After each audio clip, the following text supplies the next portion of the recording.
Judge, thank you. All right, thank you. So for this time, that will conclude the testimony of Officer Kaya Kamanu. He is the state's designated agent, correct, Mr. Wood? Yes, Your Honor. All right, I point that out because the exclusionary rule does not apply for this particular witness who will be recalled, so you can go ahead and return and continue to observe the trial proceedings as well.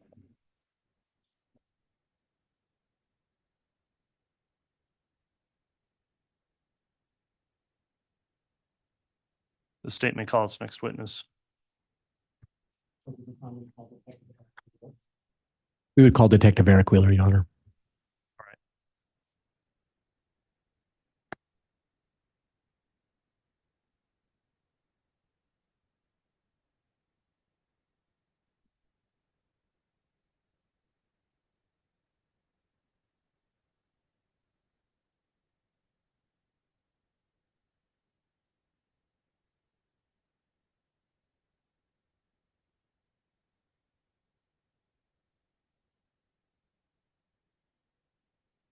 Swear or affirm the testimony you're about to give will be the truth, the whole truth, and nothing but the truth, so help you God.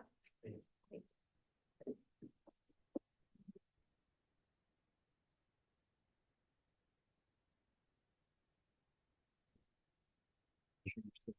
Speaking clearly, please. You have a laser pointer right there if needed.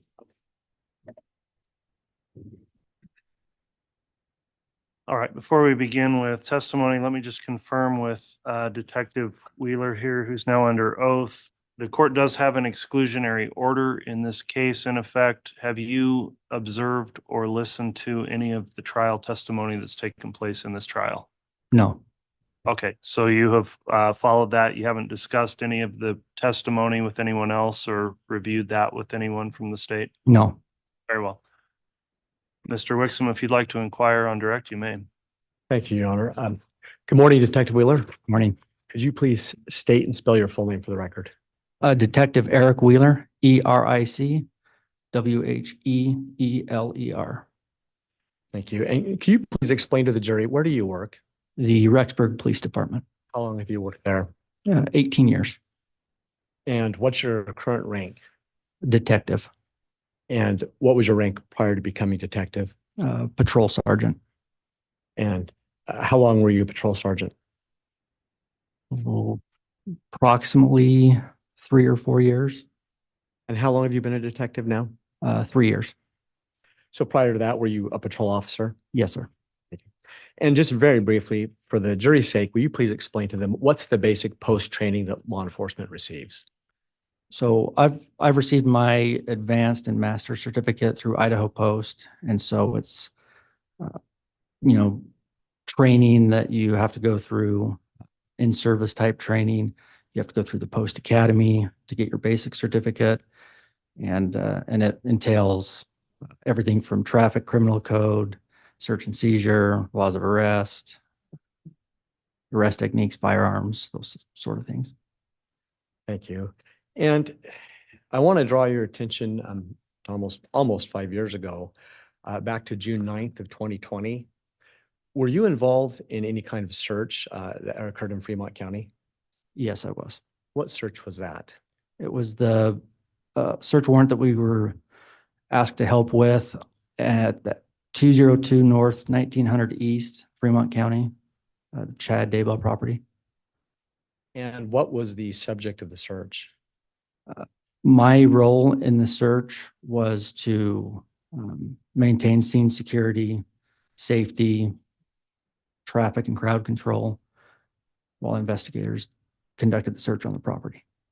And just briefly help the jury understand more. Why do law enforcement need to maintain safety and security at a search scene?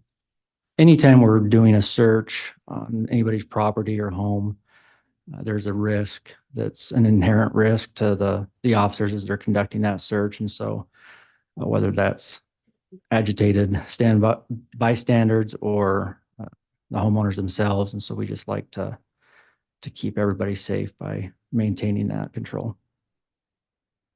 And we'll come back to your role in that capacity, but I want to fast forward a bit. Ultimately, did you help find anything on the property as part of that search? Yes. What did you find? I found remains of Tylee, and then I observed the remains of JJ. And very briefly, can you explain to the jury before we go back? Describe where those remains were found for each of them relative to the property. Judge, I probably need a little bit more foundation. All right, he was present at the scene. He just said he observed this on the same date. Overruled. So JJ was located by the pond area of the property, and Tylee was found near a fire pit just east of the property. And for the jury's sake, relative to the home on the property, where are the fire pit and where are the pond? So the fire pit's east of the residence, and the pond is northeast of the residence, Would that be in the front of the property, the back of the property, the to side? the rear of the property.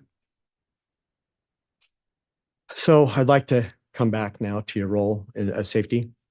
So can you be specific with what you were assigned to do in that role as the search when you arrived? So when we arrived, I helped maintain traffic as they were in the process of closing the road down in front of the house because multiple vehicles were going to be showing up. So I helped maintain some traffic control at the beginning. And then I stood by as detectives went and served that warrant to the occupants inside the home.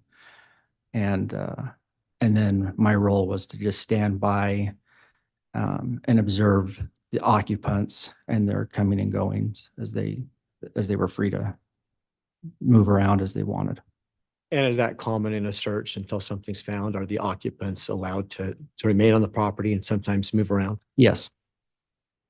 Prior to beginning your role on the search, did you have the opportunity to identify Chad Daybell?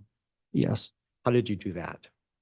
Prior to this, just through investigation, through tips that we were receiving, even in patrol, we were helping field multiple tips that would come into the agency as we were looking for the children. And so through that investigation, I'd seen multiple pictures and images of Chad Daybell. So is it fair to say that on June 9th that you were capable of identifying Mr. Daybell when you did? Yes. When you took your role, when's the first time that, let me withdraw that. Can you tell the jury what time of day, the best you can recall, that you arrived on scene to help with the search? We arrived to the residence, I believe I got there just after 7 a.m. on the 9th. And can you also let the jury know, were there other law enforcement agencies involved? Yes, there were multiple law enforcement agencies involved. Could you just briefly identify which agencies that were present? The ones that I knew were present at that time were the Rexburg Police Department, the Fremont County Sheriff's Office, and the FBI. Were there a large number of law enforcement present? Or a Yes. small number? Yes. So when you arrived, you were given this assignment. Please recall and then explain to the jury, when's the first time that you personally got eyes on Chad Daybell? So it was approximately 7:30 when I observed him leave the residence and walk over to his vehicle that was parked on the back driveway, the east side of his home. He got in the vehicle and then moved his vehicle over to the west driveway area and backed his car into that driveway on the west side of the house. And if I could have you explain to the jury, Detective Wheeler, when he moved the car to the west side driveway, can you explain to the jury what would his vantage point have been relative to the pond and the fire pit?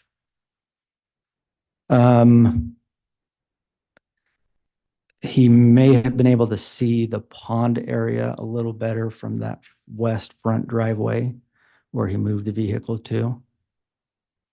And so once he moved the vehicle, what, if anything, did you observe him to do? He sat in his vehicle and was on the phone for quite some time. Just sat there in his vehicle. So as you saw him in the vehicle making phone calls, while he was doing that, what's the next thing that you remember he did? So I remember there were multiple times that I could, because I was trying to keep eyes on him as well as the west side, the front part of the house. And there were multiple times I kind of saw him awkwardly looking over his right shoulder towards that east or that northeast corner of the property where the pond area was. And that's at that time where some of the investigators and cadaver dogs were working. And you just used the word awkwardly. Can you explain to the jury what you meant by awkwardly and what indicated to you that he was awkward? The best way I can explain it is that for somebody to look over their right shoulder for, a long period of time. And the reason I use awkwardly is because there was one time that he did exit the vehicle and kind of walked towards the rear of his vehicle and looked in that direction. And that's when I figured that he was interested or suspicious of something going on in that area. And I had made note to one of the other officers that was close by of that behavior. And so when he got out and walked to the rear of the vehicle, based on your observation, would that have improved his vantage point back to the pond? Yes. What did he do next after he got out and walked to the rear of the vehicle? So he got out, walked to the rear, kind of passenger side a little farther on the passenger side of his vehicle, looked around for just briefly, and then got back in his vehicle. What did he do next? I believe he was on the phone for just a little bit longer, and then he drove over to kitty corner to his residence where his daughter was staying. Were you aware that that was his daughter's home at that time? Yes. Which daughter? I believe it was Emma. What did he do when he drove over there? I know that he had a conversation briefly outside and then had eventually gone into the home. I assume, could you see him while he was inside the home? I couldn't see him while he was in the home, though. How long do you recall him being in the home? Approximately an hour and a half, maybe. Eventually, did you see him come out? Yes. What did he do when he left that home? I again was occasionally looking over to see if he was leaving or was needing anything and coming back to ask questions. And so I would look over there. And one of the times I did, I was talking to another detective and he came out of the home and appeared to be in a hurry. He went directly from the home to his car, had some items in his hand, and then left the property.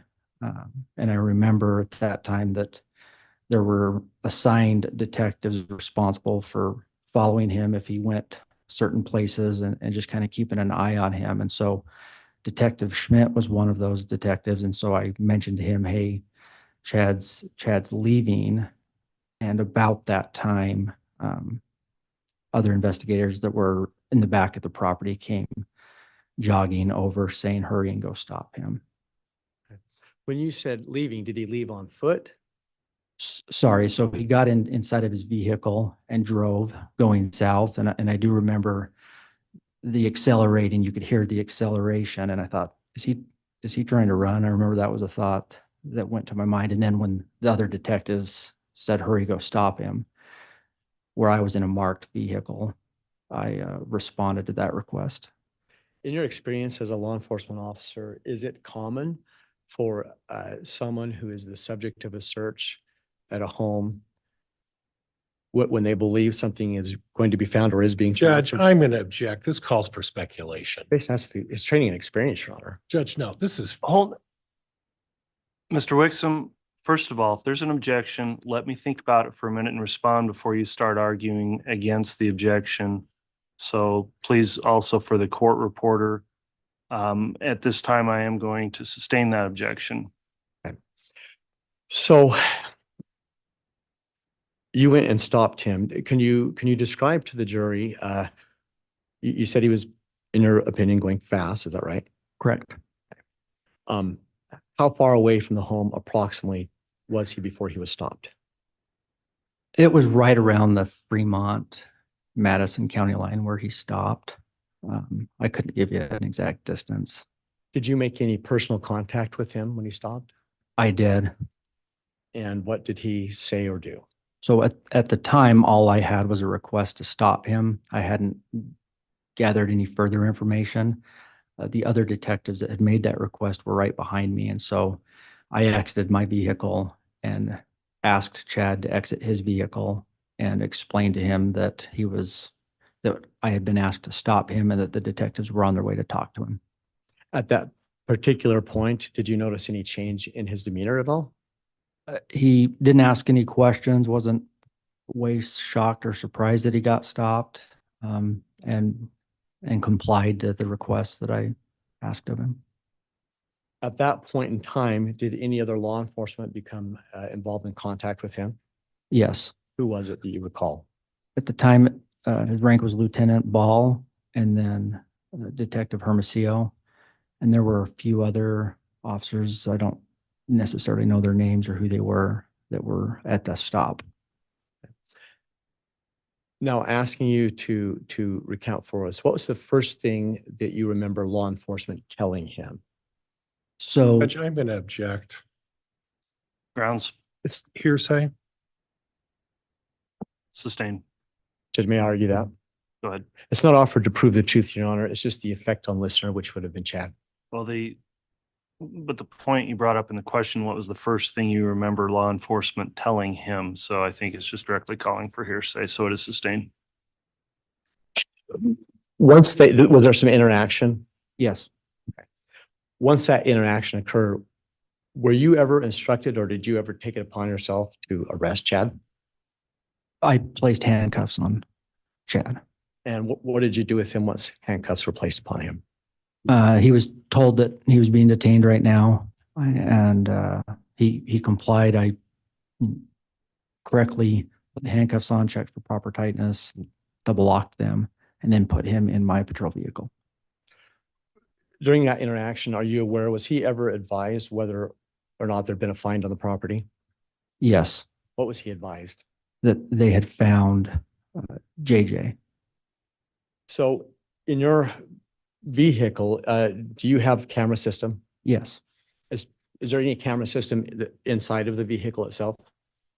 yes, we have 3 different cameras that are linked together. One is inside where we put our prisoners, and then one is the dash cam, and then the one we wear, which is our body cam. The one inside where you put your prisoners, what do you refer to that as? The in-car camera. Your Honor, at this time, I believe by stipulation, we have 2 proposed exhibits. One states 300A, the second is 300B. I'll first just offer to the court. They are a copy of the in-car patrol cam for this day for this officer, and then also the dash cam. I believe we have stipulation to their admission. All right, on 300A, it's been offered. Is there stipulation from the defense? Judge, there is for 300A and 300B, and as counsel correctly pointed out, one is the dash cam inside the vehicle. The other one is a camera that recording the same incident outside the vehicle by another officer. And correct me if I'm. Agreed. So both of those by agreement, Judge, are being admitted or proposed admission. All right, Exhibit 300A and Exhibit 300B are both admitted. Your Honor, with that, may I have permission to begin to publish 300A? You may. Thank you.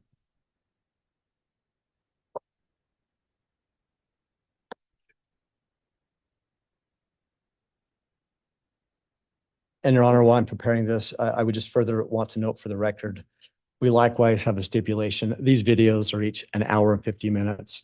I only intend to play approximately 15 minutes.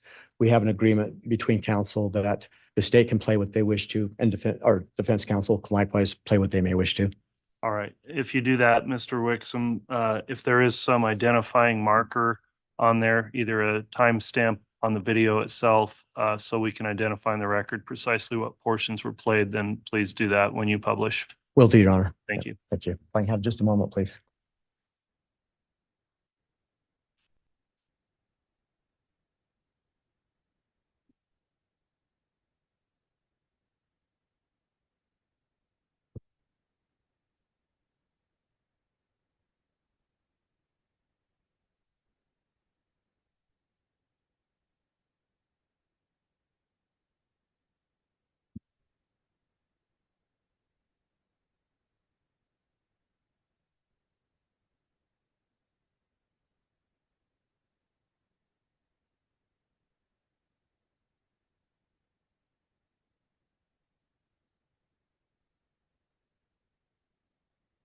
No, I may have just a moment. I'm just having a small tech issue. I'll But- be very quick. All right.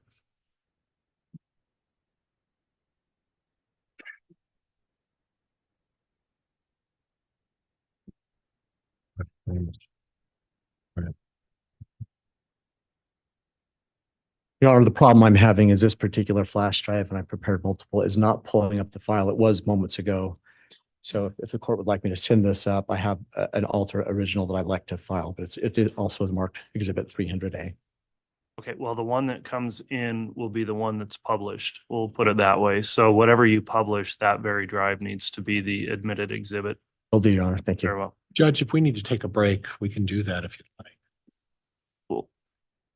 Do you think you can get that going at this time? I'd rather kind of push through and get that before the morning break. Judge, I'm optimistic that we can get this going. I just, Sure, we'll give you a minute here.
thank everyone for their patience, Judge. I think I've got it ready.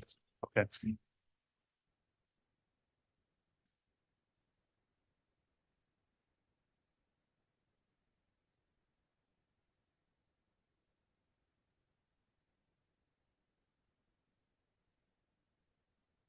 So for the record, Judge, I'm going to advance the video to 1 hour and 3 minutes and 3 seconds approximately to begin publishing that. Okay, and then when you stop the video, please just note on the record the timestamp of when it stopped also. Will do, Judge. Thank you.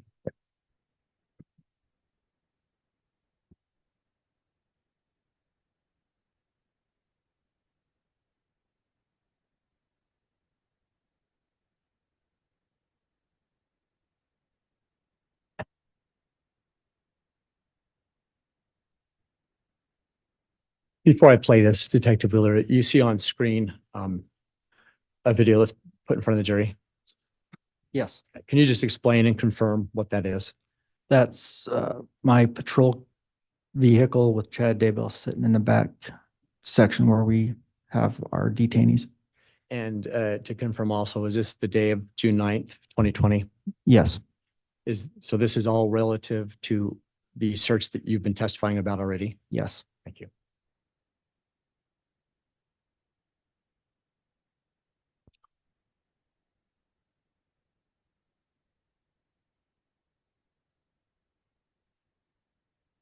You understand why you have to do that? Yeah. So you just stay here with them? Okay.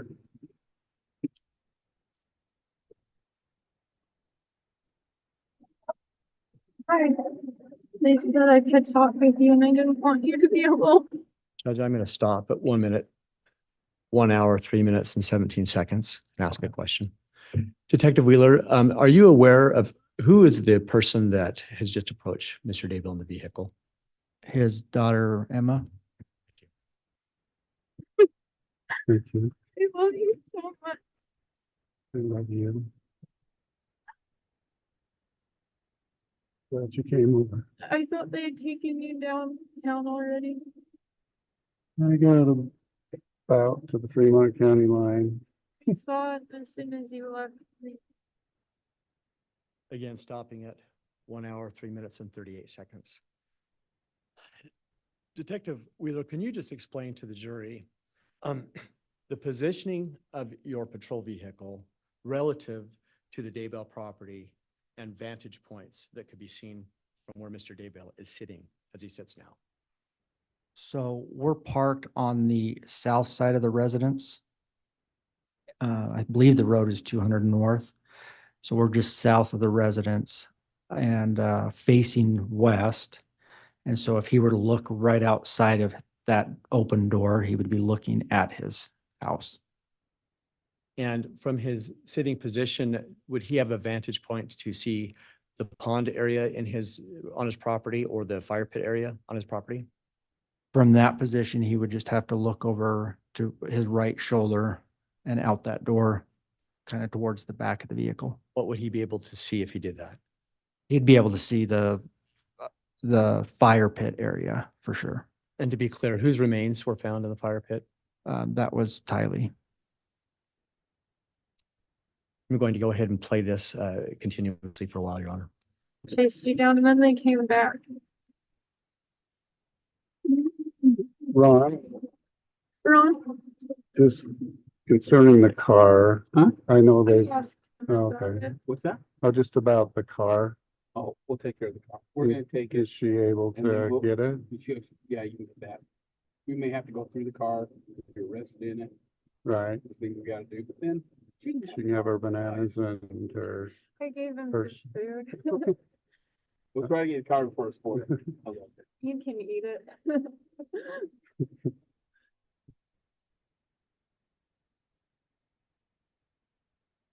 so Eric, or Ron, so like my wallet, will that be able for her to pick up or could I turn that- that over to her right now? Is that in the car, is that here? It's right here. That's, it's up to you. I don't see, can I look through it? Just make Sure. They're going to get Mark. The police officer? No, Oh, second guard. oh. Is there anything that you're gonna need in that? Well, she'll be running my finances, I suppose, so. That has a little money on it. You could, Okay, just, so these are credit cards, so you're good if she just takes them, yes. correct?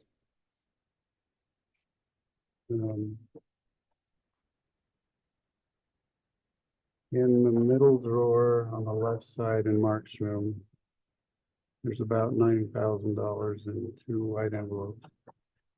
Okay. So get that.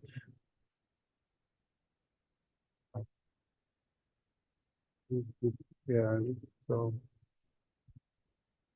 we'll talk more about car payments and stuff, but you have that password.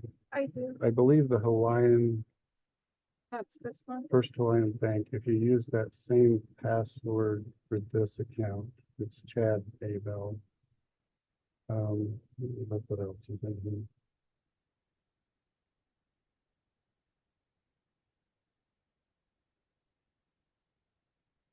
The producer there. This has nothing on it. It's like $6. That has to go away.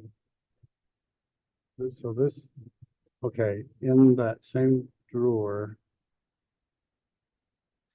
you can grab it, is a piece of this that would fit in here, and it's got the company card, company business card. And so just make sure you get that. And this is all in Mark's room. Yeah, I put that in there. There's like a pamphlet with a guy who's sitting in a car. It's for the Wells Fargo auto loan. That's the loan that they went on. Yeah, and so that we'll talk about. So this has, if you go to Telmate, this is the card that's used. Okay. And so all you really do, you could probably just sign in as Chad.Daybell or start your own.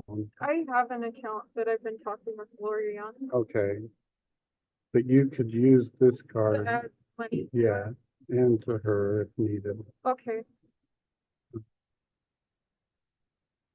So, yeah, she'll need to still have commissary money. Usually puts 30 a week in there. So. And you can probably talk to her too. Okay.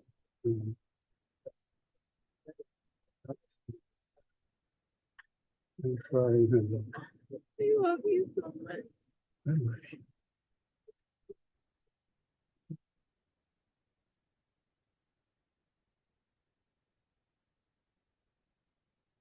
cooperate with them as much as you feel. You know what I mean? I'm stopping at 107:58, Your Honor. Detective, based on your knowledge, at this point that day in the search, had law enforcement asked for any cooperation from Emma? I can't testify to that because I don't know the extent of that. Fair enough. Then narrowing it just to you, had you asked her to do anything or asked for any kind of cooperation from her? No. Thank you. They've been kind to us today.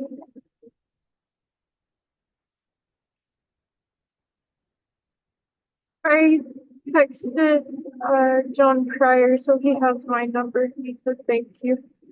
Okay. And a lot of the company stuff that pays for the house should just auto pay still out of that company account. You know, I left 5,000 in there. Okay, If you need some, come find me. okay, thank you.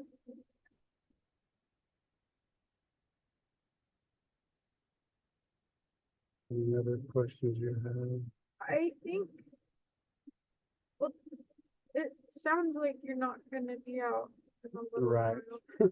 So I think my landlord texted me just to feel bad for me.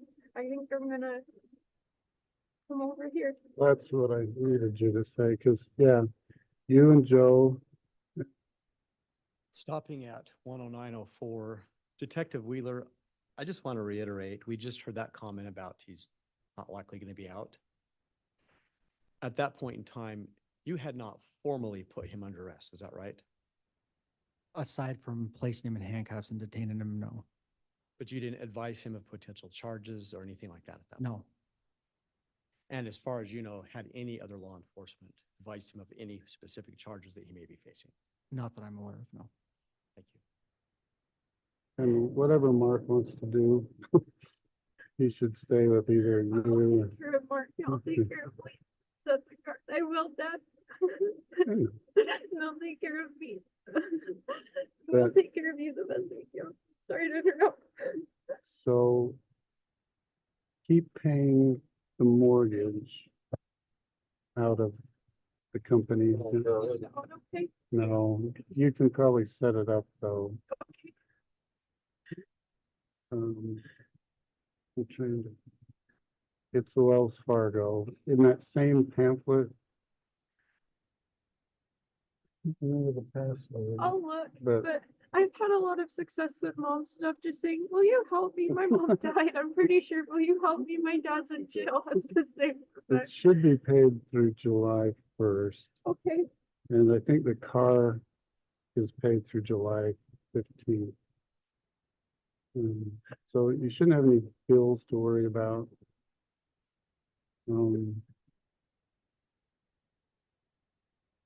Yeah, I'm not coming back. So all that stuff that's in the baby room is Lori's and mine. The suitcases you'll see in the box. Just put it in the garage, I guess, after. store it, see what happens. You guys can, yeah, you take that mattress from upstairs, I guess, do what you want, put the books back on the shelf. We're gonna make it through. I'm glad we could talk. I'm glad they let you come over. I started crying and Lieutenant Ball went, do you want to talk to him? And I'm like, can I? He said, he's just over there. It's like, oh, that changes things. You probably saw us out there. Yeah, I was watching. So,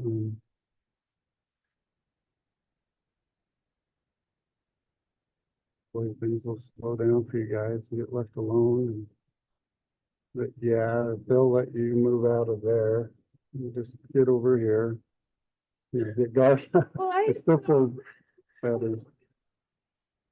I would be moving soon. That's what the spirit was telling me, but I didn't know how it all, I felt like I needed to learn more.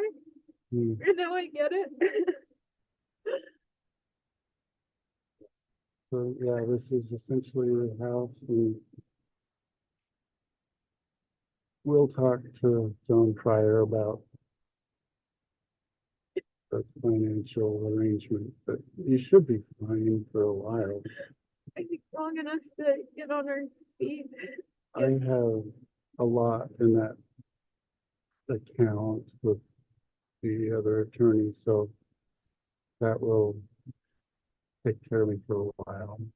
And maybe we just do a refinance on the house or a home equity loan.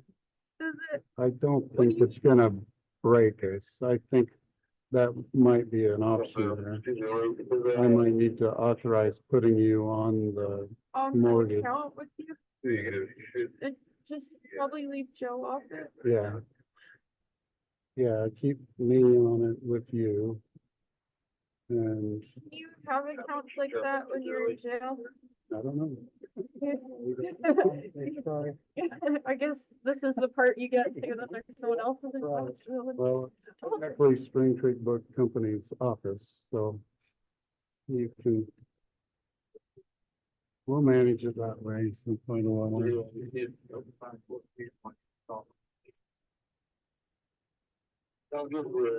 And you have you can send things through Amazon to the jail?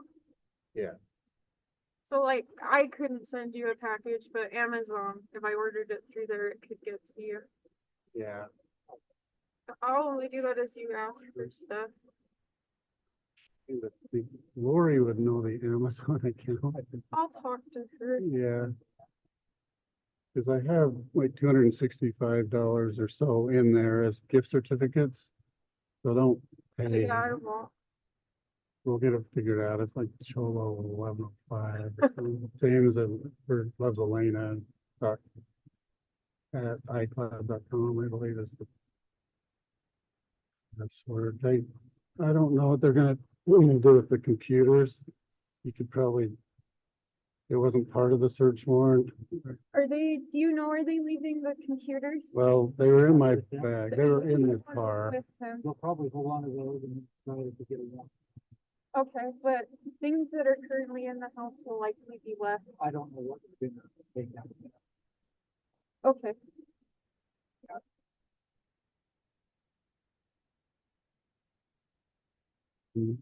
when we clear from here, whatever's in there. It'll be left, okay. I talked to them and told them the bedrooms and to not mess it up. And they didn't seem like they were gonna luminol at all. Okay. But yeah, get Garth and Seth moved and you guys come over here. It'll work out. It's all in the Lord's hands. Thank you so much. We'll talk. Use, You use always- that cellmate. I don't know if I'm Madison or Fremont. I think they're deciding that right now, but That's what it sounded like. Detective Ball wouldn't, or Lieutenant Ball wouldn't say because he didn't know. I'm sure Fremont has a cellmate system. So. Well, at Fremont, when I went in to get fingerprinted to teach, I was like in there, like in the jail. I was like in my like teacher clothes, this little recent grad. So I don't know what they do. Sorry, all the neighbors are gonna be talking, but you They just, already are. We're okay, Dad. well, We're okay. You raised us that we're independent now with your wallet. glad you got that. We're not Colby. Right, but yeah, get that money out of there. Probably just put it in your own personal account. Rather than have the cash laying around.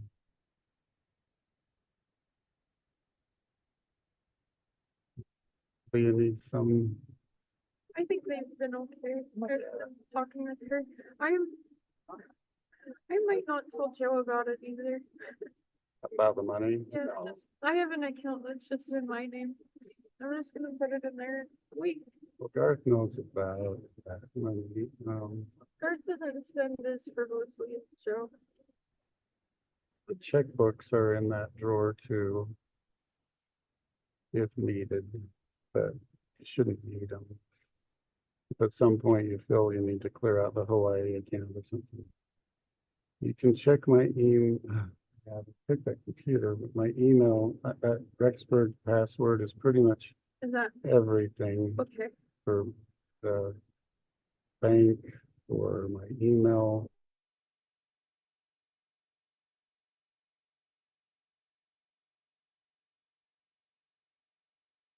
Cholo 1105, but I think I switched to all of those.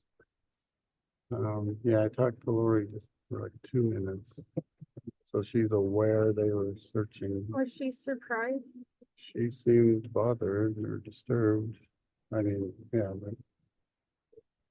but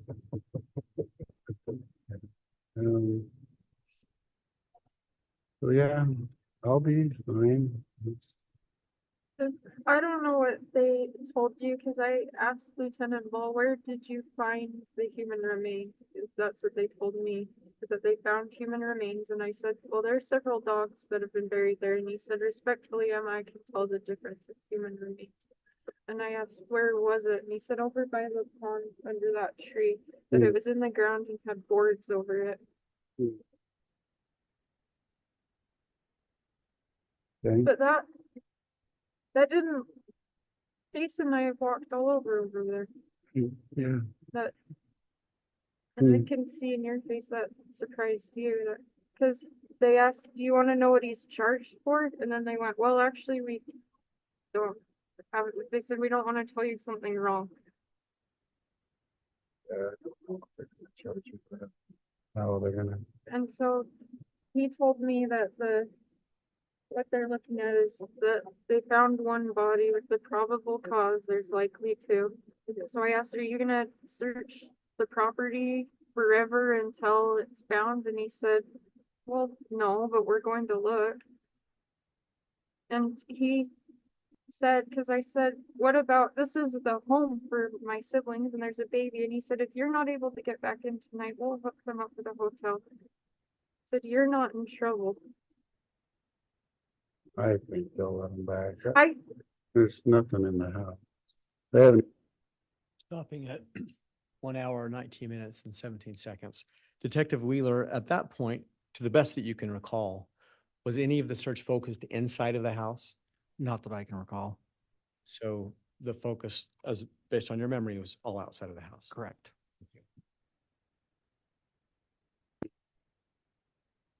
Focused on the house at all. We've kind of been looking in it in the yard. Yeah, I mean, Mark gets back, I wouldn't mind. Yeah, I think we're okay coming over. We just have to have law enforcement escort us onto the scene, and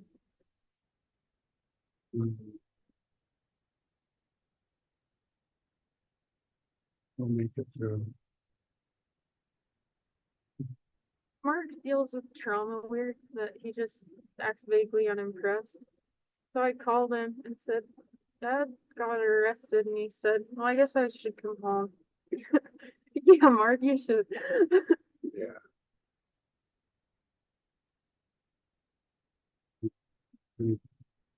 Yeah, you don't need to go. Don't go yet. I don't want to. Joe is home. He's home and he has Chase. Garth and Seth went in Garth's car to pick up Mark. So if you can get Another that. couple seconds. Okay, okay. Yeah, just in the, let Mark use the Equinox or however you rearrange the cars. But yeah, it's all a matter of timing. It seemed to come together. But I love you. Love you very much. Thank you for letting me speak with him. Yes. Just when that cellmate, once I'm available to talk, we can talk. So, thank you. Love you. Now, stopping at 121:16, for the record, I'm going to advance to 121:39.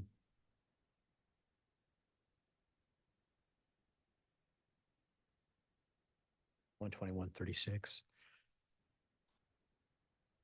Detective Wheeler, I just invite you to watch carefully what Chad does, and I'm going to stop and let you explain any significance to that.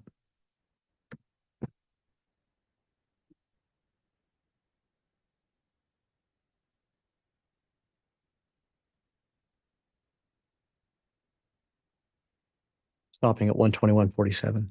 Detective, what direction is Mr. Daybell looking when he just turned his head and looked back?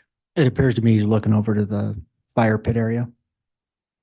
And that is in fact where Tylee's remains were found. Yes, And you were present when her remains were found, is that correct? I was. Can you just briefly describe what your observations were when you were involved in that process? So I had been tasked with helping carefully excavate around the remains.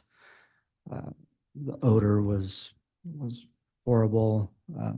The decay had set in. We were trying to get pieces of flesh and bones as much kept together as possible until we were able to get most of it out and laid out and packaged. Thank you.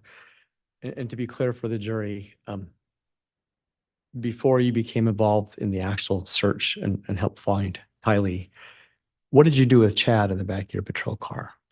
So shortly after that, we were asked to transport him to the Fremont County Jail. So Detective Schmidt and I transported him to that facility. So then what did you do after you transported him back to the jail?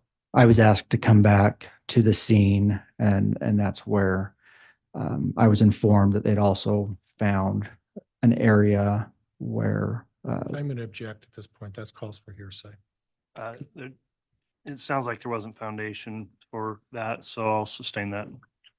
So when you returned, what did you do specifically? I assisted in searching the area of the fire pit. And were you the lead investigator at that point? No. Was there a lead investigator? Yes.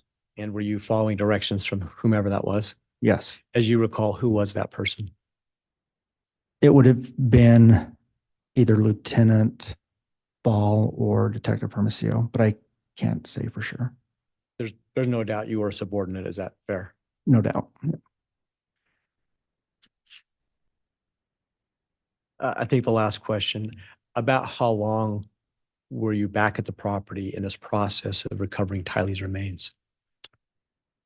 I had returned back to the property at approximately 1:30 or 2 in the afternoon after I dropped Chad off.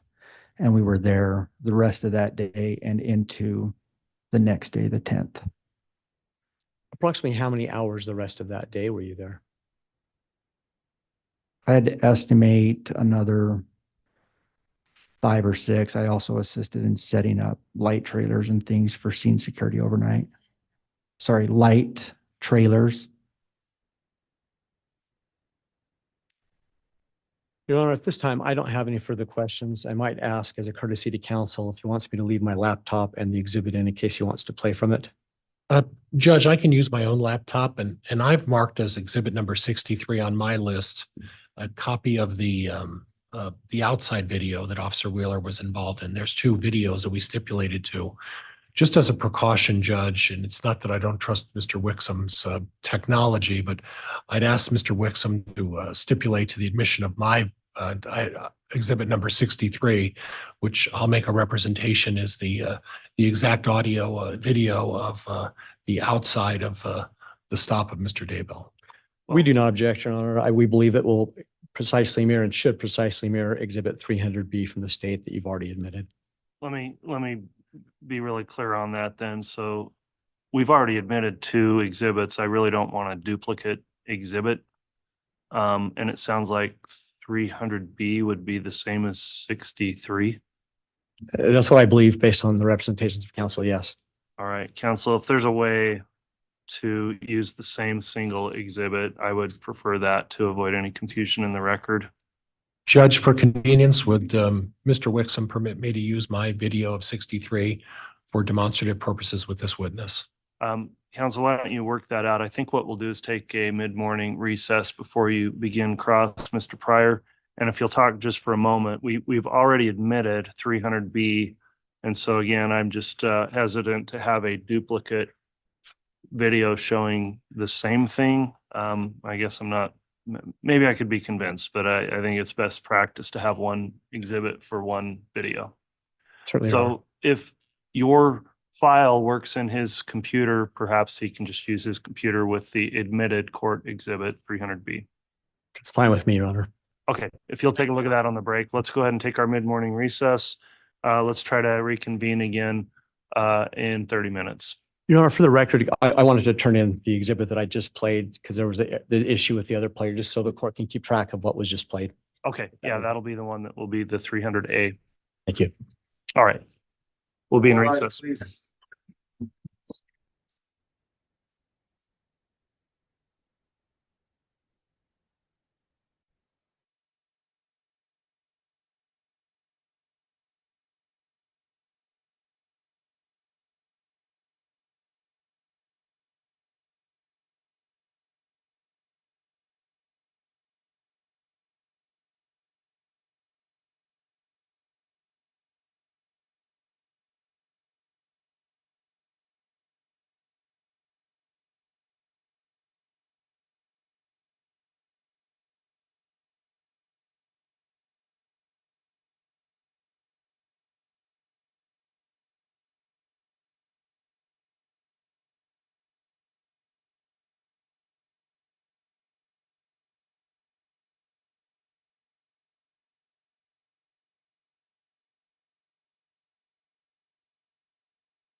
Thank you. Please be seated.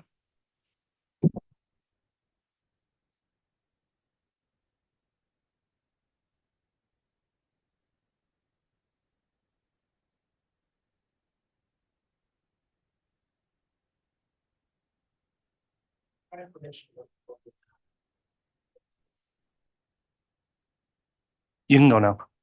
And then we'll have the jurors brought in, please.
All right, thank you, Mr. Bailiff. Please be seated.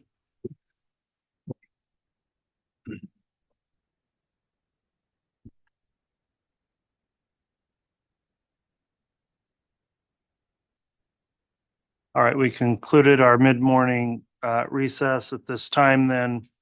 Detective Wheeler still on the stand, still under oath for his testimony. And this will be the time for cross-examination. When you get to any exhibits, we did discuss those in a sidebar. And Mr. Pryor, you can just move for admissions of any exhibits you have with this cross-examination. So. And Judge, by stipulation of the parties are stipulating to Defense Exhibit 63, which represents the body cam of Officer Wheeler, which I don't think has been brought up yet.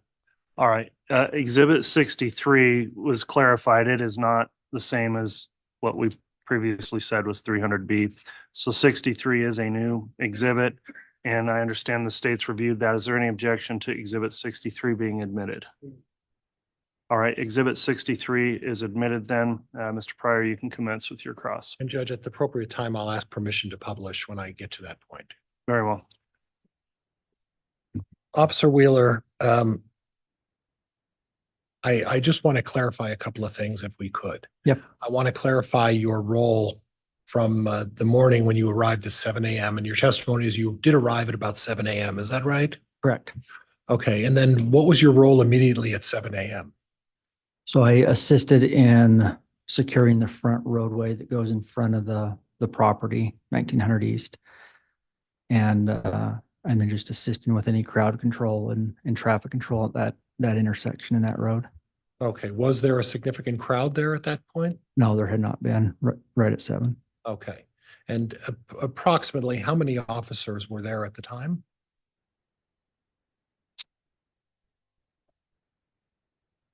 I can't testify to that. Okay, you did say multiple agencies, right? Correct. Those agencies would include the FBI, Yes. the Rexburg Police Department, Yes. the Fremont County Police Department, Sheriff's office. Sheriff's office. Give me Sheriff's Office, yes. Madison County as well? I don't recall seeing any Madison County to my knowledge. Okay, any other citizens there other than law enforcement who were present that you recognized Not on the property, no. on the 9th? Not on that. Nope. Okay. Okay. Now, your duties at the time back on this date of 2020, what was your primary job other than this, working on this case at that time? I was a sergeant in patrol, so helping with scheduling, shift coverage. So you would also go out on patrol and you would do, that was part of your role, is that right? Yes. Okay. Okay. And you're with, and at the time, you were, this is where I'm a little confused. At the time you were with the Rexburg Police Department or were you with a different agency? Rexburg Police Department. Okay. And as part of your duties, as part of your role as a sergeant, supervisory role, you had a vehicle with a camera inside, right? Yes. And the camera also videotaped outside, is that right? Yes. And as part of your role in a supervisory position with the Rexburg Police Department, you also carried a body cam, is that right? Yes. Okay, and it was standard for you to carry a body cam as part of your role as in a supervisory position, is that right? For patrol, yes. Okay, okay. Now, in describing Fremont County, that's a rural part of town out near Mr. Daybell's place, is that fair? Yes. Okay. Now, from 7 o'clock until what time did you leave your role as your supervisory position in overseeing the comings and goings of people going onto the property? I would say when I was asked to make the traffic stop. So in other words, you were there at 7 a.m. And when you made the traffic stop, and again, what time was that? Believe it was approximately 11:20 a.m. Okay, so you were there for approximately 4 hours and 20 minutes. Your role was to supervise the outside of the property there and obviously keep an eye on Mr. Daybell, right? Correct. Okay. And from 7 o'clock until 11 o'clock, again, tell me where Mr. Daybell's whereabouts were? So initially he got into his car, moved it to the west side of his home in the driveway. Later took it over to the house kitty corner from his property and then left southbound on 1900 East. Okay, so from the time he parked the car in the driveway, how long did he sit in the driveway? This would be an estimation, Oh, that's- approximately an hour, 45 minutes to an hour. Okay, so and I'm not going to hold you to this. Yeah. 7 to 8 o'clock is fair for him being in the driveway. He didn't exit the house till 7:30 Okay, 7 to 8:30 in the driveway? approximately. And then you saw him get in his car. And you said that the tail end was backed into the garage, right? At his property, yes. So the tail end of his vehicle was to the back where the garage is. Correct. And how far from the back of the garage was Mr. Daybell's bumper? Can you tell me? I couldn't. Was it close? Was it far? To the garage? Yeah. Back bumper to the garage? Yeah. I know you could walk between it. You could walk between it. Yes. So there wasn't 30 feet, but it was closer to just a couple of feet to get behind. I can't testify to that. You don't remember? I don't remember. exactly. Okay, that's okay. So then approximately about 8:30, you saw the car exit and he drove over to Emma's place. Is that right? Yes, Okay. Did he have any contact with law enforcement up until that time? he had. He had? Yes. Do you know who spoke with him? I don't know everybody that spoke to him when they made contact inside the home originally. So at some point, he was advised that they found remains on his property. When did that take place? That didn't take place to my knowledge until he was stopped on a traffic stop. Oh, okay.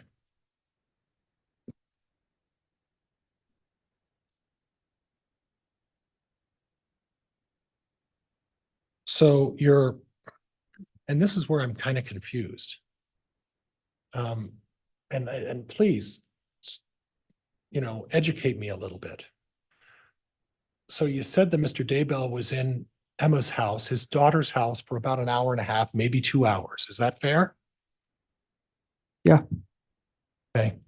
And while he was in the house, you didn't see him try to run away or flee or do anything like that, right? Correct. He didn't have any knowledge of anything going on out on his property other than there were multiple police officers out there, right? I can't testify to that. I don't know what he could see from that Yeah. home. Well, as a patrol officer, you understand, and as a sergeant, you understand that when someone is stopped for a traffic ticket, there's a certain amount of anxiety with people when that happens to them. Would you agree with that? Yeah. And would you agree then that if there are 30 police officers, 30 plus police officers showing up at your property and looking all over your property outside, not inside, but outside, would that tend to think that maybe you're a little curious about what's going on your property? It could. And that doesn't mean that you're guilty of anything.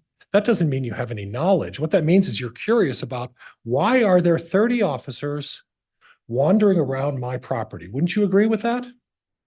That could be the case. Okay, thank you. So then when Mr. Daybell left Emma's house, it's your testimony that he sped off. Is that what your testimony was?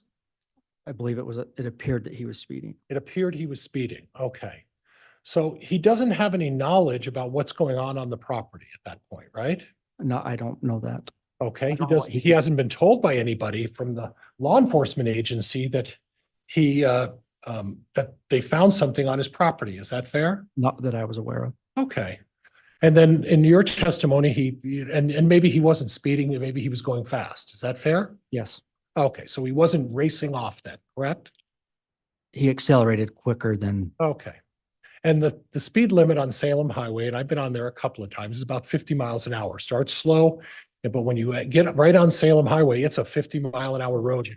Council's testifying. Okay, I'll ask him, Judge Inston. Hold on. Again, when there's an objection, I don't want an immediate argument back. I want a moment to rule, and that objection is overruled.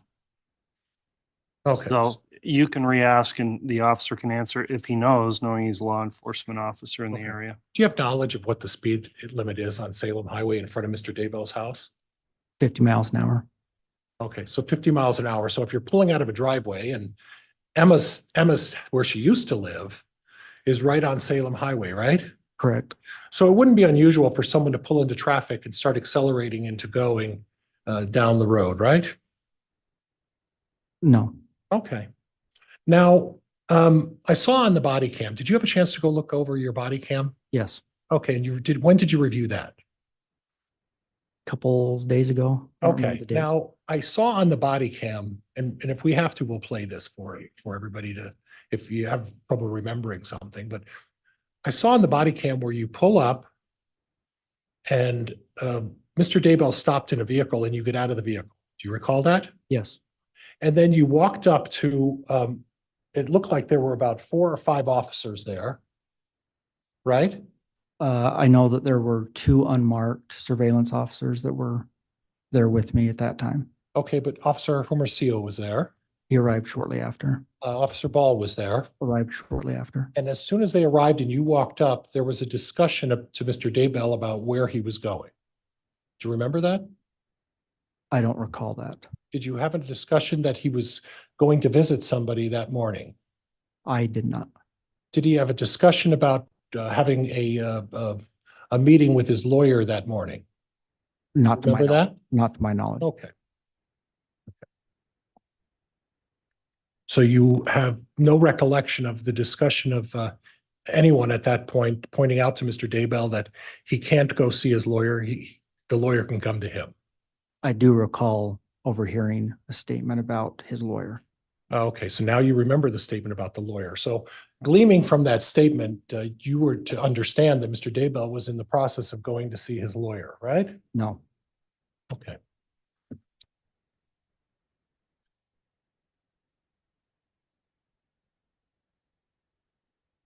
Judge, I'm going to ask to publish the body cam that's been previously admitted into evidence, and I'll see if I can get this to go. And that'll be exhibit 63. Yes, Your Honor. There's pretty dogs coming through, I believe, with the on the fall tape.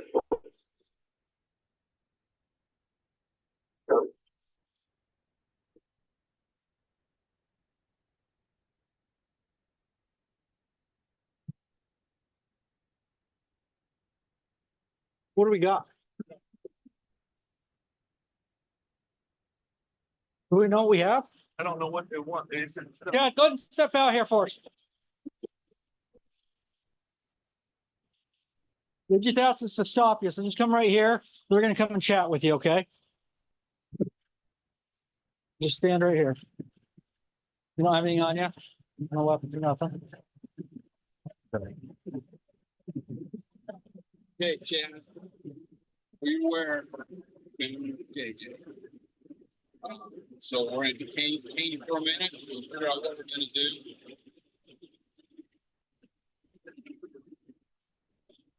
Well, your attorney can now come to you. Okay. So it's difficult to hear Mr. Daybell, but he commented to the officer when the officer inquired, what he was doing.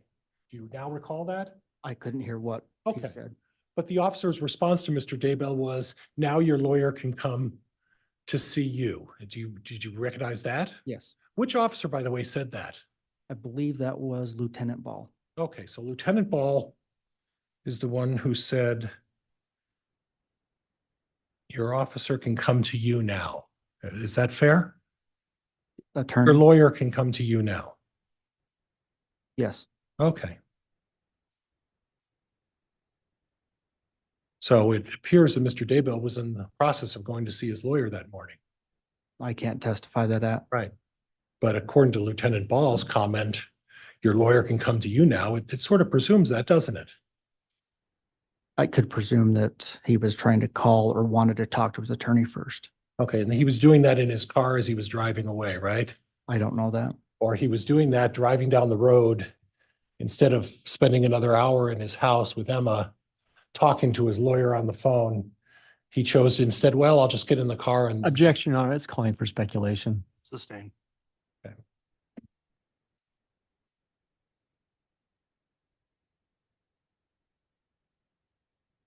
And then after that point, you put Chad into handcuffs, right? Yes, Put him in the back of your car. yes, And that was the video that we observed with Mr. Wixom, correct? correct. Okay.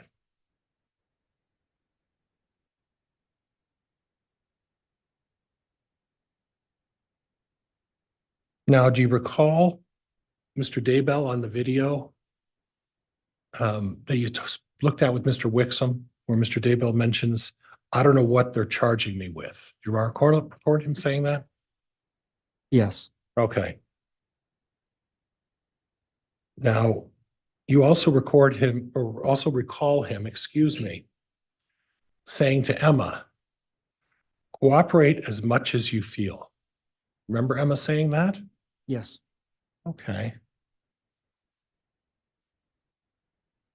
At what point during that process was Mr. Daybell advised that they found a body on his property? Right prior to this clip right here. Okay. And at the point that he was having a discussion with his daughter, Emma, at that point, he didn't know what he was being charged with, correct? Not to my knowledge, Nobody told him what he was being charged with, correct? not to my knowledge. But it's a pretty serious allegation if you get put in a set of handcuffs and put behind a van, and then suddenly they say, we found a body on your property, right? Could you repeat the question? That's a pretty serious allegation. Yes, In your traffic experience, that's not something that happens every day, right? right. So at that point, Mr. Daybell is put in the back of the car, Chad's put in the back of the car, and Emma was allowed to talk with him, right? Correct. So we don't know what was going on in Mr. Daybell's mind, do we? I don't. Right. And we don't know what he's thinking, right? Right. But we do know that he's been told, guess what? They found a body on your property, right? Correct. Okay. And you're in handcuffs. Right? Correct. And then Mr. Daybell says, we're going to make it through this, right? Yes, sir. And he's talking to his daughter about financial, where he can come up with money, credit cards, business accounts that he has, things like that, correct? They were discussing those. Right. So the purpose of discussing that, we don't know whether he was doing that to try to figure out a way if he could post bond on a release after he's being accused of this, right? I don't know that. You don't know that, right? We don't know what the reason for him trying to get his financials in order, right? Right.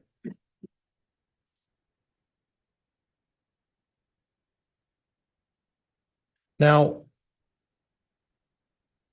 I want to go back to the driveway. And originally, Chad was parked in a driveway from the south side. There's a driveway that comes in through the south, right? Yeah, southeast of the residence. Southeast of the residence. A long driveway that gets right into the middle of what I would call the backyard, the lawn area of the yard, right? Correct. Okay, now that's where he originally was parked, correct? Yes. And would you agree with me that parked in that location gives you the best view of the fire pit and the pond? I don't know about the pond because there was a shed there, but the fire pit. Clearly the fire pit, right? Correct. And you don't know about the pond because the pond is off back on a portion of the property set back a little further, right? Correct. And it's a distance to see it, correct? That'd be fair, wouldn't it? Fair? Distance is pretty relative, I guess. Okay. Well, how far from where Mr. Daybell was parked to looking at the tree where they found JJ's remains? I couldn't testify to an exact Okay. distance. All right, fair enough. It's a distance though. This isn't his backyard, right? You could see it easily, Okay, you could see it easily from that location where he was. distance wise, that amount of distance. Okay, but the remains of both of these children were found in the pasture area, right? Yes. So if we say what I'm talking about, the backyard, would you agree with me that the backyard is where this driveway is and where the lawn is? That would be really the backyard. Would you agree with that? That's landscaped as grass. Yes. Right, okay. And then beyond a fence is the fire pit. And then further down off in the far, which would be the northeast corner, is a tree with a pond back some ways away from the house, right? To the north of the fire pit. Right.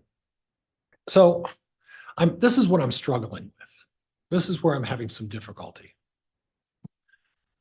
If you have such a good view of the fire pit and the pond with the tree where JJ was found, if your purpose is to observe and see what's going on for some nefarious reason, why would he move? I believe he was advised to, so they could get crime scene stuff in and out of that driveway. Okay, so he was told he had to get out of there. I believe so. Okay, do you know who told him that? I don't. Okay. So then he drives out and goes in front of the house in the driveway. Correct. There's no other place to go. He has to go in the driveway, right? If he wants to remain at the house, yes. Right.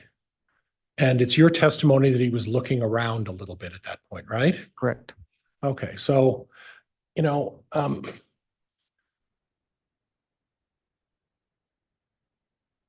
he wasn't emotional at that point, right?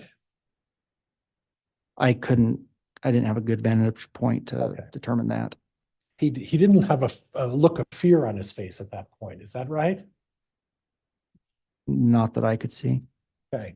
He didn't have a look of nervousness or tension or anything like that, did he? I believe that he did You believe he did? Are you basing that on him turning his head and looking around? multiple times. Okay, how many times is multiple? There was 4 or 5, and then him exiting the vehicle. Okay, okay. So if someone is on your property and there are 30 police officers digging around on your property, you don't think someone would be curious about what's going on your property? That's why I said that I believe he was nervous. Okay, he was curious. It could be both, yes. Oh, okay, okay. Okay. But then he didn't run at that point, right? No, He went over to his daughter's, right? correct. And he was there for an hour and a half, almost 2 hours. Right? Correct. And then we just saw the video. He got accelerated a little bit, 50 miles an hour on Salem Highway. And when he stopped, he was planning on going to see his lawyer. Right? I don't know that. Okay. Well, why would Lieutenant Ball say he's going to have to come to you? Was that Calls just for what he- speculation, Your Honor. Sustained. Lieutenant Ball said to him, your lawyer's going to have to come to you, right? Something along those lines, yes. So there was at least a discussion about going to see the lawyer, right? I don't know that. Okay. You just think that was a statement Lieutenant Ball would just throw out there? Judge, this has been asked and answered. It's a pure speculation. The witness doesn't know. I'll move on, Judge. Well, again, I'd like to be allowed a chance to rule on that, and it is sustained as asked and answered. So do move on, Mr. Pryor. Okay. Now, after you put Chad in the back of the car and what we talked about with Emma, talking about the finances, and there was a time when Emma made a comment that I can tell by your expression that you didn't know what was going on out there, something to that effect. You remember hearing that? Yes, Okay, and you saw Chad's eyes when they talked about the body and his expression. So he had a reaction to that surprise. Would you agree with that? I couldn't see that. Okay. But obviously we have the video and we can make our own determination at some point, right? Sure. What the reaction was when he's told about a body that was being found. Okay. So then subsequent to that time, after Emma left, if you look at the outside camera of the premises, Chad, at one point, you talked about this, looked back, right? And you said that was towards the fire pit, right? There were multiple times that he looked back towards that area, yes. But if he was looking back, if you look at the position of the car, isn't it true that he was actually looking back at his daughter walking away and Officer Dave Hope behind the vehicle? I don't know.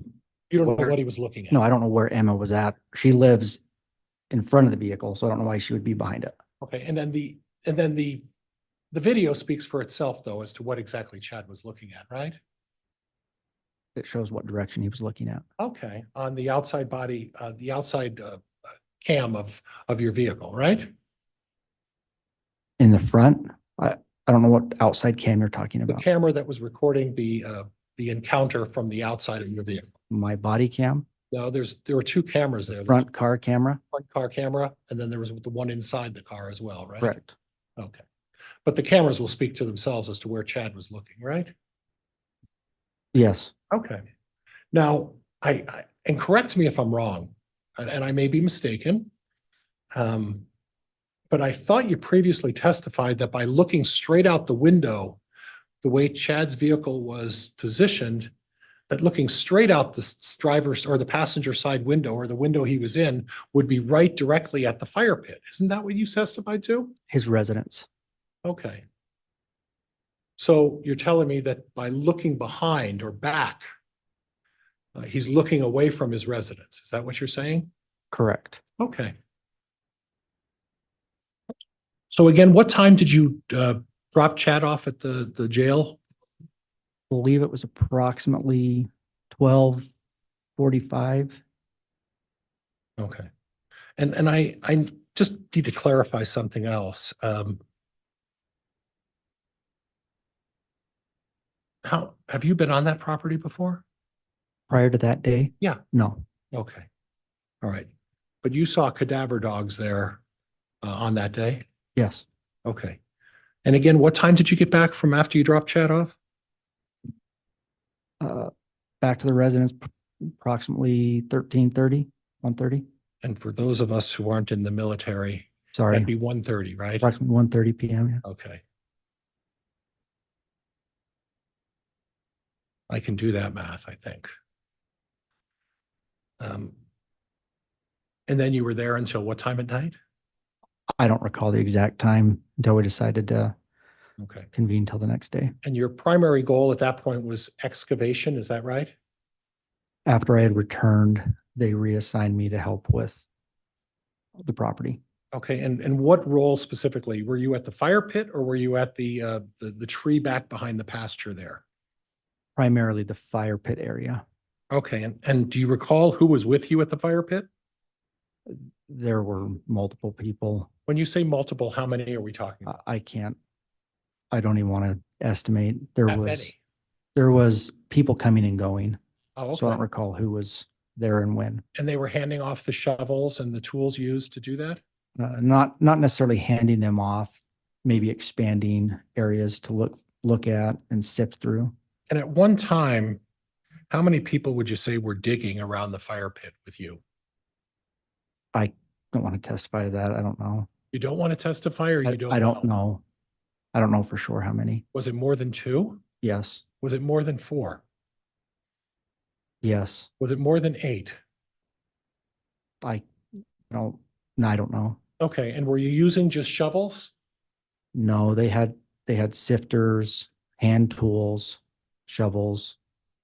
So shovels, sifters, hand tools, anything else, or is that it?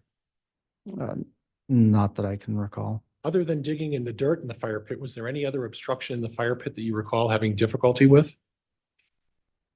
Repeat that question. Any difficulty in digging in the soil when you were at the fire pit? Where we found Tylee's Yes, remains. where Tylee's remains were found. Just how careful we wanted to be. Okay. So there were no boards, there were no obstructions, there were no rocks or anything like that. It was soil that you had to dig through. Is that fair? There was some clumps of rock or hard. Yeah, but nothing else, just small clumps? Not that I recall. Okay, and were you there primarily for a significant amount of the time of the excavation? Yes. Okay, okay, good.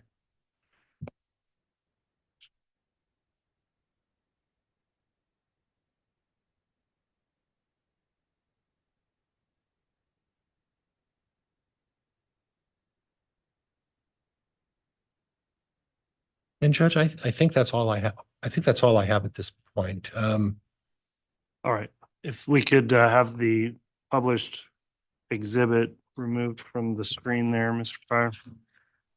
Did we note on the record the time frame stamped when that stopped? We may not have. 109, 103, it looks like, Judge. Okay, A thank you. minute 3 looks like when it was stopped is what I look like I have, Your Honor. All right, thank you.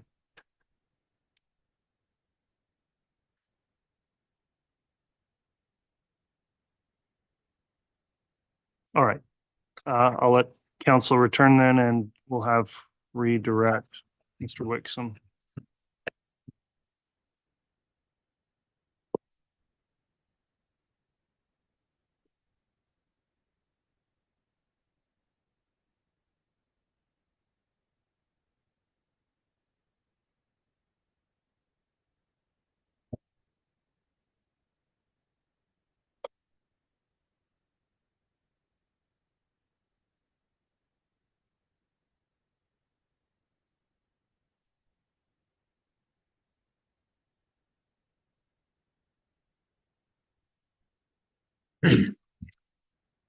Detective Wheeler, you were asked several questions by Mr. Pryor about, in your experience, different reactions that people have in terms of levels of nervousness.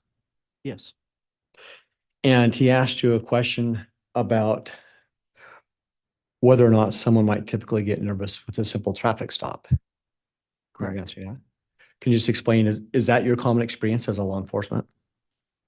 Yes, I think that most people do get a little nervous when they get stopped by police. Yeah. In your experience, when someone's about to have a serious crime such as bodies on their property found, would they normally get nervous? I would assume, yes. Would they be curious and looking back at the property where the bodies were buried? Yes. So if they, Officer, I'm sorry to interrupt. Could you just speak more directly? I'm into the sorry. mic? You Yep. kind of moved over and we're Sorry. not getting your signal. in your experience, Detective Wheeler, if someone is about to be discovered in a crime, about to be caught in a crime, have you ever experienced someone just acknowledging that and just surrendering because they know they're caught? It is common for suspects when confronted with possibly getting caught to try to distance themselves from whatever they're getting. What, let me ask you a different way. So have you ever experienced a situation where evidence was being found immediately and the reaction of the suspect was just to accept it and not resist or argue or react in any way? Judge, this, oh, Overruled. go ahead now. Answer that Will question, you please. repeat that question? Have you ever, in your experience as a law enforcement officer, ever been in a situation where evidence was about to be discovered that incriminated the suspect and they just reacted calmly without any nervousness and just basically acquiesced? Very few times. But it has happened? Yes. Mr. Pryor asked a question about when Mr. Daybell was looking back at the property and he was looking curiously. Do you remember that question? Correct. Yeah. Would you say that another reason why someone might be curious about all these law enforcement digging on your property could be that you were aware they're about to find bodies that you knew were buried on your property? Could that cause curiosity? Yes.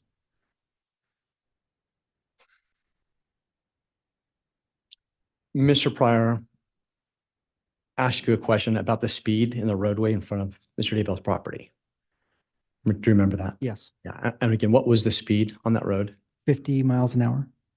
And I think you testified that it may not be abnormal for someone living on that street to drive out into the street and then quickly accelerate to 50 miles an hour or more. Correct. Yeah. Would you disagree that someone who believed that bodies that were buried on his property might be a reason, in addition to that, why they might quickly get on the roadway and drive away quickly and accelerate like you've talked about? Yes. There's been some discussion as well. There's some questions from Mr. Pryor about the fire pit. And I just want to flesh that out a bit. You testified earlier that you were present when Tylee's remains were recovered, Yes. and you participated in that. Yes. We've talked about the fire pit. Are you familiar with what's been called a pet cemetery on that property? Yes. Overruled. Can you explain to the jury, were any of Tylee's remains found in the pet cemetery? So when I became involved, I don't know what the team had designated as cemetery and fire pit. So I can't testify to where exactly they had designated those points, but they were in that area that I assisted. Did you become familiar with at least generally where the team was, what they were calling was the pet cemetery? Sustained. Did you receive any knowledge based upon what the team effort was, what had been designated by law enforcement there as what they were going to call the pet cemetery? Mr. Wixom. Because I'm asking based on his knowledge simply if he knew what law enforcement designated as that area. Mr. Pryor, please enter the microphone. And in response to that, that knowledge would only be obtained through hearsay. Renew my objection, Your Honor. What would be the exception, Mr. Wixom? Judge, I'm not offering to prove it for the truth of the matter as to where the pet cemetery was. I'm simply asking this witness if he knew that area, generally speaking, as they were conducting their investigation for the remains. The area that they were calling that. But that's all. Judge, and it's absolutely being asked for the truth of the matter asserted. That's exactly why he's asking it. The objection's overruled. I find it as an exception to the hearsay rule, and the officer can answer the question. I was familiar with the area called the pet cemetery. And where was the pet cemetery in relation to the fire pit? It was to the west and to the side a little bit, not very far away. So in your earlier testimony, when you talked about the direction that Mr. Daybell was looking in the back of your patrol car, do you remember that testimony? Yes. And I think you testified you used the term fire pit. Yes. Can I just be clear for the jury? Was the pet cemetery in the same general direction as the fire pit where Mr. Daybell was looking? Yes.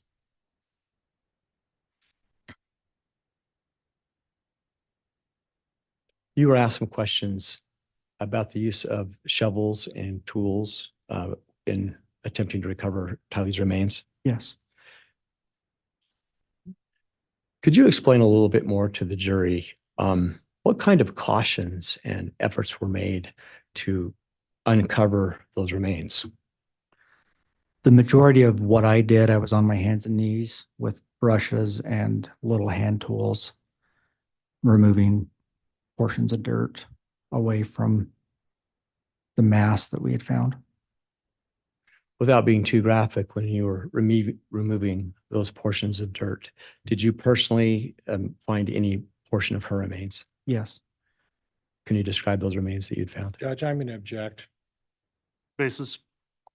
He doesn't have the knowledge to identify remains, Judge. I haven't heard anything foundation-wise to allow him to make that kind of an assessment. Well, on the objection, Mr. Wixom, he can testify to what he found. I don't know that there's enough foundation to accurately identify who was found. Okay. Detective Wheeler, did you find what you believe to be human remains? Yes. Can you be specific about what you are finding? We'd found a portion of a skull and started to uncover that. Then there was flesh and other bones in a bucket, melted. And at the time that the search was being conducted, were you aware of the names of the people whose remains they were looking for? Yes. What were those names? JJ and Tylee. At any point in time, besides the remains of Tylee and the remains of JJ, were any other human remains found on the property? No. So going back to the method and the manner that you used to recover these remains, you said, I think you said, you used a brush at points. Brushes and hand tools. Why did you use those specific types of tools? To try to keep what we were uncovering together without falling apart. Not to be oversimplistic, but why is that important in this kind of a recovery in the ground of remains? Why do you need to do that?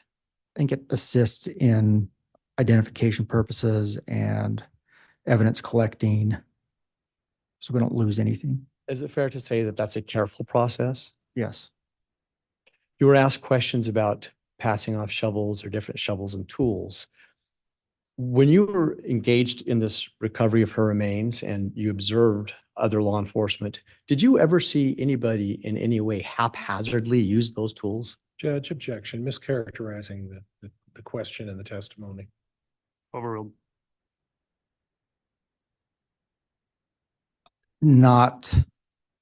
I didn't see anybody using them. I don't know the word that you used. Could you repeat the question? Sure. Did you see anybody using them in any way that was haphazard or not cautious?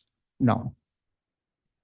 So at no point when the remains were being recovered, did you see any conduct by law enforcement that wasn't conscientious and careful? No.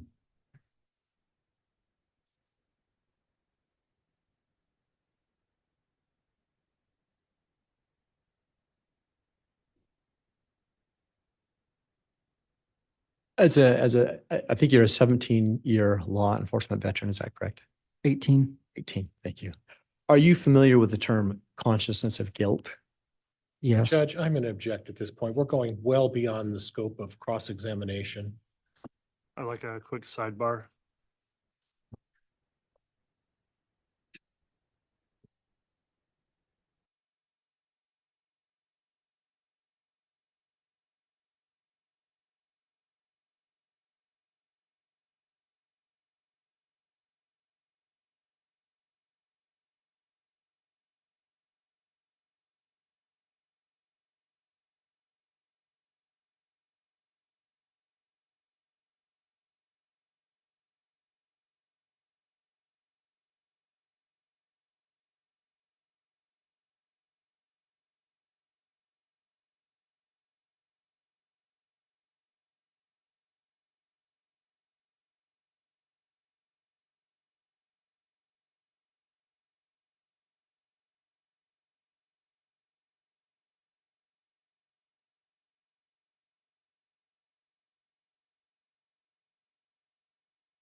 All right, thank you, counsel. After the sidebar, the court is sustaining the objection, and I'll move to strike that last question. So, Mr. Wixom, if you could ask a different question, please. Thank you. Detective Wheeler, if someone gets in a car and flees quickly or appears to, what can that be indicative of? Judge, calls for speculation. Overruled.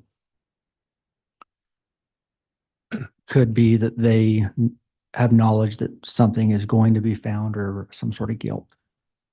Would that go back to that term, consciousness of guilt? Judge, can we approach?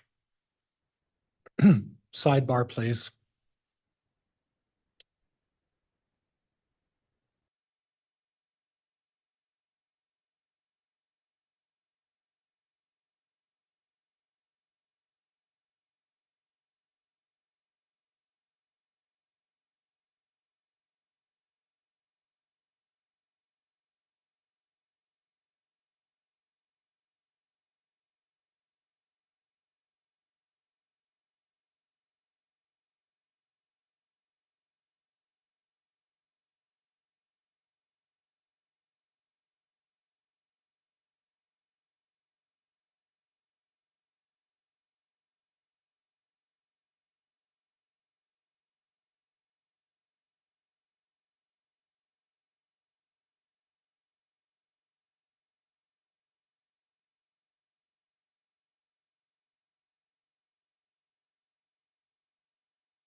All right, after sidebar, the court is again striking that last question. Mr. Wixom, if you'd move on to another question, please.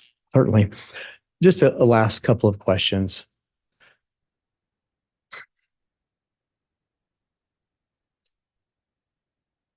Can you explain again the timing of when Mr. Daybell had left the property and as to when you'd found out that JJ's remains had been found?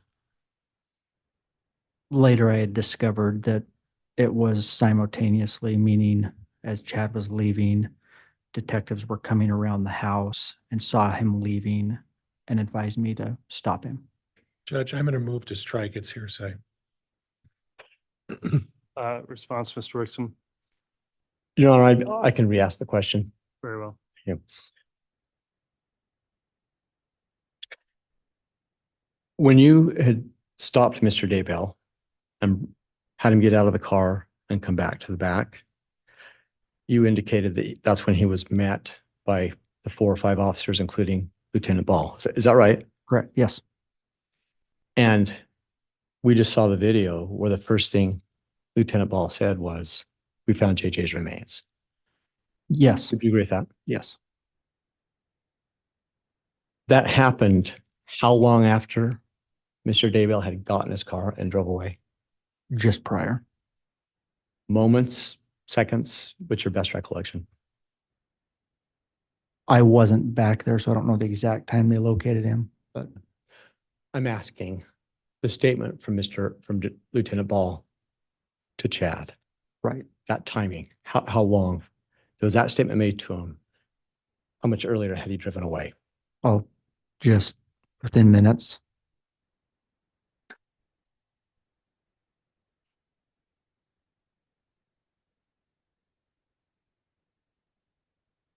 And when you were there helping with Eileen's remains, I think you testified earlier that you weren't directly involved with the recovery of JJ's remains, Correct. but you were on scene and you made observations about that. Yes. Are you aware of whether or not, pursuant to that search warrant or the way the search was conducted, was law enforcement looking inside the house for remains? I'm not aware of that. Okay. I can't testify to that. The whole time were you there, did you see any law enforcement going inside the house? Just at the beginning when they made contact. And then after that, did they all go outside? Yes. Okay. So as far as you are aware, all of the search was happening outside on the property. Yes. Is there any question that you have as to the direction that Chad was looking on your patrol cam when he looks back over his right shoulder? What direction was he looking? Judge, that's a compound question, and he's asking an affirmation from this witness. I'm going to object. Well, on the compound, it's sustained. What direction was Chad looking when he was looking over his right shoulder in the patrol cam? In the direction of the fire pit and pet cemetery. You were asked about this several times by Mr. Pryor. Is there any question that regardless of what else he may have been able to see or look at, that general direction was right at the pet cemetery? Judge, this has been asked and answered by counsel. Sustained. Thank It's you. asked and answered. No further questions, Your Honor. All right. Judge, there were some issues that were brought up. I'd like the opportunity. In limited scope, all out, Mr. Thank you, Pryor. Your Honor.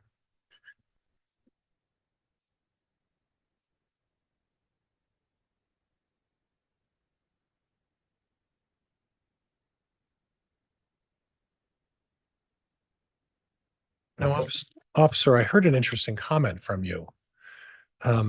As you were testifying, you made a comment that I subsequently learned. Did you talk to anybody about your testimony at the break in this case? No. You didn't talk to any other law enforcement? No. So when you said that you subsequently learned, when did that knowledge come to you? What are you referencing? I'm referencing the fact that you subsequently, now I forgot what the context of that was. We're going to move on, Judge. And it may come to me.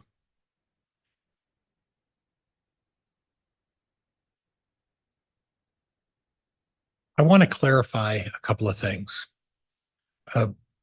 When you say that Mr. Daybell left when he learned about finding remains on his property, was that when he was parked in the driveway? In his residence? Yeah. When he left Emma's residence in his vehicle, shortly after I learned that JJ body was found. Okay. So and that's what I'm trying to clarify a little bit. So Mr. Daybell was parked in the driveway, then he went over to Emma's residence, and it's unclear, and I understand that we don't know whether he was there for an hour and a half or for 2 hours in Emma's residence, right? Yes, And at that point, he didn't know anything about anything being on the property that has been located by law enforcement at that point. Would you agree with that? I don't know what he could see from there. Okay, but he wasn't told by anybody that that they found anything at that point, correct? Not by me, Right, or anybody else. not that I know of. Right. And then when he gets in his vehicle and he drives away, the prosecutor eloquently used the words fleeing, but we don't know what he was thinking at that point, do we? No, And only after he was stopped by you and those other several officers and notified what was going on, that's when he learned about it, after he drove away and after he had driven down the road, correct?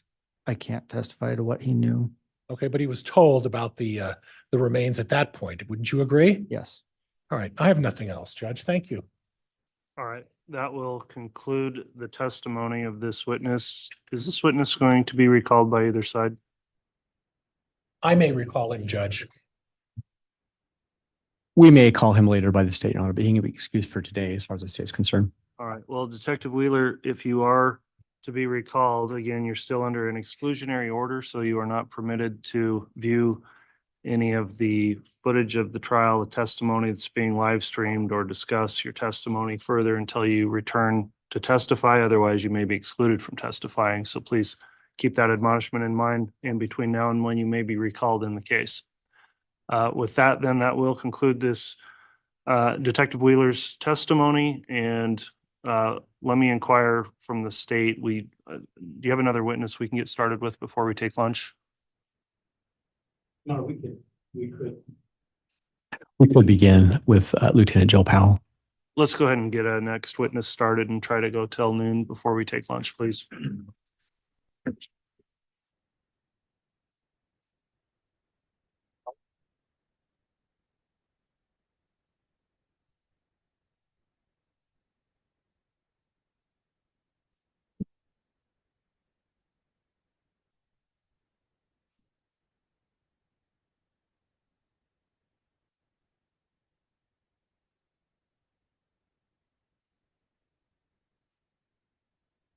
Do you solemnly swear or affirm the testimony you're about to give will be the truth, the whole truth, and nothing but the truth, so help you?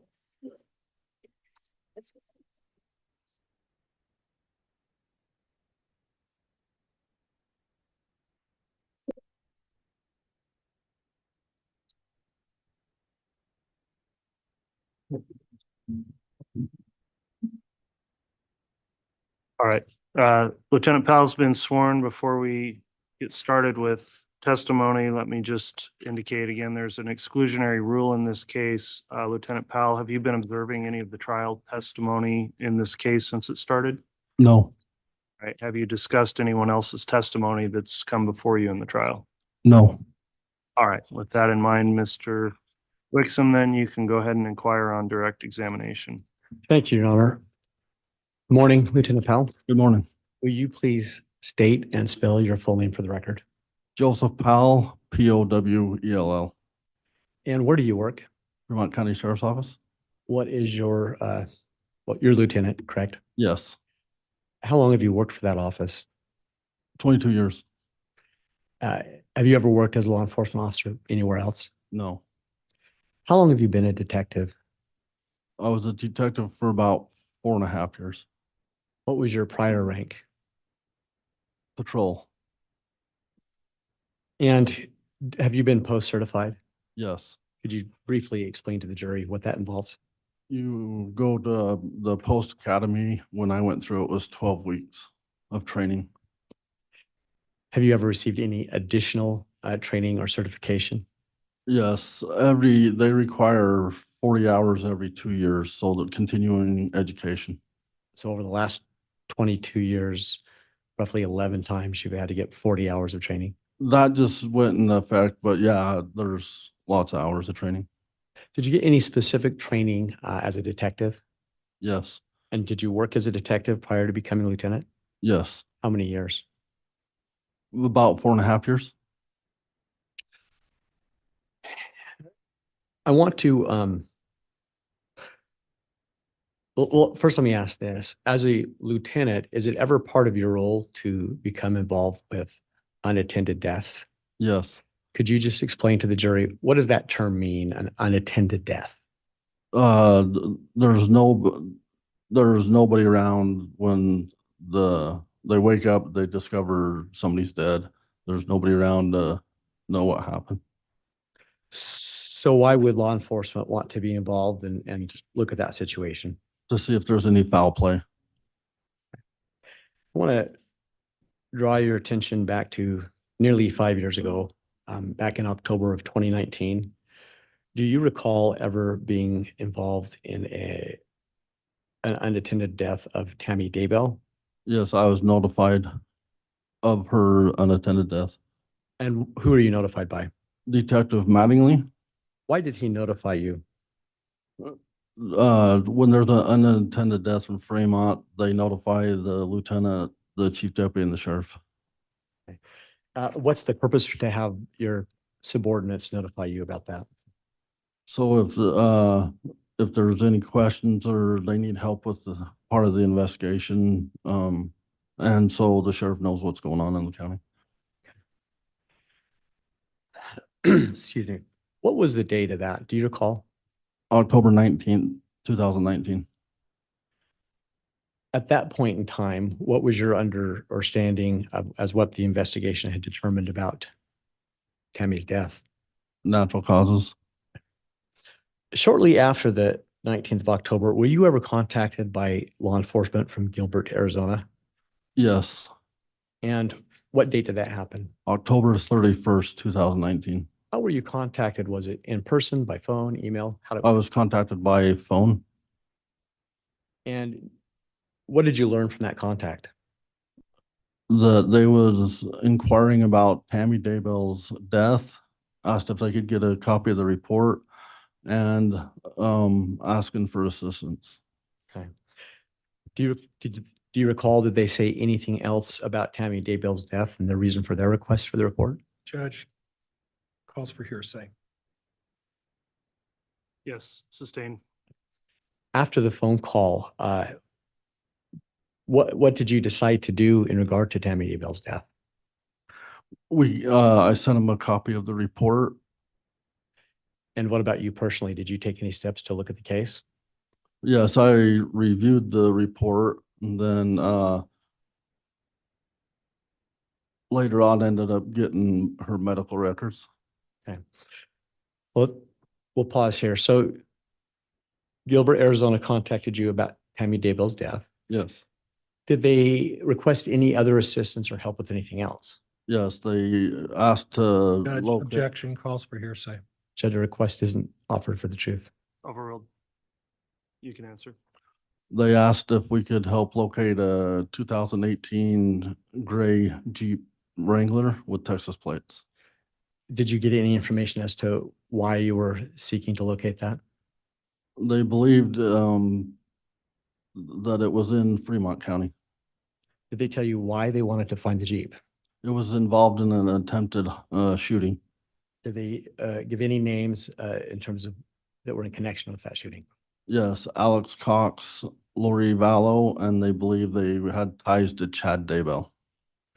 Did the name Charles Vallow ever come up I don't recall for sure. at that time? You At don't that recall? time. So they asked you to look for a Jeep. What did you do next? Drove out they gave me the address of 202 North, 1900 East. It's in Fremont County. So I drove out to that residence. Did you determine who lived there? Chad Daybell. Did you find the Jeep? No, Do you recall what date it was that you drove out there? October 31st, 2019. What did you do after you determined that the Jeep wasn't there? I notified Gilbert that we couldn't locate the Jeep there, and if they needed more assistance to let us know. And did you in fact get more assistance from them? Yes, the next day, November 1st, I received an email asking me to check a couple more addresses. And did you do that? One was a PO box in Sugar City, so I knew it was a post office, so I did not go there. But the next one was 565 Pioneer Road in Rexburg, and yes, we did go there. And what did you find there? We surveilled the residence, but never located the Jeep. When you say surveilled, can you explain that a little bit more to the jury? What your We- process is? We sat a ways away from the residence and watched it and watched for vehicles coming and going, people coming and going.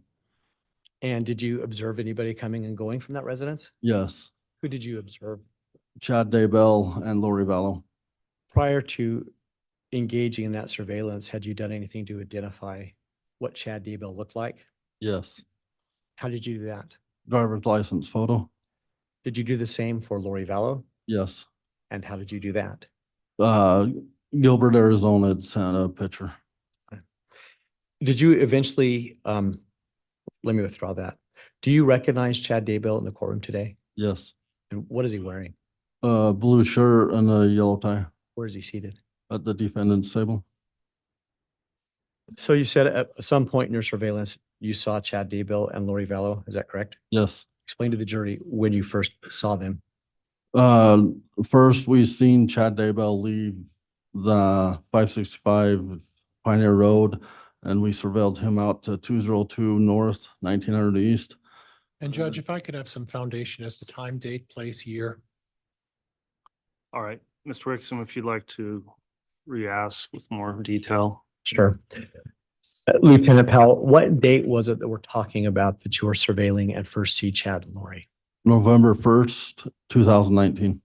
And these addresses that you were surveilling, where were they again? One's in Madison County and one would be in Fremont County in Idaho. And which address was it that you first saw Chad and Lori at?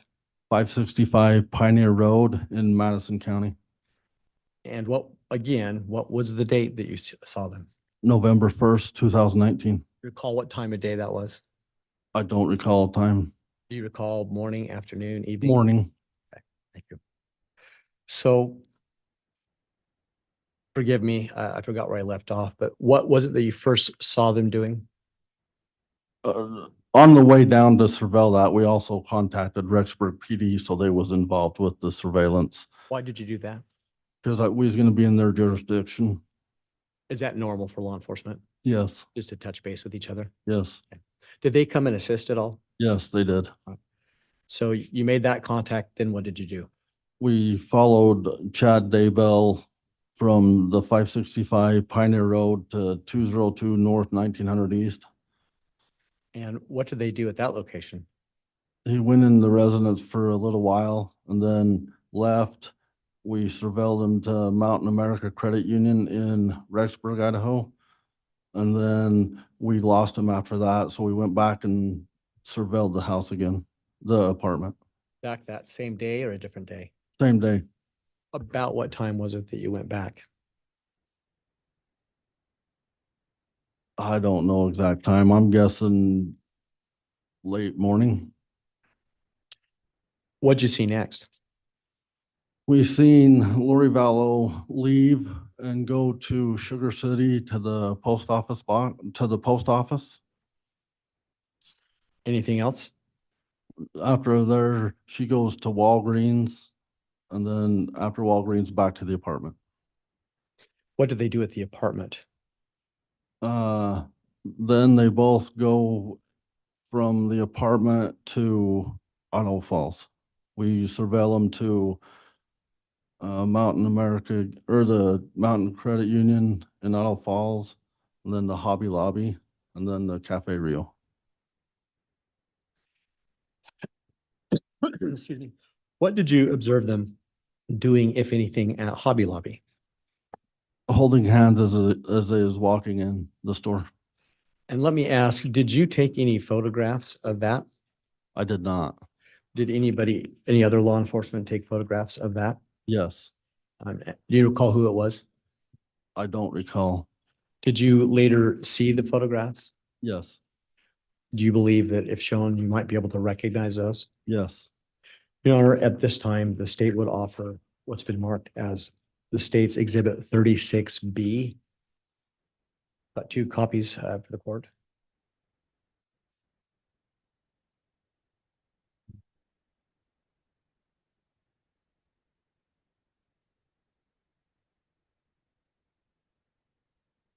Judge, and I'm going to voice an objection for relevance. I'm not seeing the relevance here. All right, if I could if I could view the exhibit, please, before I rule on the objection.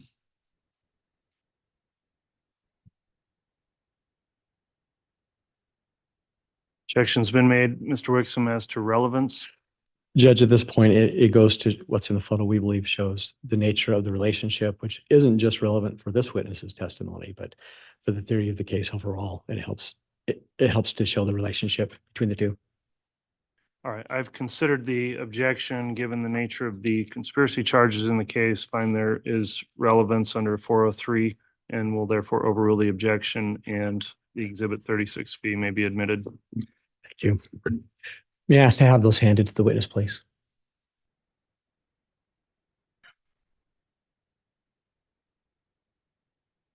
And Lieutenant Powell, even though these have been admitted, just to give context, what do you see in front of you? Chad and Lori walking in the Hobby Lobby holding hands.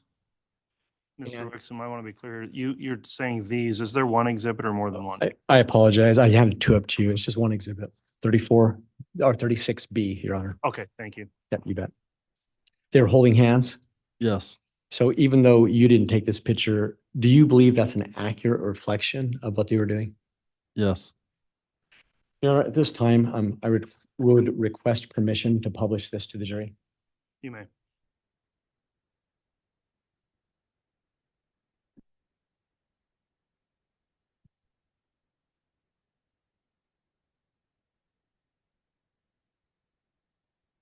So Lieutenant Powell, if you'll please look at the monitor up there, this photo. Since we didn't all have your vantage point, will you just explain again what they were doing to the jury? They're holding hands walking in the Hobby Lobby. Were they holding hands the whole time walking in? Yes. Now, did you go inside the Hobby Lobby? No, we did not. What did you do while they were inside the Hobby Lobby? Waited outside. And how long do you believe they were in there? I don't recall. But did you wait long enough to see them exit the Hobby Lobby? Yes. And what did they do after that? Got in their vehicle and drove over to Cafe Rio. What happened then? Did they go inside? Yes. Did you happen to go inside? Yes, myself and Chief Deputy Gardner went inside. Did you observe them in there? Yes. Your Honor, at this time, the state would offer State's Exhibit 35, which is already been stipulated to be admitted, but 2 copies for the court.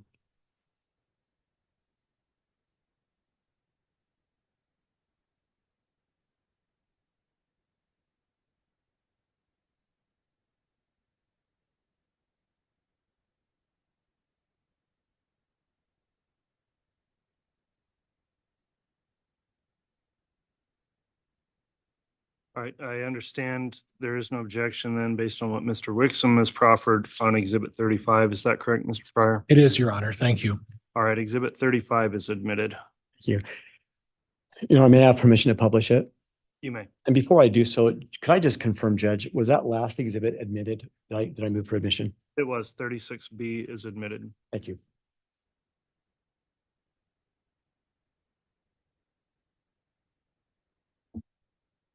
What is that a picture of, Lieutenant Powell? Chad and Lori eating at Cafe Rio. And did you observe anything else about their behavior or conduct together while they're at Cafe Rio? No. What happened after they left at Cafe Rio? We ended the surveillance. Why did you end it there? The time of night and prior engagements people had. Okay. Your Honor, it would now be an appropriate time to stop my direct examination, considering the hour. Yes, let's go ahead and take our lunch break at this time. We will try to do it in an hour, back on at 1, but we'll allow sufficient time for the jurors also to have their lunch and take the break necessary. So we'll come back on after the break. All rise, please.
Thank you. Please be seated.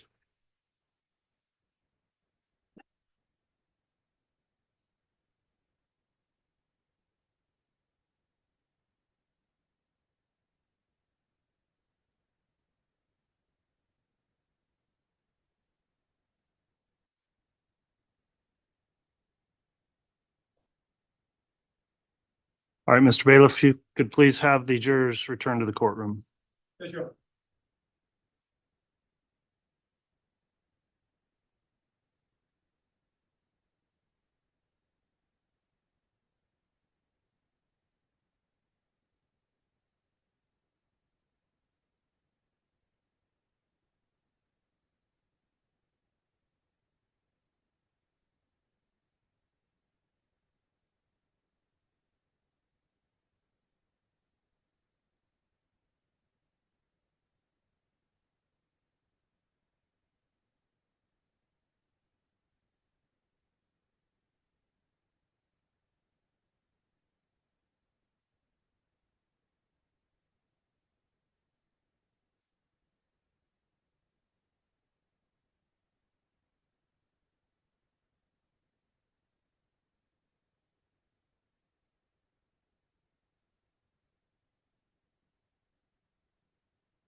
All rise.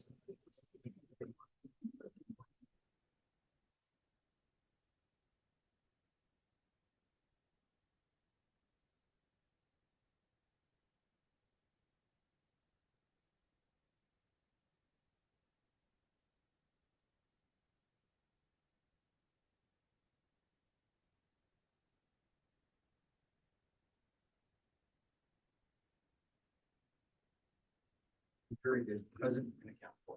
All right, thank you, Mr. Bailiff. Please be seated.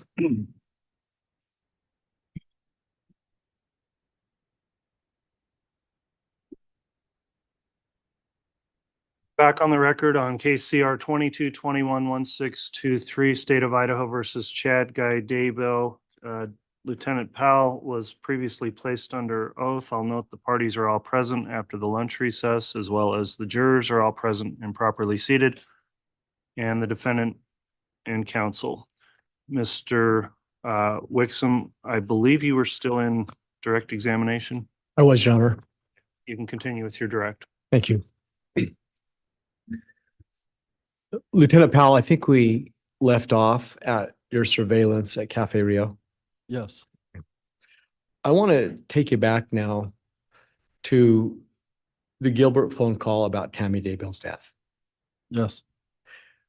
With respect to whatever was discussed there, did that cause you to feel like you needed to investigate Tammy's death? Yes.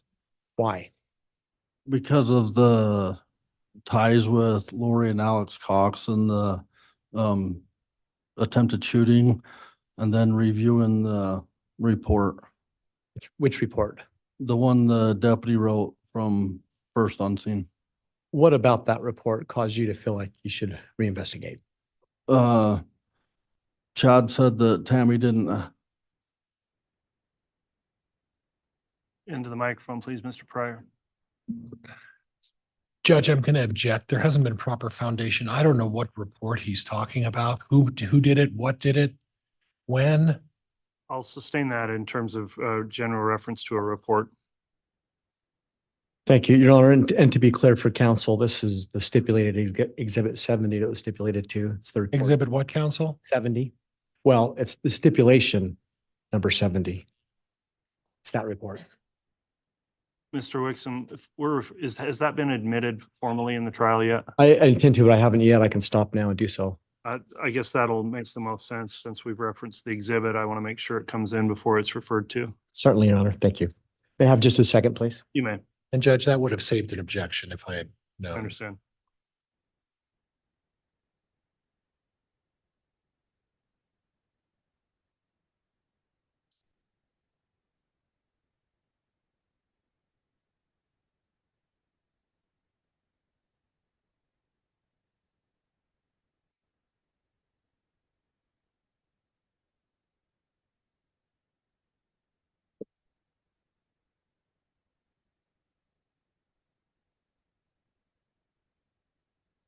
At this time, I'd like to hand up to the court after defense counsel reviews it, a copy of the report from Deputy Allison Greenhall.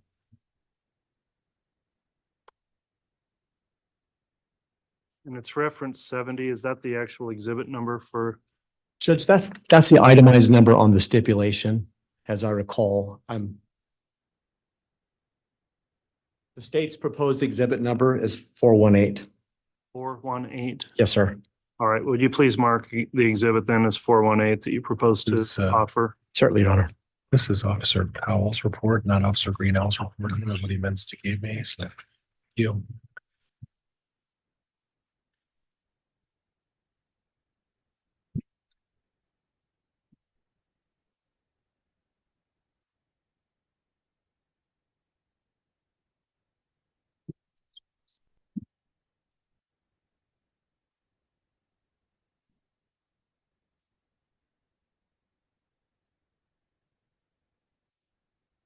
Thank you.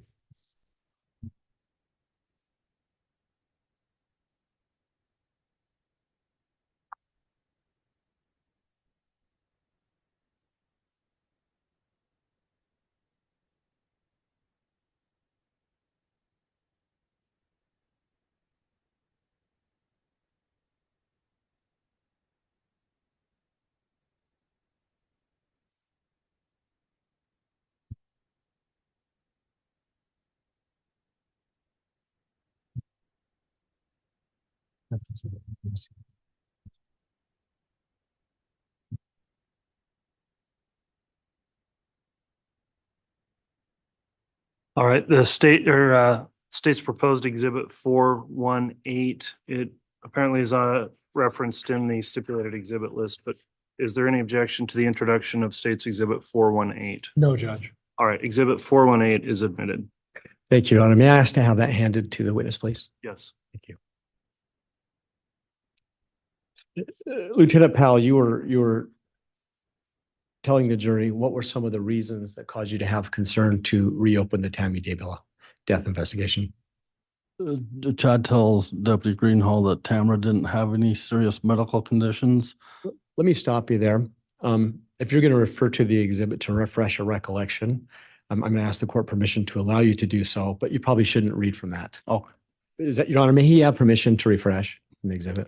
Well, it's actually an admitted exhibit, so Well, if he's got permission to read it, then we'll continue on. you can ask your question, but once it's an admitted exhibit, the jury will have that. Right. Thank you. So go ahead then, Lieutenant Powell. he tells Deputy Greenhall that Tamara don't have any serious medical conditions and that she don't go to the doctor often. Anything else in there that caused you to decide to investigate further? Last time she was at the doctor was 2 months ago for arm injury. Okay. So upon reviewing that, considering the other information, what steps did you take to then investigate Tammy's death? Ran a controlled substance, it's called PMP, Prescription Monitoring Program, where you can run a name and they'll tell you if they're on any controlled substance, medications that are controlled. Is that a law enforcement program? Yes. Okay. What did you find from that? She was prescribed tramadol. Okay. Anything else from that report? Not from that report, no. So what did you do next? Got with the prosecutor and got a search warrant for Walmart pharmacy. Why Walmart pharmacy? That's where it was prescribed to, picked up. What did you find as a result of the search warrant from Walmart pharmacy? She was prescribed fluoxetine and tramadol.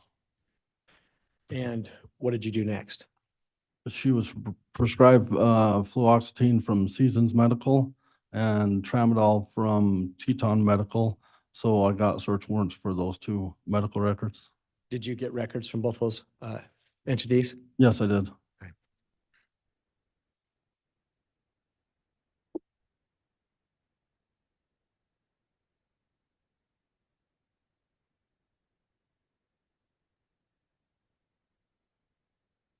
You know, at this time, the state would offer its proposed Exhibit 38 that likewise was stipulated to for admission, which for the record are the records of Teton Medical.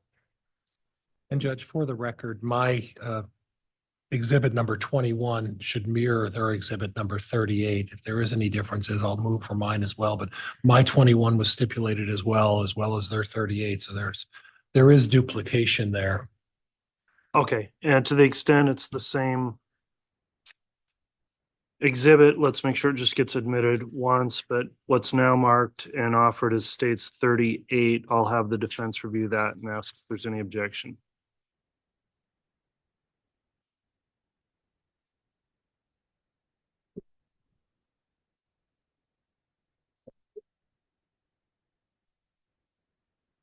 Hang on, one more.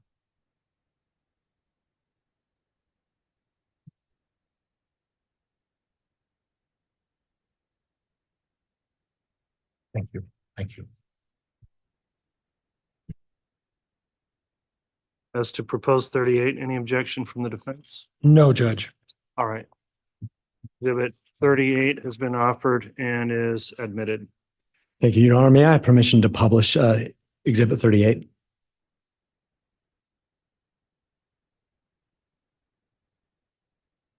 You may, the copy I've got, counsel, is essentially illegible on the second page.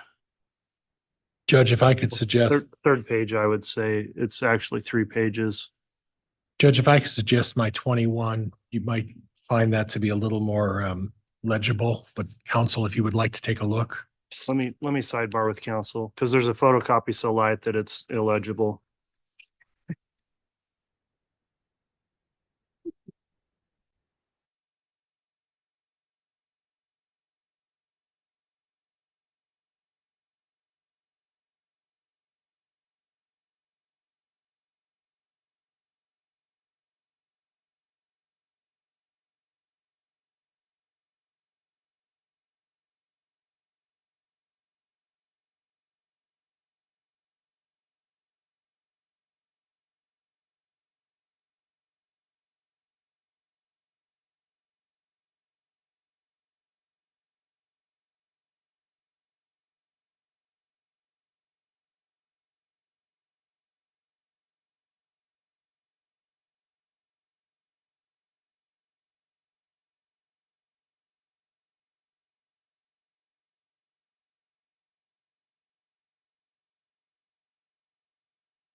Lucky. All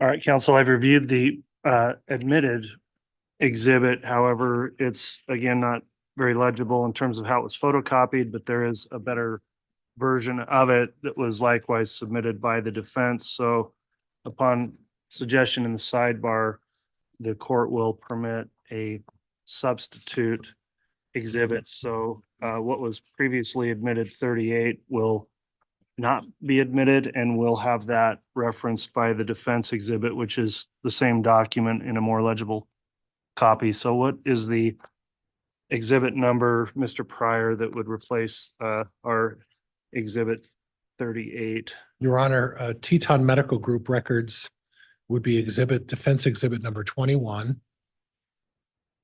Okay. And Seasons Medical Records, which I think council's moving towards, it will be exhibit number 22.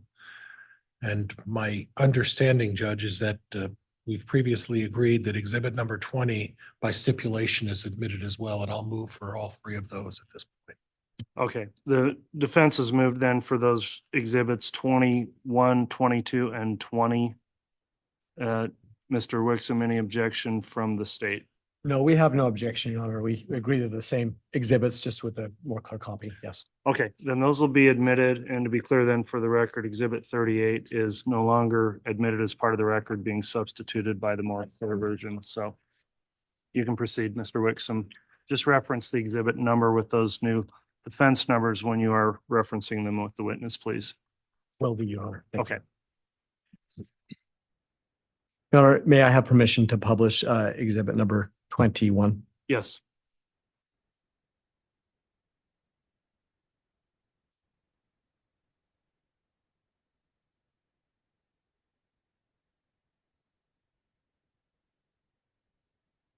Lieutenant Powell, what is it that you see on the screen? The medical records from Teton Medical Group. And can we explain to the jury, in your role as a lieutenant in terms of helping subordinates deal with unattended deaths, is it typical for you to get medical records and look at them? Yes. And you're by no means a doctor, correct? No. But you do review them to see if you can discern anything about the subject's health? Yes. What did you see in this Teton medical record about Tammy Daybell's health? The past medical history was just anxiety, depression, and anemia. Other than that, everything appeared to be normal. So when you, when you sought a warrant for these particular records, how many years time span did you ask for? 2 years? Was this the only record that was returned? Yes. What's the date on that record? 9/6 of 2019. Does that indicate anything to you about Tammy's health status? She was healthy at the time that she was at that doctor. What about the fact that this is the only record? Does that tell you anything about her health status? It appears she's healthy. Your Honor, may I now have permission to publish the exhibit number 22? Yes.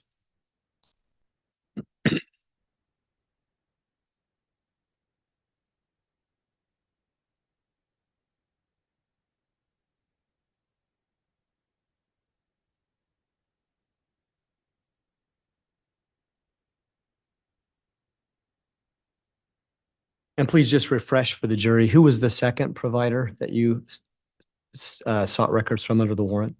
Seasons Medical.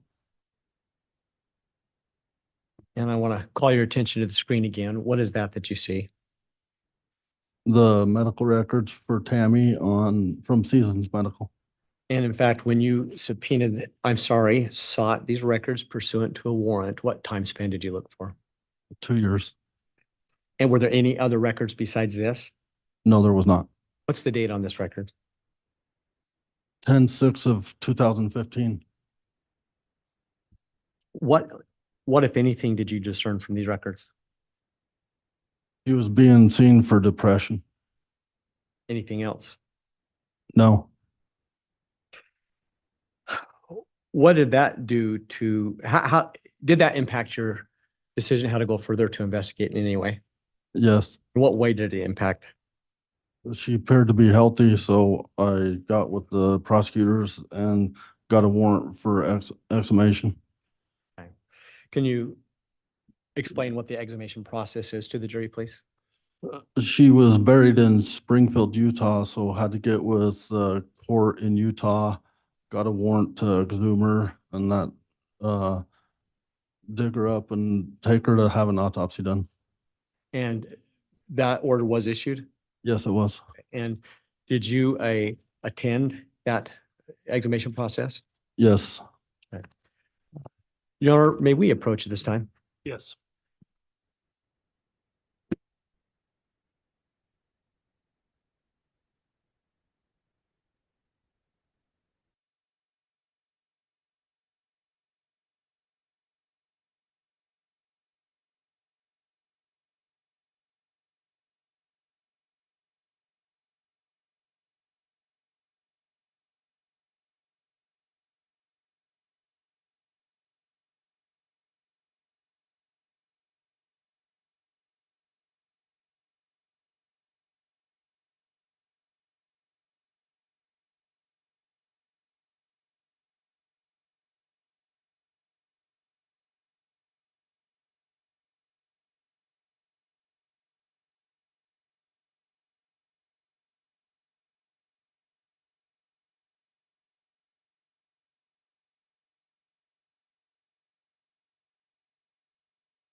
Thank you, Judge. Your Honor, at this time, the state would offer up to the court what we believe is a stipulated state's exhibit 37A through 37H. We've got 2 copies for the court.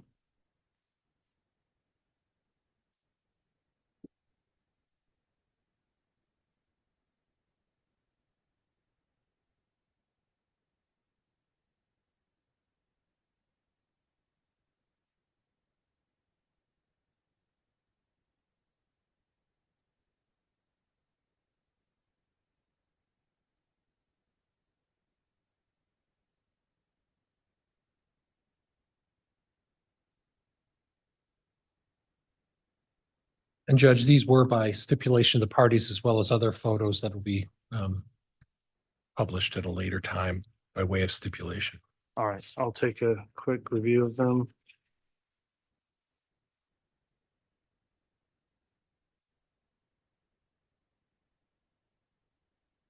Judge, for the record, my exhibits in that regard will be item number 23, 23A, 23B, 23A through D. You'll be my corresponding, and if there's any that aren't presented. Okay, once you get there, Mr. Pryor, I'll have you offer them individually so we keep track of the exhibits.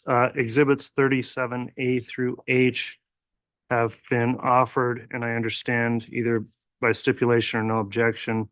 The defense has no objection to these being admitted. Is that correct? That's correct, Your Honor. All right, exhibits 37A through H, all individually are each admitted. And Mr. Wixom, you can continue. Thank you. Your Honor, may I have permission to publish various parts of this exhibit? Yes. Thank you. Lieutenant Powell, I think we had left off with you explaining why you were going to do the exhumation.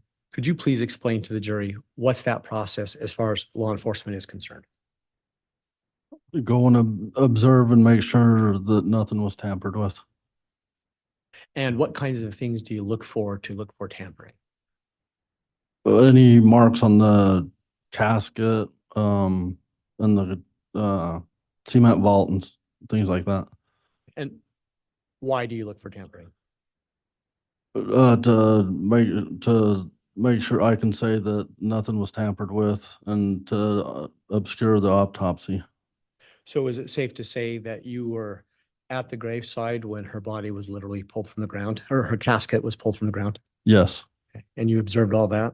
yes, Now, did you personally take photos of that process, no, but you were present the whole time? yes, And you've seen the photos that were taken? yes, And they've been admitted, but the photos, you'll be able to say if they were accurate depictions of what was happening?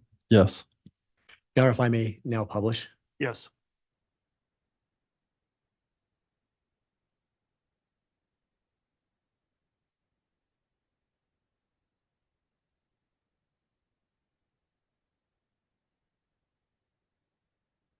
Lieutenant, can you please just explain to the jury, what are we looking at? The backhoe getting ready to start digging the grave out. And this is Ms. Daybell's grave. Yes, And where is this again? Springfield, Utah. Now I call your attention to what's been marked as 37B. What's that? The backhoe digging the grave. 37C. Them lifting the cement vault out of the grave. 37D. The cement vault. 37E. The lid taken off the cement vault and the casket. 37F. The inside of the cement vault. And I'll stop there. In the course of your observation of this part of the exhumation, did you see any tampering? No, What did you look at? the edges, and then you seen all the roses and stuff still on top of the casket. Did you examine the casket as well? Yes, Did you see any indication of tampering there? no. And then once the coffin was removed from the vault, what happened with the coffin? It was loaded and taken to the medical examiner's office in Utah. And this 37, sorry, G, is that a picture of the loading of the coffin? Yes, Now, you said that coffin was taken to an ME, to a medical examiner. yes. Did you ride in the hearse at that time? No, I followed it. Did the hearse and the coffin stay within your line of sight all the way to the MEs? Yes, And in fact, did you go inside when they put the casket in? yes, Did you observe the autopsy? yes, And so therefore, did you also observe the removal of Tammy's body from the casket? yes.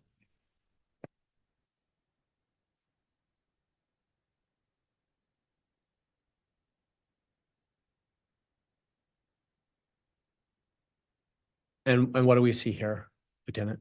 Tammy Daybell's body. Okay. Did you, at that point in time, look for potential tampering? Yes, Did you observe anything? no, And was Tammy's clothing eventually removed from her? yes, And did you have an opportunity to view her body before the autopsy began? yes, And did you see any signs of tampering at all? no.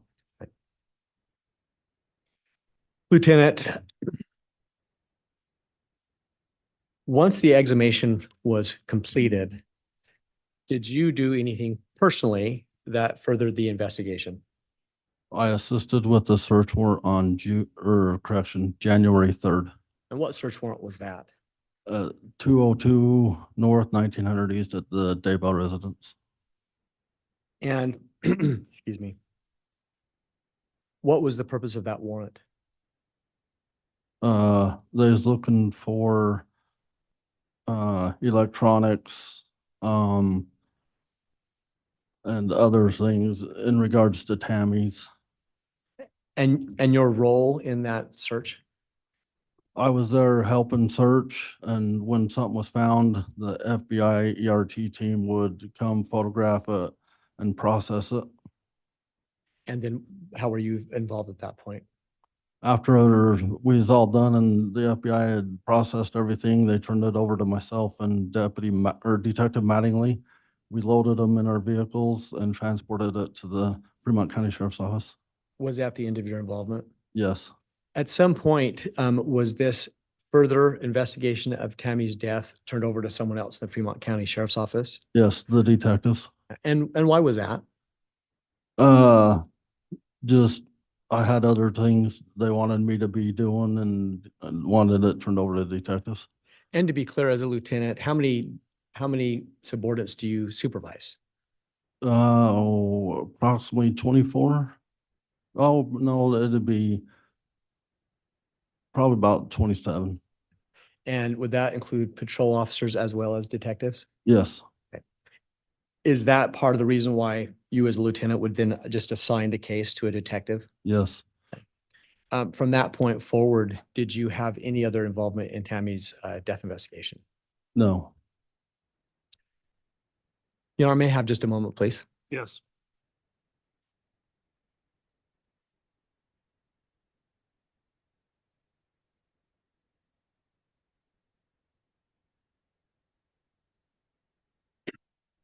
You know, at this time, I don't have any further questions for direct. I did want to inquire if the two exhibits that I had been turned back into the court. I see the marshal shaking his head, yes. Yes, we do have those. Okay, thank you.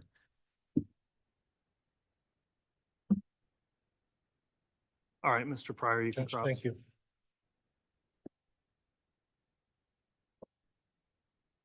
Once you're set up, Mr. Pryor, in order to maybe make things a little more efficient with your proposed exhibits, I'd like a brief sidebar with counsel before you start cross, just to discuss exhibits you've mentioned. Okay, Judge.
All right, counsel, thanks for the sidebar on that.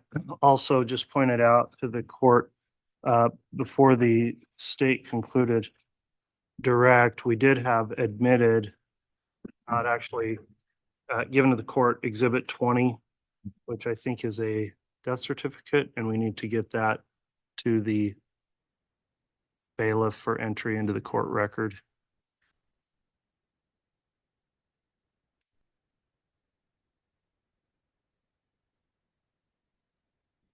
All right, thanks, counsel. And you can commence with your cross-examination then, Mr. Pryor. So you've, officer, you've spent 22 years with the Fremont County Sheriff's Office, is that right? Yes. I'm sorry, Mr. Pryor, but can you speak into the microphone, please? And I've been warned about this, Judge. Thank you. Sorry. School. You spent 22 years with the Fremont County Sheriff's Office, is that right? Yes. And the last 4.5 years has been as a detective, is that correct? I'm a lieutenant now. I'm sorry, lieutenant. 4.5 years as a lieutenant. No, about 7 years lieutenant. I was 4.5 years detective. Okay, that's what I thought I said. And then 7 years as a lieutenant. Yeah. Okay. So you don't get on the street and do patrol or anything like that, is that right? I do cover shifts, yes. Okay. And are you equipped with a camera in your automobile? No. Are you equipped with a body cam? No. That's not standard issue for you folks? Not for me. I do not have one, no. Are there occasions when you feel that you need to have a body cam or a recorder? Yeah, there's possibly some, yeah. Okay, and would one of those be when you're interviewing witnesses or taking statements from people? Yes. And the purpose of that is to make sure that you get the statement accurately. Would you agree with me? Yeah. But there's also an aspect of that when you have a recorder or a body cam, there's no likelihood that what someone says to you could be misinterpreted. Would you agree with that? Will you repeat that one more time? Well, if you have a body cam or a recorder and you're interviewing someone about an important topic, well, like this case, when you interview witnesses, you want to get the facts right from what they said, correct? Yes. And it's important that you get the facts right when they tell you things, right? Yes. And it's also important that it's a tool that you use to ensure that everybody's playing on the same page. Would you agree with that? Yes. Okay, so it's generally a very good idea to use a recorder or a body cam when you're dealing with subjects or people that where there's serious consequences, correct? Yes. And in this particular case, this is a serious case, right? Yes. You've never been involved in as much of a serious case as you've been in this case, correct? No. Most serious case you've been involved in 22 years, right? Yes. So I would assume you took precautions that when you interviewed witnesses, you took the necessary step to make sure that you had a recorder with you. Is that right? Yeah. Try to, yes. Okay, try to. Okay.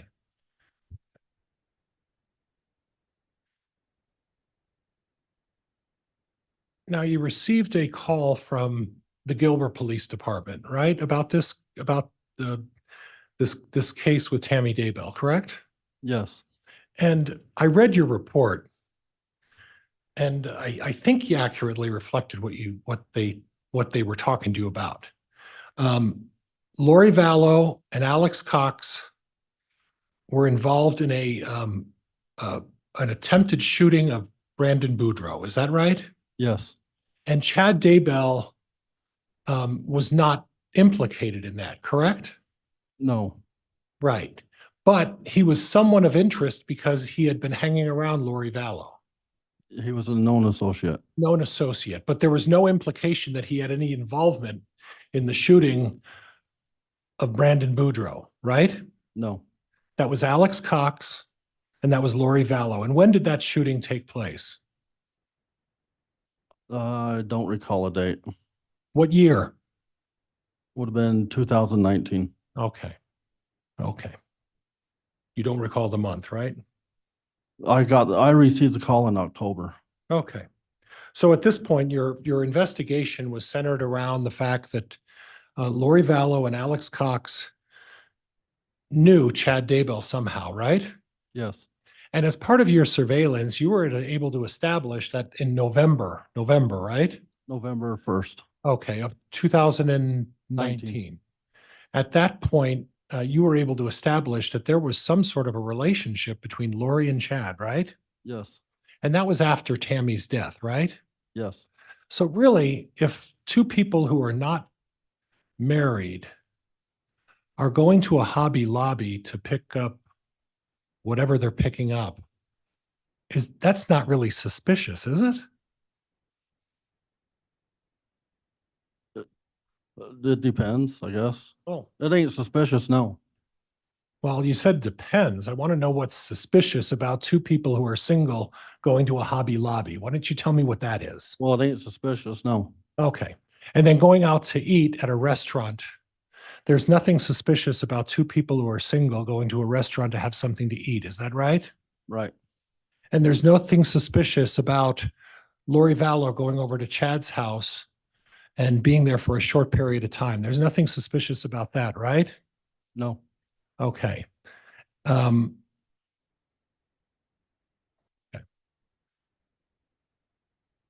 So I'm having some difficulty here.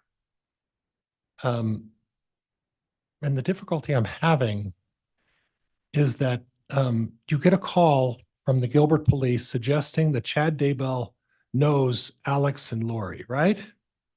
Yes, And based on the fact that they know them, you get an order from a judge to dig up Tammy Daybell, right? with the medical records and everything, yes. Okay, with the medical records and what's the everything? Chad saying that she was there, she had no medical issues. Okay, all right. Judge, could I have, Judge, could I have exhibit number 21, please? Yes.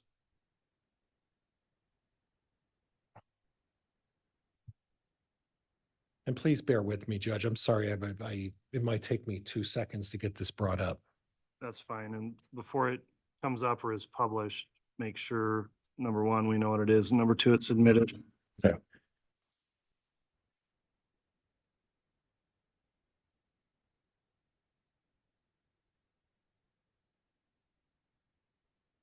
And officer, it's previously been admitted, Teton medical records, that's the medical records you subpoenaed, correct? Yes, All right. And 21 is already admitted. So It is, Judge, and I'm going to go through 20, 21, and 22. That's, all right. Thanks for clarifying. Those are all admitted. So you can publish without permission, Mr. Pryor, if you'd like.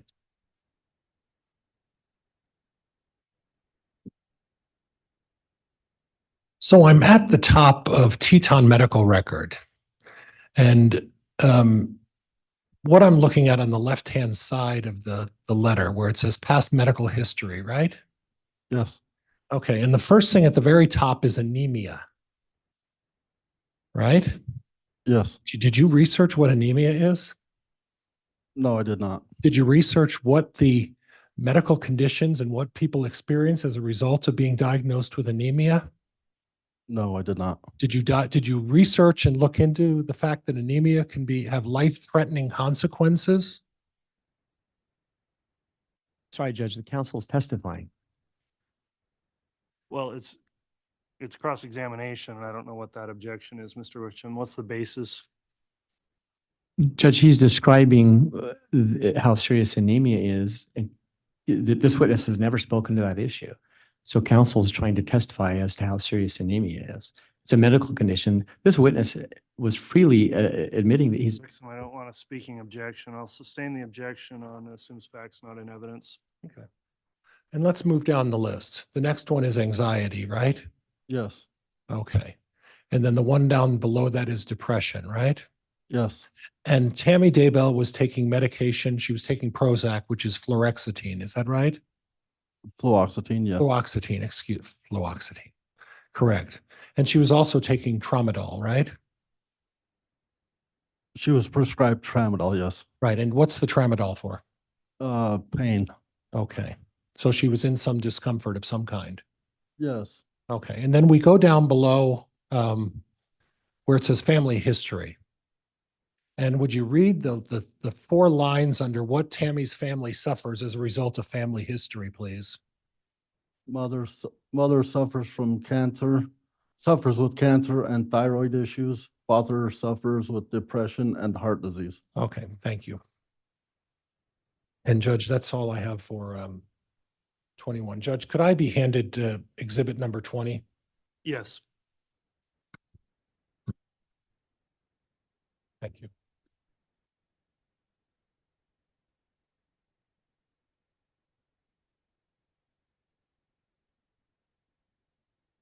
And Judge, again, this has been previously admitted by stipulation of the parties. It is admitted, yes.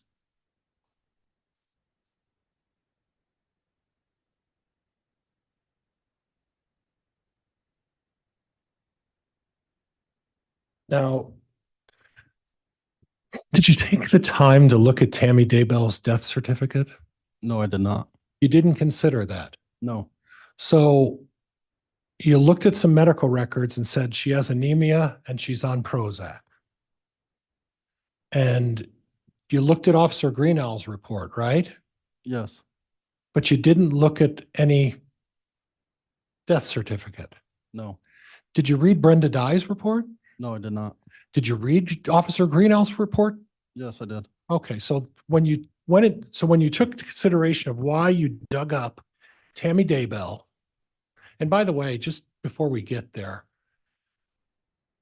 Tammy Daybell's children were never notified that you were digging their mother out of the ground, were you? No, there was not. Yeah. So her own children were not advised that. Overruled. So her own family were never advised that you're digging their mother out of the ground without letting them know in any shape, form, or opportunity to respond. Is that right? Yes, I'd like you to look at the certificate of death, and I'm going to point down to where it says the cause of death. Do you see my arrow down there? yes. Okay. And the cause of death, they list 2 things on the cause of death for Tammy Daybell's death. And would you read those out loud, what those 2 are? Cardiac event and pulmonary edema. Okay. Heart issues, right? Yes, And you saw that in the medical history of Tammy Daybell, her father had a history of heart disease, right? yes, So you didn't take that into consideration when you decided to dig Tammy up out of the ground, right? no, I'd never seen this before. You never looked at it. No, You never talked to anybody about what the death certificate said before you decided to have her dug up, right? correct. And you went in front of a judge and you put on testimony to justify digging her up out of the ground, and you didn't even as once look at the certificate of death, did you? No, Okay.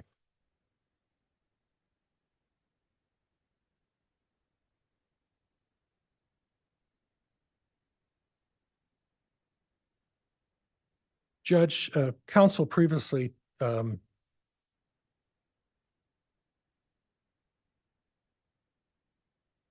discussed Officer Greenow's report, and for the life of me, I don't see the exhibit number on that, but it was admitted. What is it? I believe it was 418. 41A. 418. still sitting right here, Your Honor. Oh, 418 still up on the, And Judge, could I have the bailiff take back exhibit number 20 yes. and exchange it with me with the, And yeah, 418 was still up there, so. thank you.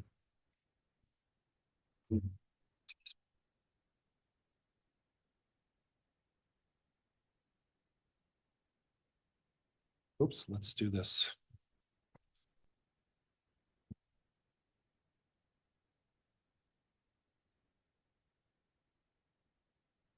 Size, okay.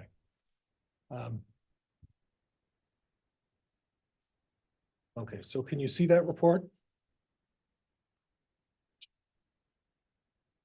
Yes. Yeah. Yes.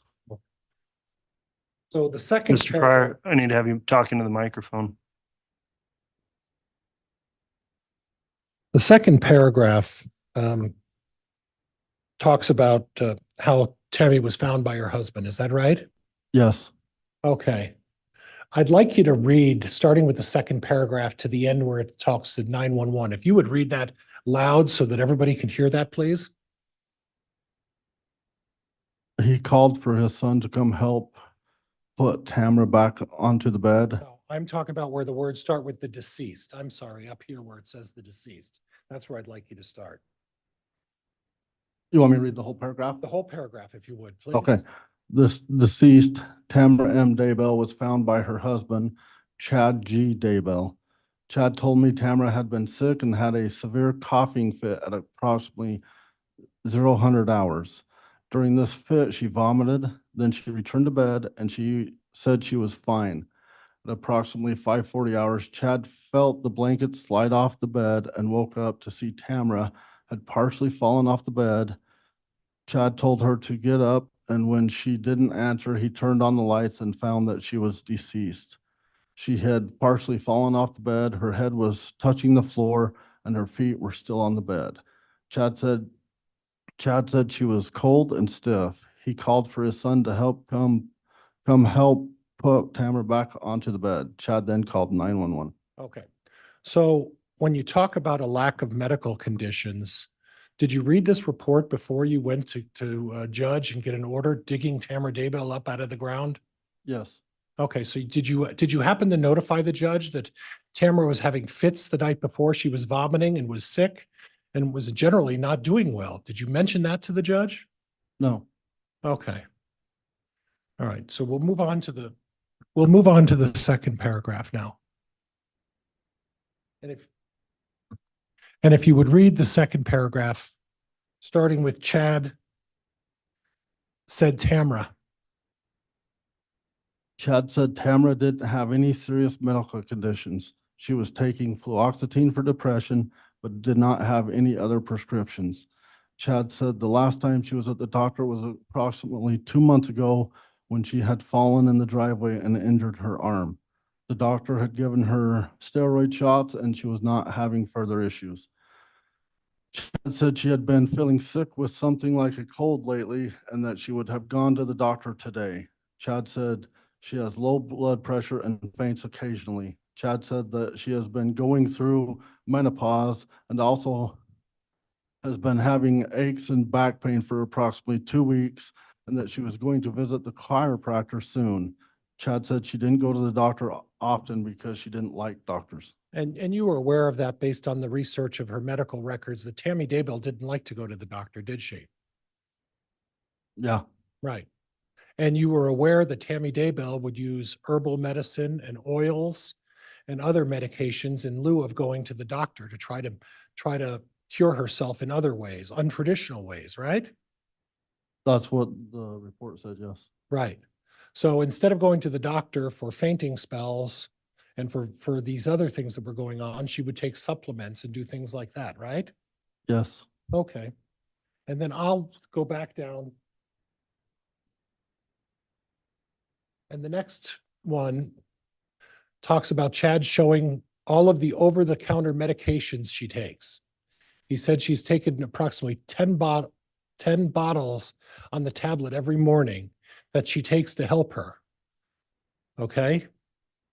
And then read the last line where it says most. In that paragraph I just read, where the last sentence says most of what was. Most of what was in the cupboard. Mr. Pryor, you turn that sideways so he can't read. Sorry, that makes it tough, doesn't it? I was trying to pull one on you, apparently.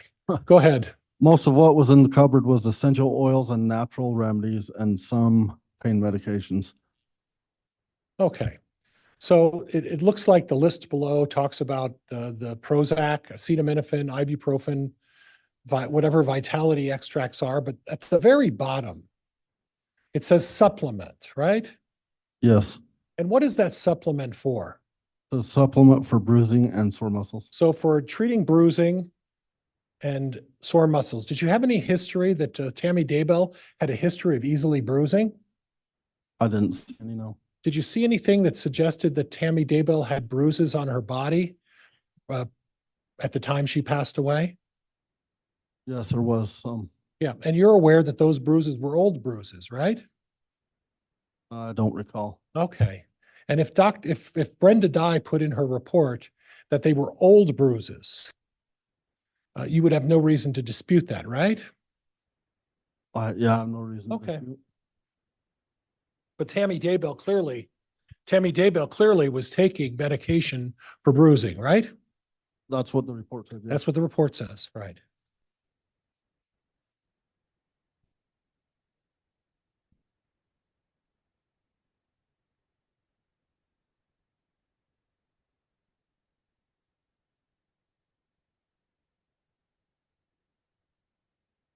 And we're going to try to do this, see how skilled I really am. Okay. But at the very bottom, it starts with the last sentence. I was later advised by the coroner. If you could read that for me. I was later advised by the coroner that Tamara's son told her he also takes fluoxetine from the same bottle as his mother. I was also advised that Chad told the coroner that sometimes Tamara had minor shaking fits consistent with seizure activity. Tamara's daughter Emma also advised the coroner that she takes clogging classes with her mother, and her mother has seemed to slow down in her movements in the last couple months. Tamara had also been saying she felt out of her body recently. Okay. So again, Mr. Daybell is talking to the coroner or Officer Greenall, and it talks about the fact that Tammy's having seizures and that she's having fits shaking, and that her daughter is saying that she's slowed down and she's not able to keep up and that she's been feeling out of sorts, right? Yes, And based on that, you didn't take that into consideration when you decided to dig up Tammy Daybell, did you? no, Okay. The next sentence, with I advised. I advised the coroner of everything I had learned from my investigation, and she agreed that the death was a natural one. Stop. I advised the coroner of everything I had learned from my investigation and agreed the death was a natural one. That's Officer Greenall, right? Yes, So that according to Officer Greenall, in discussing this with the coroner and with all of this information, came to the conclusion that Tammy Daybell's death was a natural one. Right? yes, And you didn't report that to the judge when you decided, and it's not this judge, you didn't report that to the judge when you decided to get a warrant to dig Tammy Daybell up. You didn't mention that to the judge, did you? no,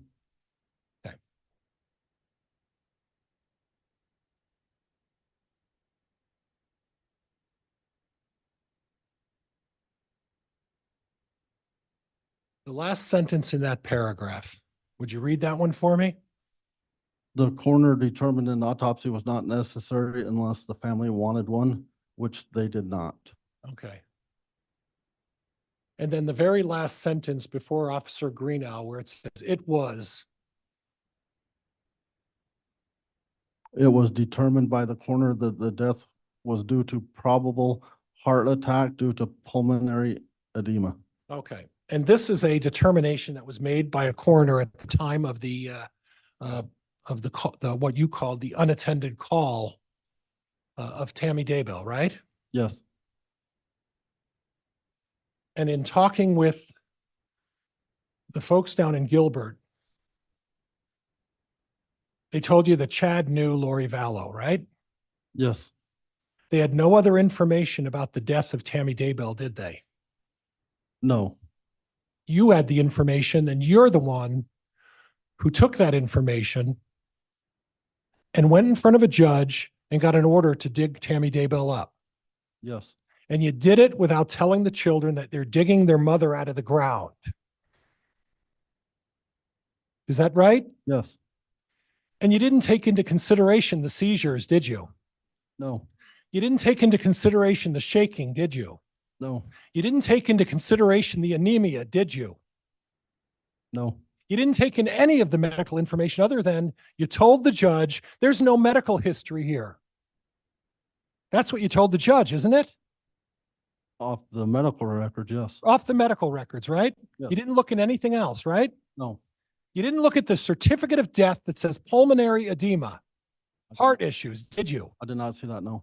You didn't see it or you didn't look? I didn't look. Judge, I'm done.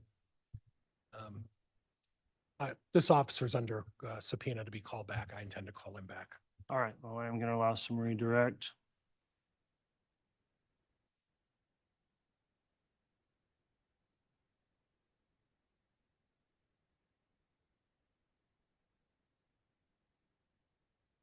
Lieutenant Powell, excuse me.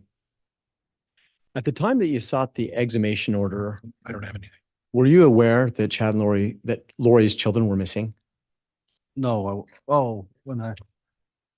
I believe yes. Were you aware that Chad and Lori had a quick marriage after Tammy's death? Judge objects. It goes beyond cross. Overruled. You can answer that. Will you repeat the question, please? At the time that you did seek the exhumation order, had you become aware that Chad and Lori had had a quick marriage right after Tammy's death? Yes.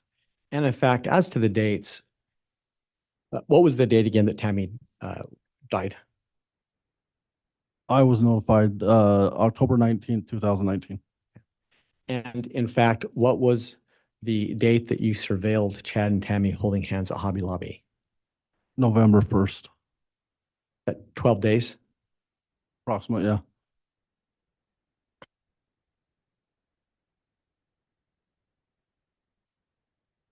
Mr. Pryor asked you several questions about Ally Greenhall's report.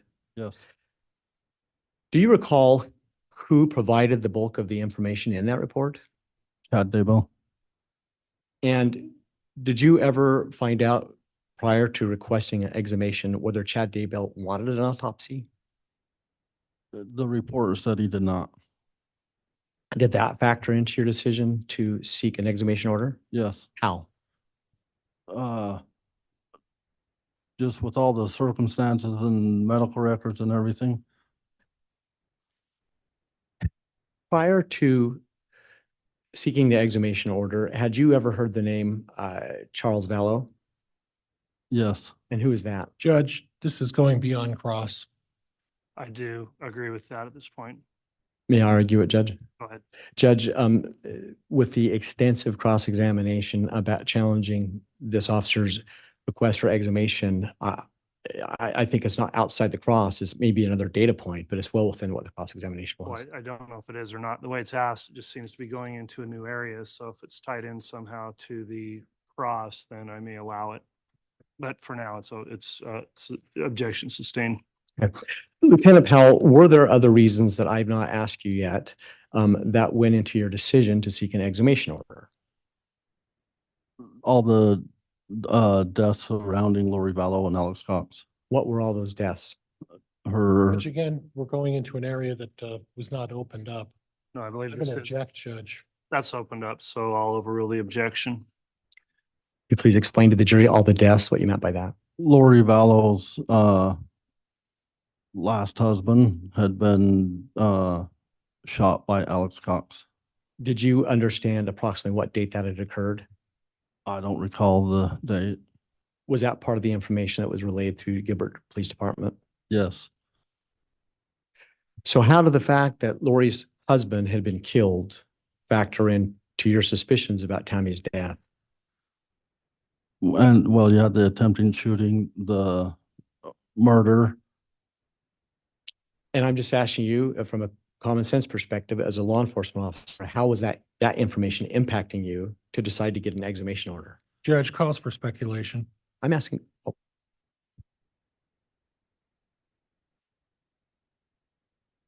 Give me a second. Overruled. you may answer the question. Will you repeat that? I'm just asking from a common sense perspective for you to please explain to the jury why all of that information bolstered your thinking that you needed to seek an exhumation order.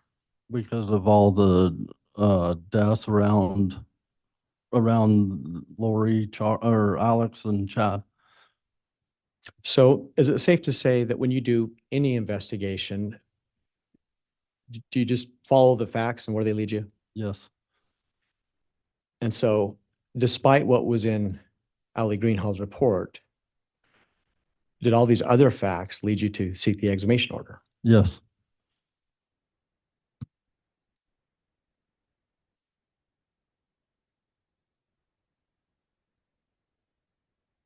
And to be clear, you were asked several questions about the death certificate yes. and who issues a death certificate typically. The coroner?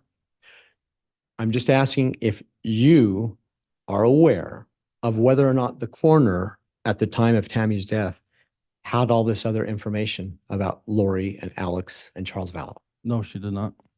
Objection, Judge. There's been no basis to establish where that knowledge comes from. Moving to strike. Yeah, the objection did come in late, but I will sustain the objection for lack of foundation and I will strike the answer. So I'm instructing the jurors to please disregard that last answer.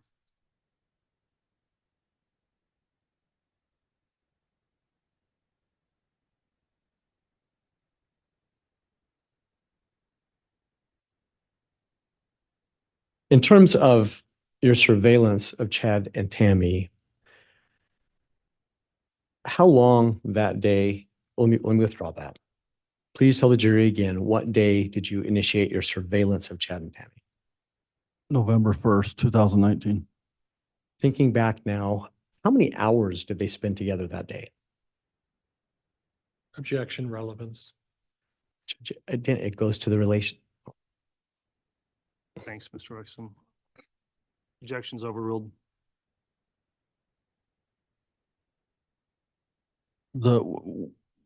I'd say approximately 4 to 6 hours. And were they riding in a car together? Yes, when we surveilled them to Idaho Falls, there was. Did you happen to notice if there were any children with them at the time? No, there was not. You never saw any children with them at all? Never seen any children.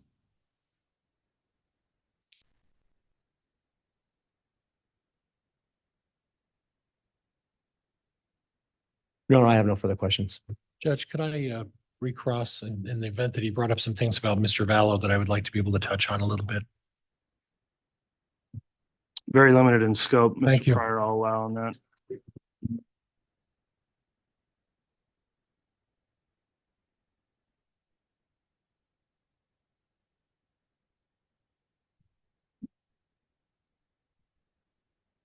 Officer, you made an interesting comment about Chad Daybell and Alex Cox. Are you aware that Chad Daybell is not implicated in the murder of Charles Vallow?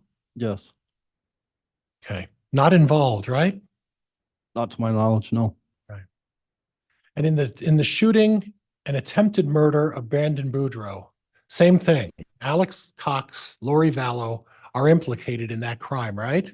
Yes, And Chad Daybell is not implicated in that crime. Is that right?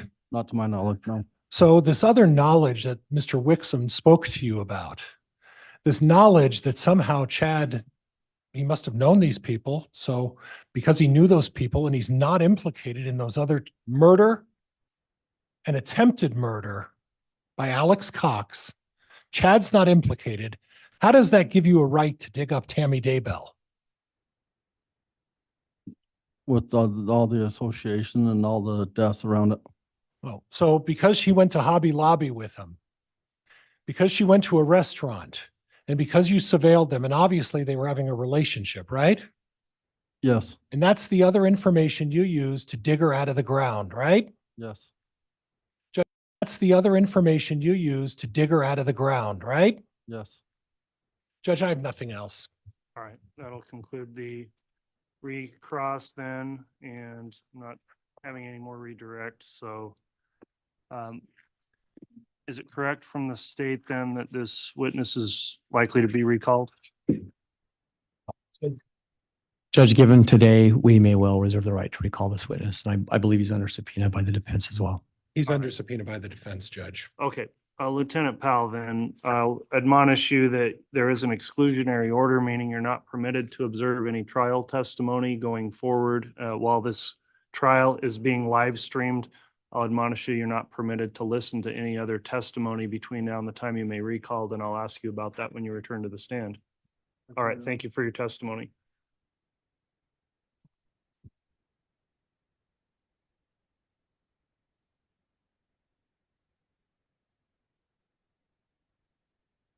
All right, council, we are going to go till 3:30 today. Does the state wish to start in with another witness and take an afternoon break shortly, or would you like to do that now?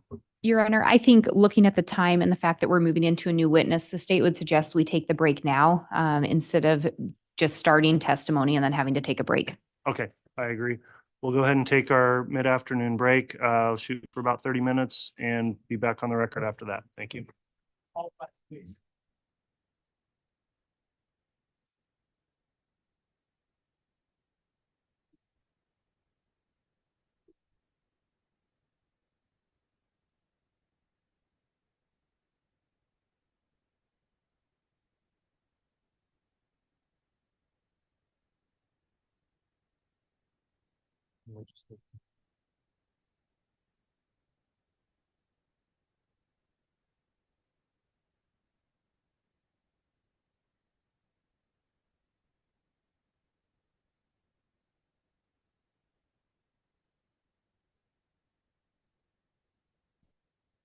Okay, folks, so we'll be back at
Thank you. Please be seated.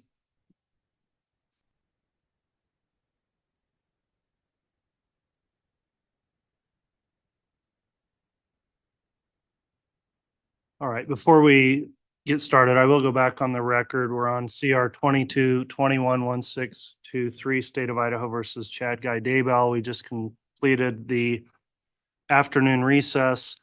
I do want to remind everyone in the courtroom, there's a courtroom conduct order governing these proceedings so that they can go without issue and, most importantly to me, without disturbance of our jurors.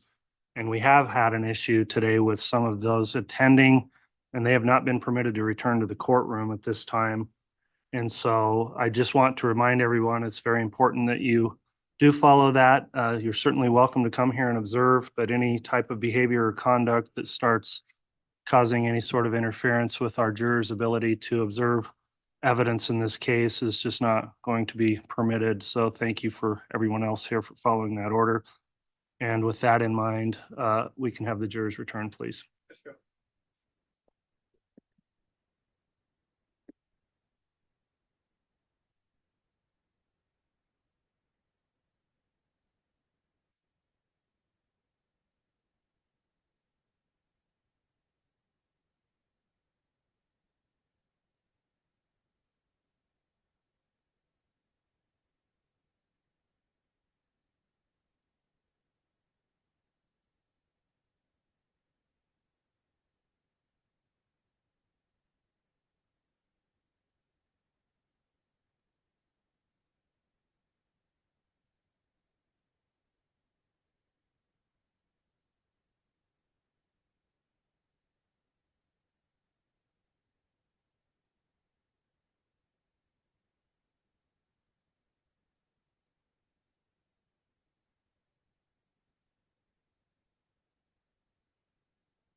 Jury's present and accounted for. All right, thank you. Please be seated.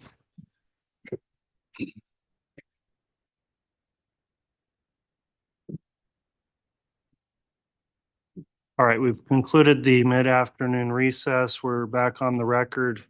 Parties are present, ready to proceed. The state is still in its case in chief, and I understand have another witness to call this afternoon. Will that be? Yes, Your Honor, the state will call Nicole Heidemann. All right, and please be mindful, counsel, we will conclude with testimony today at 3:30.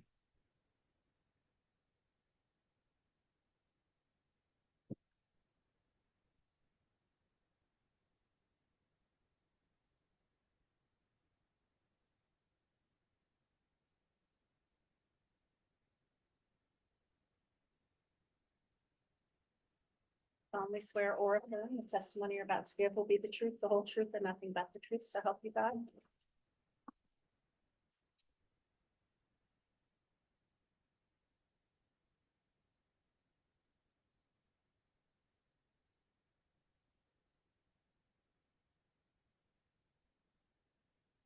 Great, thank you.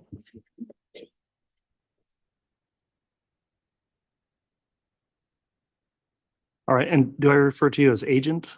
I'm a tactical specialist.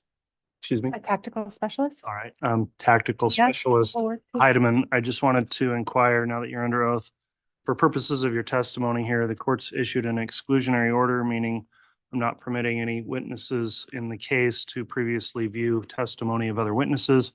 We are live streaming these proceedings, so I'm going to inquire whether or not you have reviewed or watched any of the testimony in this trial thus far. I have not. Very well. Thank you for answering that. Ms. Blake, if you'd like to inquire, you may. Thank you, Your Honor. Will you please spell your name for the record? Nicole, Nicole, last name Heidemann, Heideman.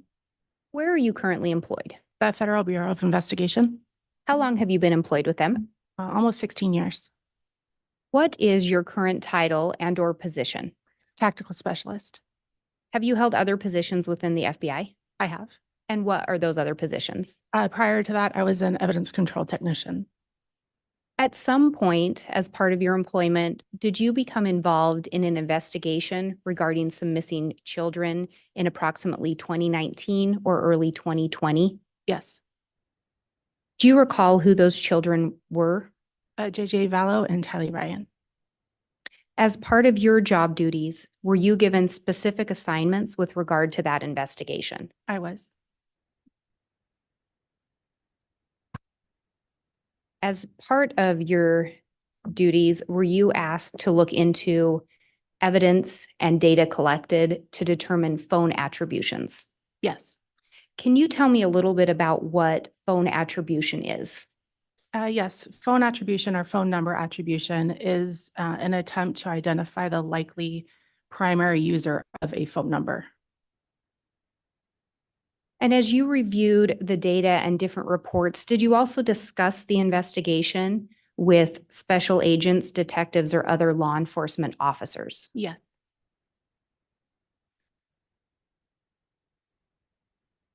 And in preparation for your testimony today, have you prepared an exhibit?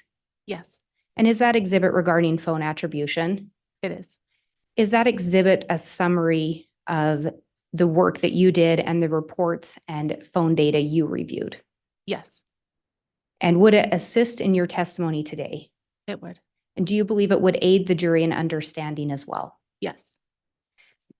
Your Honor, I'm going to ask that the witness be handed State's Exhibit 186. I will indicate defense counsel has been provided a copy. I have a copy for the court, the witness, and the witness to review. Thank you. I would also indicate this is actually a printout of a PowerPoint. I have the jump drive that's also been marked as State's Exhibit 186 that contains the same information. All right.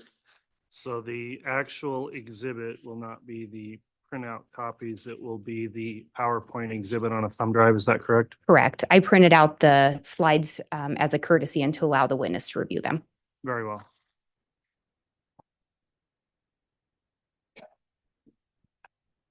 Thank you, sir. And do you mind just looking through those if you would?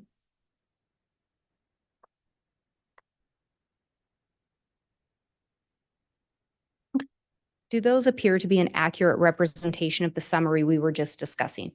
Yes. Your Honor, I would ask for the admission of State's Exhibit 186. Any objection?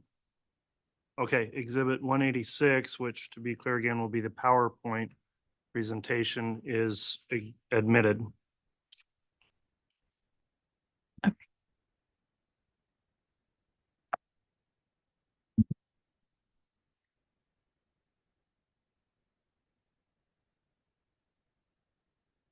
And Your Honor, I'm going to ask permission to publish State's Exhibit 186. You may publish.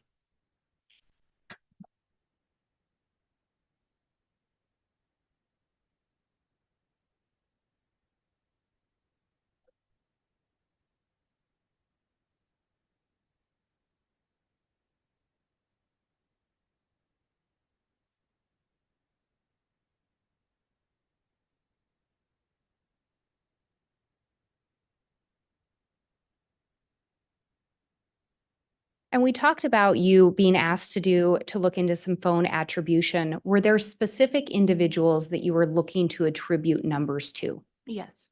And who were those individuals? Chad Daybell, Lori Vallow, and Alex Cox.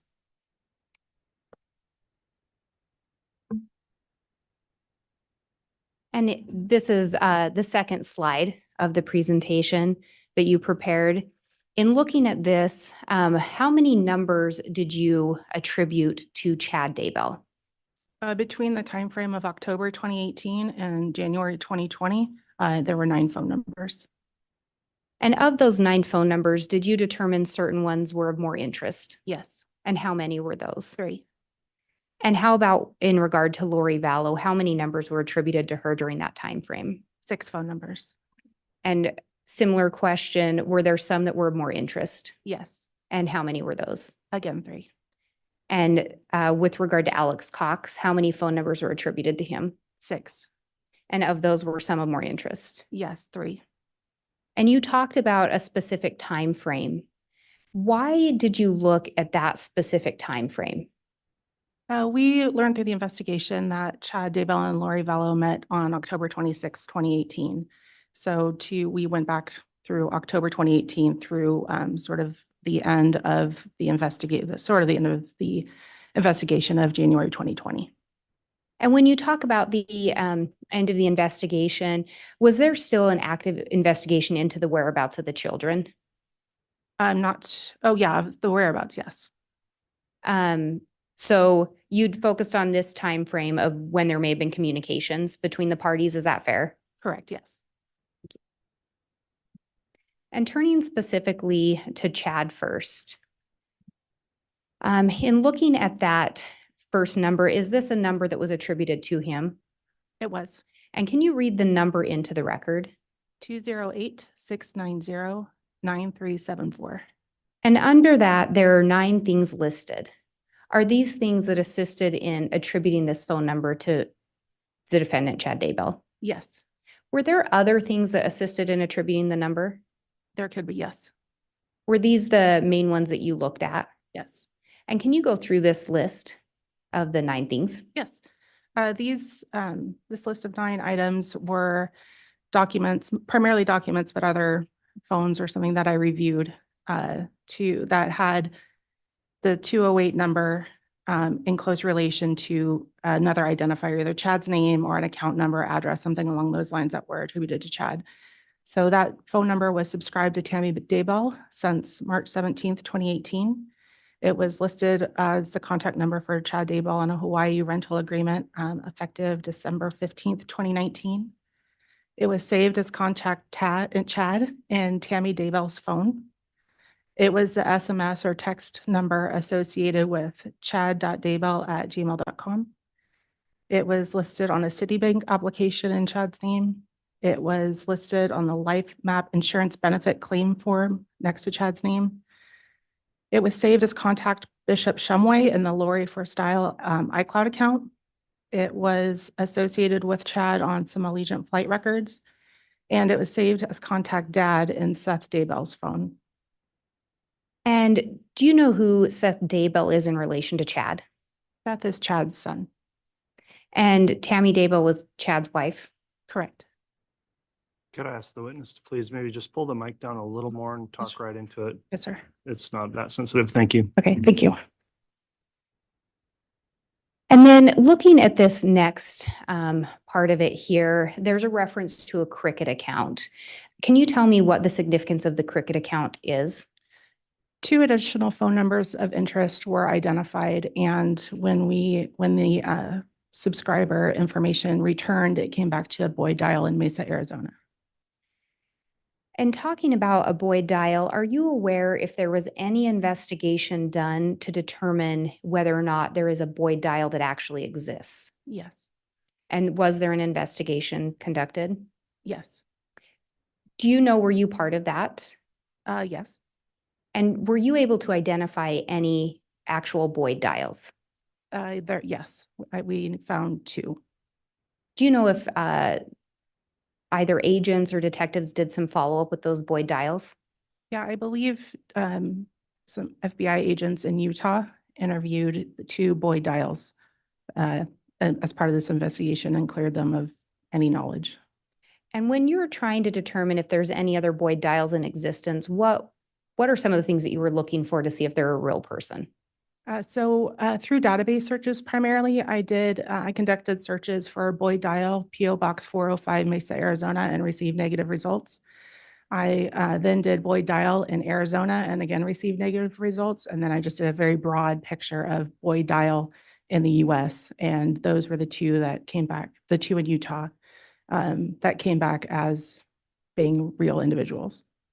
And if you know, was there anything found to link either of the Boyd dials you located to these devices or these phone numbers? No. And I said devices, let me be clear, how many devices did you identify as being associated with the numbers we're going to talk about next? There was one device for all four numbers. Yes. And so this first number that we're seeing here, can you read that into the record? 480-395-5126. And there's two things listed here. Are those two of the factors that you considered in attributing this number to Chad Daybell? Yes. And can you read what those are, or explain a little bit about them? This account was, this phone number was activated on October 31st, 2018, which was just a few days after Chad and Lori met, and then was either expired or deactivated on January 31st, 2019. And then secondly, it was saved as Melanie 2 in the Lori for Style iCloud account, along with Chad Daybell's known phone number 208-690-9374. So the Melanie 2 contact had two phone numbers associated with it. And that was in the Lori for Style iCloud account? Correct. Do you know who that iCloud account was associated with? With Lori Vallow. And the next number on here, can you also read that one into the record? 480-812-5496. And similarly, there are two things here. Are these things that you use to attribute this number to Chad Daybell? Yes. And could you explain a little bit about those? This phone number was activated the same day that the prior number expired, January 31st, 2019 through July 1st, 2019. And it was saved as Contact Janie in the Lori for Style iCloud account.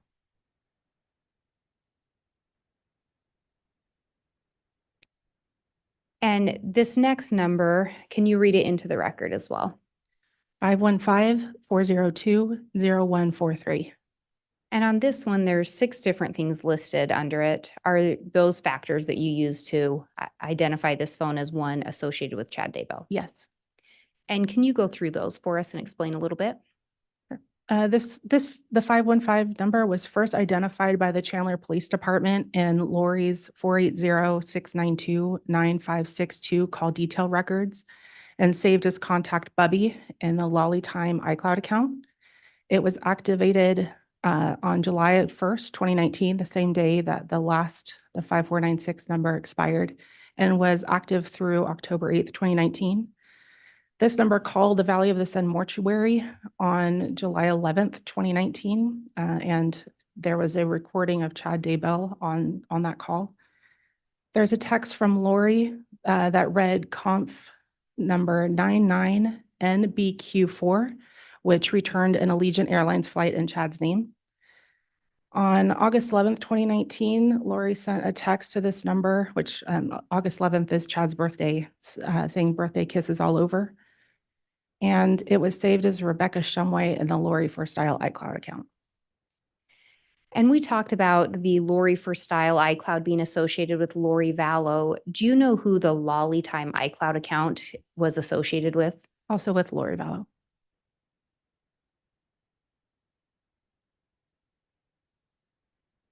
And then we have one more number listed here. Can you read the number into the record? 401-569-8260. And under this one, there are also 6 things listed. Were those 6 things what assisted in attributing this phone number to Chad Daybell? Yes. And could you go through those 6 things and explain a little bit? This number was first identified as the first attributable contact of Alex's 334 phone number. It was activated the same day that the 515 number expired, which was October 8th, 2019, and ran through December 30th, 2019. On October 8th, the same day that this phone number was activated, Chad conducted a Google search for Rhode Island area code, the Rhode Island area code being 401. There was a text from 208-690-9374, also known as Chad's known number, to Lori on October 9th, 2019, saying, "I will call right now from a 401 number." The only contact that this attributable contact that this phone number had was with a number attributed to Lori, 480-489-4652, and another number attributed to Alex, 334-744-4205. And finally, it was saved as contact Bishop Miller in the Lori for Style iCloud account. And again, looking at these that are listed under the Cricket account, I think on all of them, you have that as one number is being deactivated, a new number is being activated. Correct. And again, these all had the same, appear to be linked to the same device. Correct. They all shared the same IMEI number. And then we notice here as well, we've got 3 numbers in yellow and 2 in white. Could you talk a little bit about why the different designations there? Yes, as previously mentioned, there are a lot of cell phones in this investigation to sort of minimize the noise and really highlight the phone numbers that are going to be used in this case, in this trial. The numbers in yellow you're going to hear about quite frequently. The 2 numbers in white, they were predating sort of the crime portion. They are helpful to attribute the phone numbers to Chad, but we didn't focus on them. We didn't see any content, text content in the iCloud accounts. So we can see that they were speaking to people in the cases, but the focus of the investigation was on those 3 yellow numbers. And is that why the 3 yellow numbers all have more items listed as to how they were attributed to Chad? Correct, yes.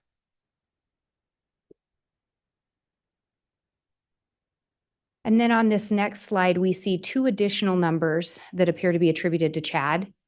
Could you read the first number into the record? 602-290-7288. And similarly on this, we see 2 things listed. Are those how this number was attributed to Chad? Yes. And can you explain a little bit about those 2 items? So in addition to there being a lot of phone numbers, there were also a lot of aliases for individuals through this investigation. So to help understand that, not just attributing the phone number to Chad or Lori, also to attribute the concepts of these different names or aliases to Chad or Lori.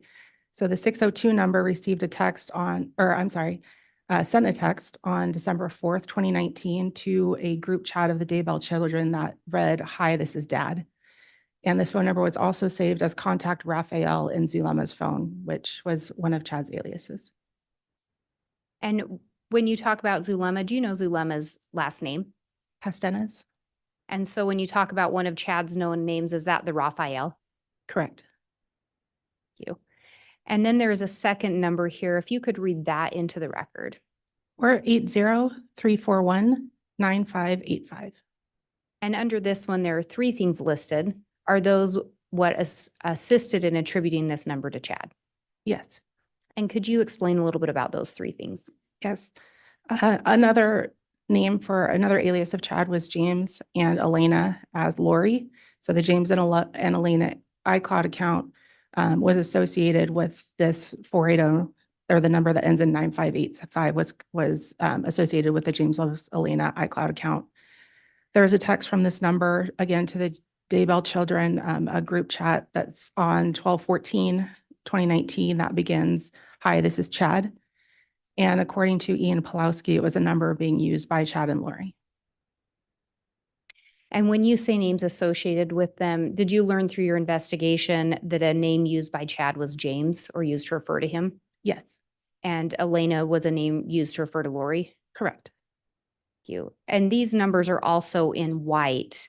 Can you explain if these numbers were a focus? They were not a focus. They were after the crimes had occurred. And as you indicated, they were also a way in determining different aliases or names used by Chad and Lori. Correct, yes. Thank you. The next one that we go to has Lori Noreen Vallow cell phone attribution at the top. And so As we go through this one, the first number listed here, can you read that into the record? 480-489-4652. And under this one, there are 7 things listed. Are these 7 things part of what assisted in associating or linking this number to Lori Vallow? Yes. And can you go through those 7 things? This number was first identified by the Chandler Police Department during a review of the Lori for Style iCloud account. There is no subscriber name from the provider. However, account IDs were Lolly Time at iCloud and Lori for Style at Hotmail. And the credit card information attached to this phone number was in Lori's valid name. And this account was effective from January 31st, 2019 through December 28th, 2019. This number appeared next to Lori's name on Allegiant flight records. It was saved as contact Lori and Lily and Melanie Boudreau-Pulowski's phones.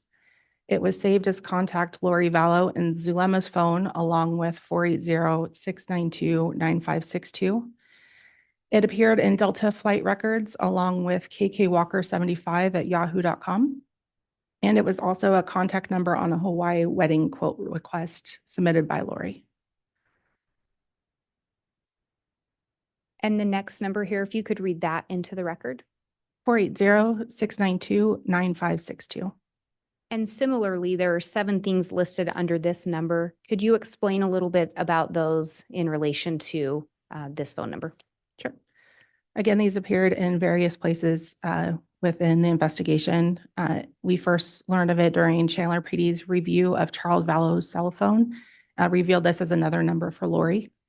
This number was actually subscribed to Lori Vallow, which was effective from February 4th, 2019 through January 5th, 2020. It was associated with the Lolly Time at iCloud, Lori for Style at iCloud, and Lolly Time Forever at gmail.com accounts. It was an Amazon shipping contact for Charles Vallow at 565 Pioneer Road, apartment 175 in Rexburg, Idaho. It was a number provided on an application for PO Box 415 in Sugar City, Idaho. It was saved as contact Lily and Lolo in Melanie Boudreau-Pulowski's phone. And it was another number on the contact as a contact on the Hawaii wedding quote request submitted by Lori.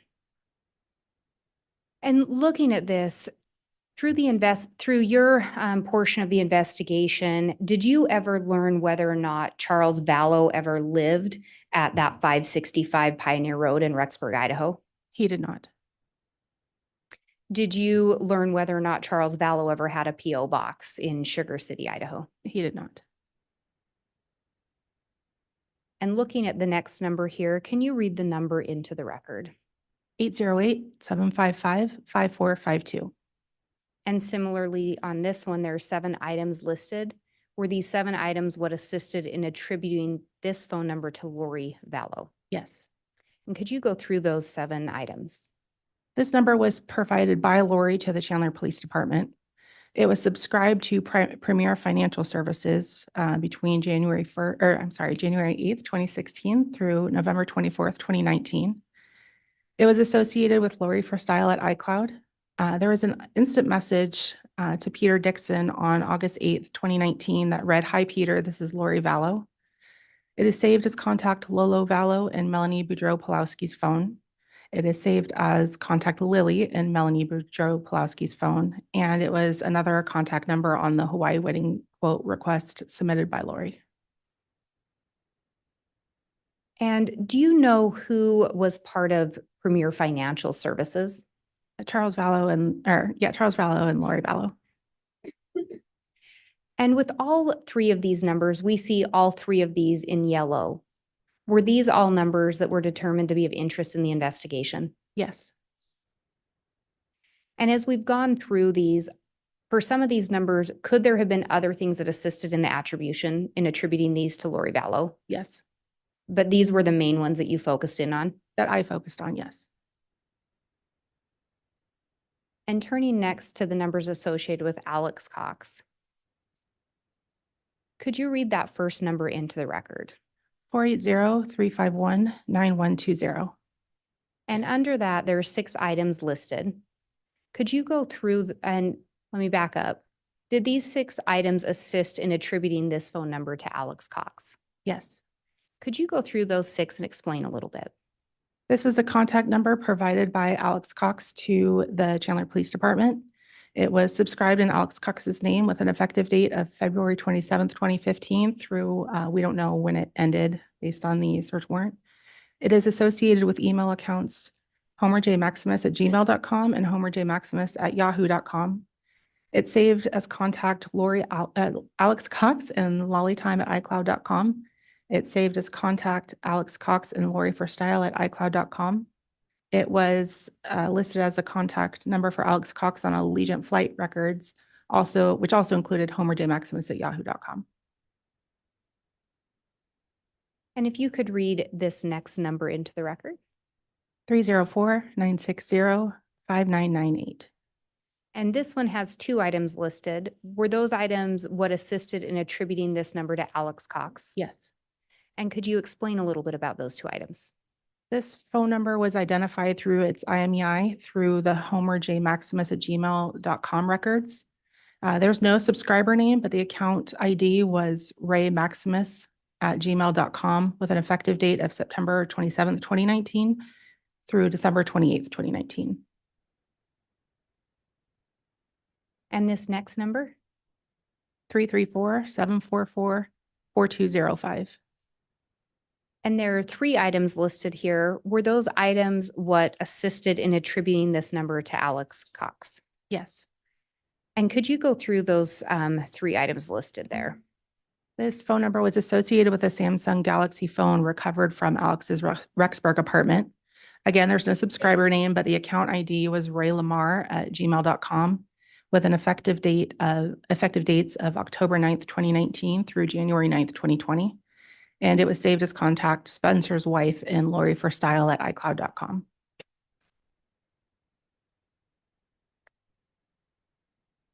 And similarly with these three numbers, could there have been other things that assisted in attributing these numbers to Alex Cox? Yes. Are these the ones that you focused in on? Yes. And when we talked about Chad Daybell, we talked about more numbers. But on the first slide, we talked about there were those three main numbers of interest identified. Correct. Is that correct? Yeah. And on one of those, you'd indicated that it was only in contact with a number associated with Alex Cox and one associated with Lori Vallow. Is that correct? Yes. And was the number for Lori Vallow one of the ones that you'd identified as a main number with her? Yes. And was the one identified as Alex one of the numbers that you've identified as a main number associated with him as well? Yes. And Your Honor, may we approach? Yes.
All right, council, we took a sidebar to discuss scheduling. Do you want to indicate how the state wants to proceed going forward for today and tomorrow? Your Honor, the state recognizes that the court did wish to end at 3:30 today. And I think given where we're at with testimony, the state has finished with this exhibit, but does have more to present through this witness. So I think it would make a logical stopping point. I did just want to confirm that Exhibit 186 was admitted, and then I do have that disc. It was admitted. Okay, and we do have that. All right, and then for purposes of tomorrow's schedule, then we will run court again from 8:30 to 3:30. We may have a slightly longer lunch for the jurors tomorrow because I think we're going to take up a motion outside of the jurors' presence at 1 o'clock is the plan for now. We can confirm that tomorrow, but our regular court schedule will be in effect. So we'll be in recess for today and resume again at 8:30 with the testimony of this witness. So of course, I'll remind the witness, the exclusionary order is still in place, so don't review any testimony between now and when you return to the stand. Also, thanks everyone in attendance for adhering to the court's conduct order. And then finally to those jurors before we recess for the day. Again, as we recess, please make sure to follow the court's admonishment to not do anything to look up or investigate this case or in any way, or to discuss it with anyone, including amongst yourselves, so that you can remain impartial until such time as you begin your deliberations. So with that, is the state okay to recess for the day? Yes, Your Honor. Thank you. All right, anything further from the defense? All right, if all would please rise for the jurors, we'll be in recess.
Good morning, everyone. I'd like to welcome you to this special call meeting, the Dare County Board of Commissioners, Tuesday, April the 9th, 2024. We have the honor of having with us this morning the Reverend Thomas Wilson, who will lead us in an invocation. Reverend, thank you for being here this morning.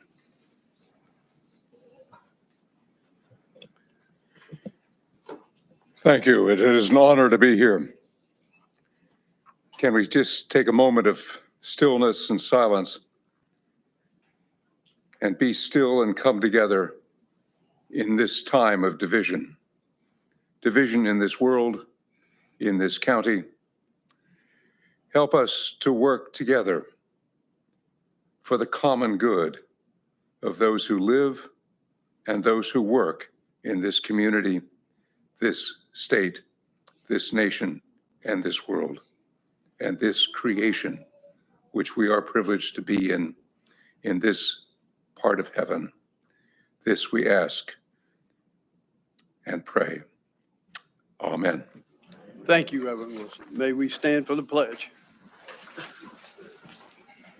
Pledge allegiance to the flag of the United States of America and to the republic for which it stands, one nation, under God, indivisible, with liberty and justice for all. County Manager. Yes, sir, Mr. Chairman. Item 1 on the agenda is your opening remarks. Thank you, County Manager.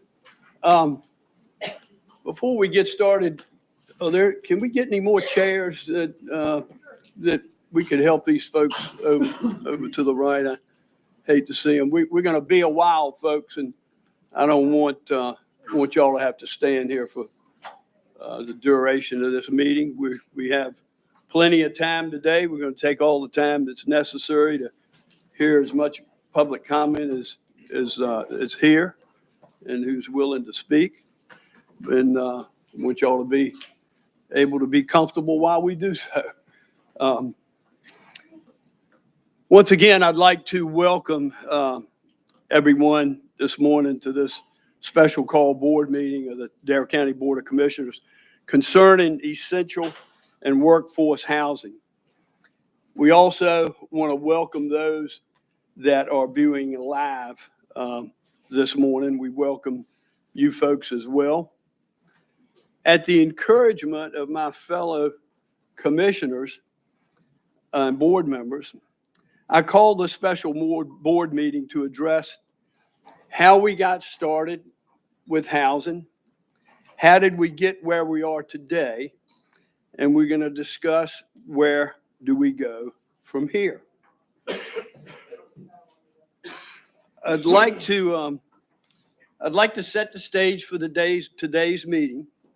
After my comments, we will open the meeting up for public comment, and we will welcome your public comment.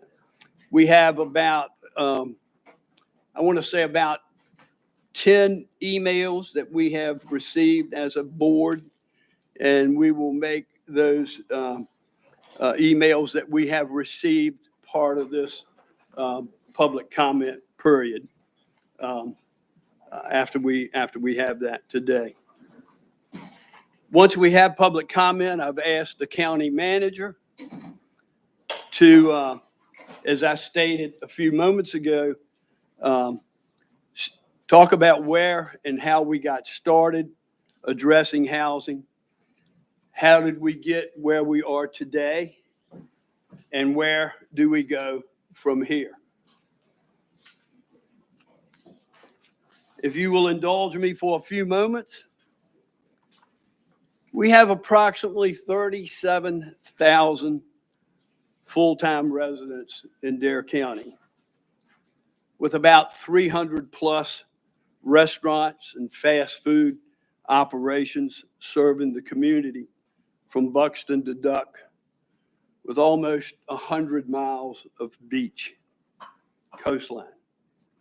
There are thousands of property management rentals, as well as Airbnbs throughout the county, and multiple retail and business operations throughout our county.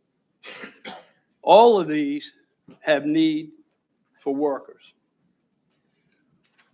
Each and every one of us are blessed to live in such a sought-out location on the East Coast with our pristine beaches and multitude of historic things to see and do right here in Dare County.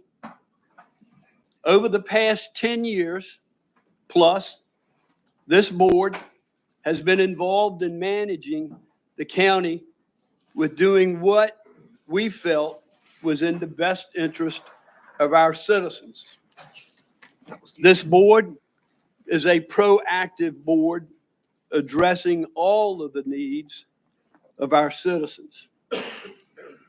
It was this board that has provided over $250 million to nourish our beaches, providing 2 cents of our 6 cents occupancy tax to do so, along with the municipality's funding. This is our economic engine. It was this board that tore down the old schools here in Manteo to make way for the new COA campus for our Dare County students. That project was an $18 million project. It's a gateway to Manteo. It's a beautiful facility. It was this board that created the Dare Guarantee Scholarship Fund for every student graduating in Dare County. To date, some 274 students have taken advantage of this to the tune of about $697,000. It was this board that will be building an early college building on the COA campus site in 2025. We're fortunate enough to build this facility with $25 million of the state education lottery fund. It was this board that is building a new youth center in Manteo for the children in Manteo. The old Masonic Lodge has been tore down. You're seeing that. We're getting ready to build that for our youth in Manteo to the tune of $8 million. It was this board who provided the land for the town of Manteo to build a commons area with parking in Manteo at no cost to them for that land. It was this board who provided the old courthouse building for the Arts Council and arts to house their arts at no cost to the Arts Council, free rent. It was this board who is now building a new EMS facilities throughout the county at the tune of about $42 million. We just did the ribbon cutting in Southern Shores recently. You've seen the facility in KDH. We hope to do that ribbon cutting very soon. Very, very good facilities, but we're doing this all over the county. It was this board who built a 911 facility to serve 3 counties, Terrell, Hyde, and Dare, to the tune of some $14 million. It was this board who built a new SPCA facility on Roanoke Island at a cost of about $8 million. It was this board who also provided a dog park on Roanoke Island for our citizens. It was this board who provided funds to make repairs to the ball fields in Kitty Hawk recently to the tune of about $100,000. It was this board who provided funds to make repairs to the soccer fields in KDH to the tune of about $1.2 million. It was this board that in the past 4 years increased county employee salaries, provided COLAs, merit pay, and contributed their 401k in excess of $8 million. It was this board that provided funding for a recovery court. It was this board that provided the Saving Lives Task Force that Vice Chairman Overman formed a number of years ago. It was this board that helped fund new facilities in Dare County. It was this board that provided the funds to renovate the health department and social services. It was this board that fought for lower insurance rates. It was this bridge who lobbied for a new Alligator River Bridge. It was this board that supported the Oregon Inlet Task Force that lobbied the state for a private fundedly partnership to the tune of $15 million to build a dredge so our watermen could go to work every single day. It was this board who provides the funding at the highest level for our schools in the state of North Carolina. It was this board that recently went to DC to lobby to mitigate the environmental issues in Buxton. Folks, I could go on with a number of other things that this board has done for its citizens, but I think you get my point. You might ask, Mr. Chairman, what does all of this have to do with providing essential workforce housing in Dare County? Well, I can tell you, it has everything to do with providing housing. It is the board's mission to always look for ways to improve the lives of those who work and live here. Where there has been a need, this board has certainly stepped up to the plate. And yes, we were trying to help another issue in trying to resolve the housing issues in Dare County. Thank you for allowing me that time. I will now turn it back over to our county manager. Item 2 on the agenda is public comment. At this time, we'll allow public comment. Please limit your comment to 5 minutes. Up on the podium, when you come, please state your name and where you're from. There's a green light that will come on when your time begins. There's a yellow light that will come on when there's about a minute left. And when the red light comes on, you need to conclude your remarks. We've got a lot of people signed up this morning. And so when you speak, when the red light comes on, we're going to cut you off. We're not trying to be rude, but we're trying to be fair to the people that are here as well. So please, when the light comes on, conclude your remarks so we don't have to stop anybody. And we'll start the public comment now. First on the list, I have Abby Seiler.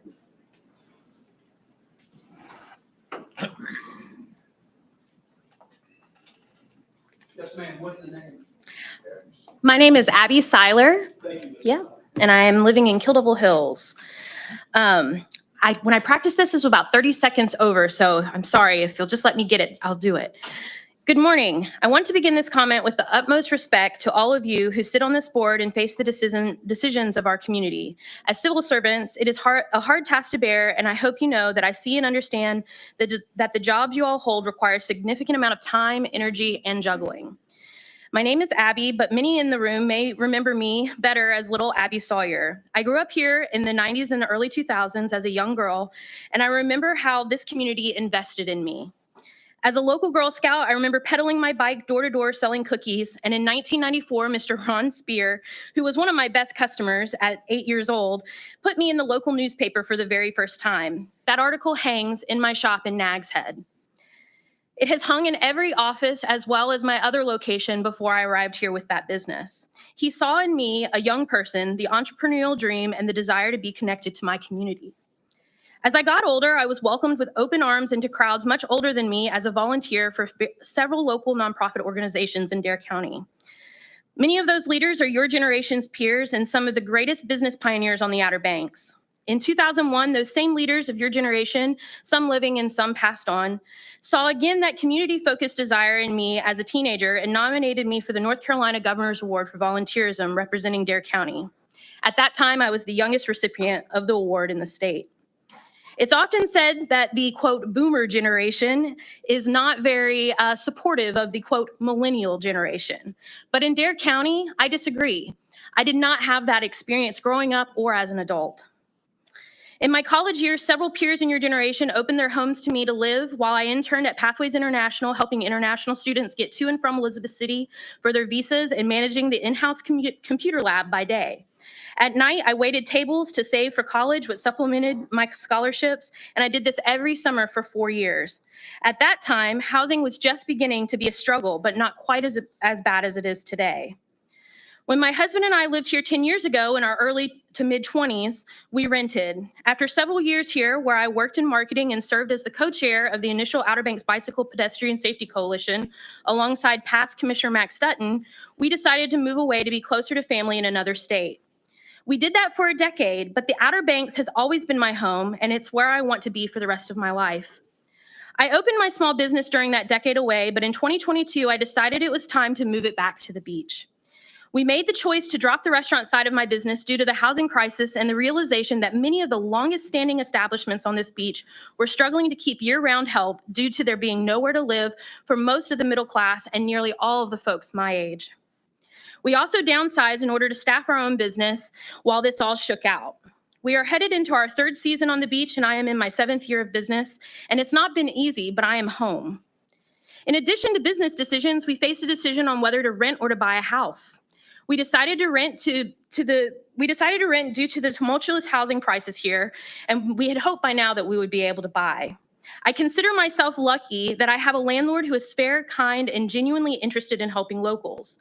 Landlords like mine are hard to find these days, and I am eternally grateful to her. She is another local person from an older generation who continues to invest in my well-being and dreams as a young adult, though I do struggle to call myself young because my grays are coming in and I'm about to turn 40. All jokes aside, I can't tell you how many of my childhood friends are posting in the housing groups every 6 to 9 months looking for a place to live because the owner decided to sell or to turn that place into a short-term rental. Folks that lived here their entire life and never moved away, and some who grew up here but want to come back just like me.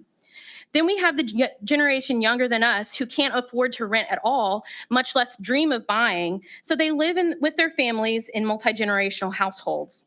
And then there's the housing for our international community, which is a whole nother set of challenges that directly impacts our local business, especially in the summer. My generation and the generations to come are looking to all of you to consider what our future will look like here on the beach.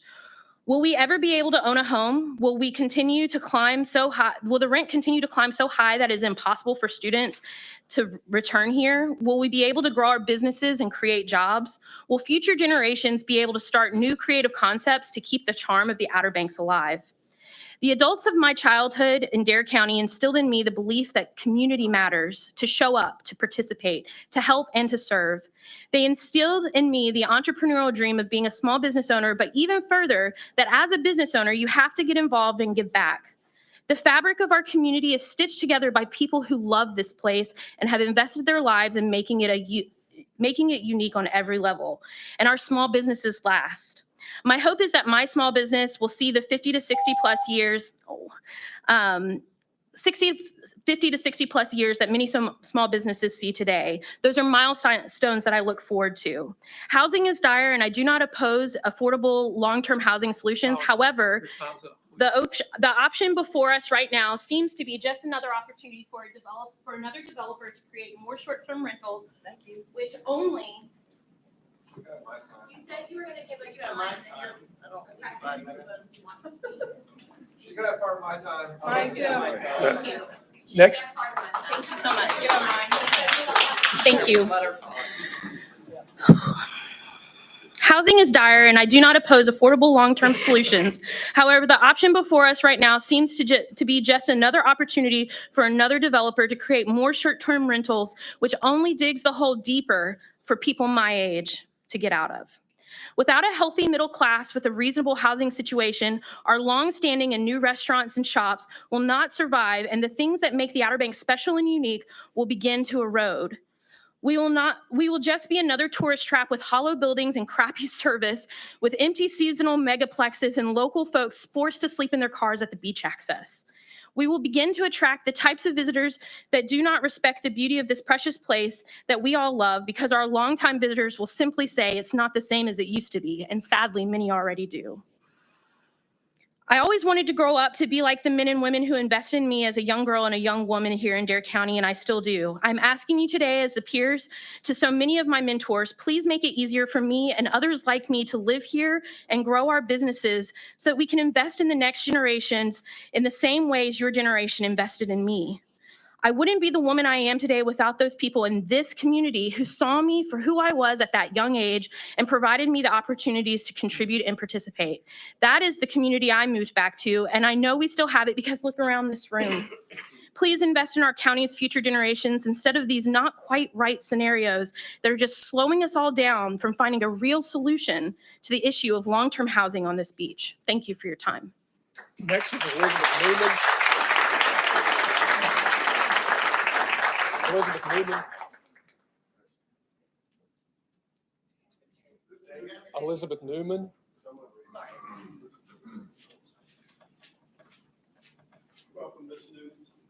Good morning, Elizabeth Newman from Kill Devil Hills and Kitty Hawk. I split my time there.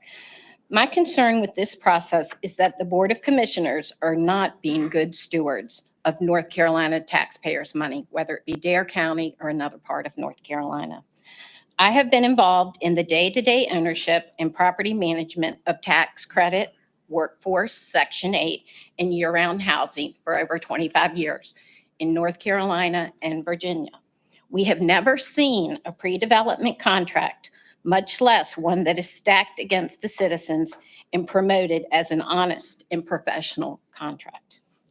Taking money that could be used for affordable housing to pay private individual bills for their personal LLC tax planning and loan forgiveness is suspect at best.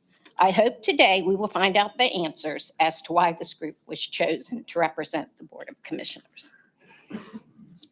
From the Virginian pilot, there is a bill from the Coastal Affordable Housing on behalf of Ward and Smith. And just one of the entries I'm going to read so other people can have my time if needed. Analysis of tax and legal authority regarding follow-up questions from the external counsel for the Coastal Affordable Housing Forgivable Loan and Treatment as bona fide debt, including whether forgiveness of interest will trigger an income inclusion. Analysis of the U.S. tax and legal authority regarding whether forgiveness of interest on a loan triggers a taxable income inclusion for a cash basis or accrual basis taxpayer. Courts will consider in determining whether an advancement of funds is bona fide debt and factors to consider in determining a reasonable rate of interest to avoid a below market rate loan. This is a bill that I believe Dare County paid. It was presented by the Virginian pilot, and I look forward to hearing answers on that.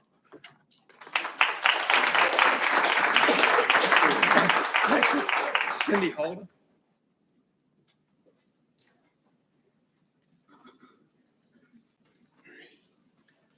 Good morning, Commissioners. My name is Cindy Holda, and I thank you for allowing us to make general public comments on this issue with you once again.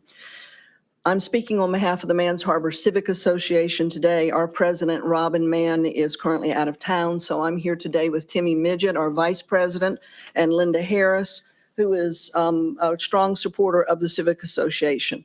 We are all three natives of Dare County, and we have a lifetime of experience watching this issue become more and more of a problem for our workforce. Indeed, our families and grandfathers have dealt with this issue ever since the Wright Memorial Bridge was built in the mid-1930s and opened the county to development. And we are indeed appreciative of all the things that this board does for us. Don't think we're not appreciative of it. But the simple fact is, with the matter at hand today, is that there is no one single solution or entity that is going to fix or solve this affordable housing problem for our county. The time for those easy possible solutions has come and gone many moons ago, when there were still large tracts of land left in Dare County to develop, buildable land. And notice that I don't call this a crisis, I call it an issue, because this is not only happening in Dare County, it's happening all over our country.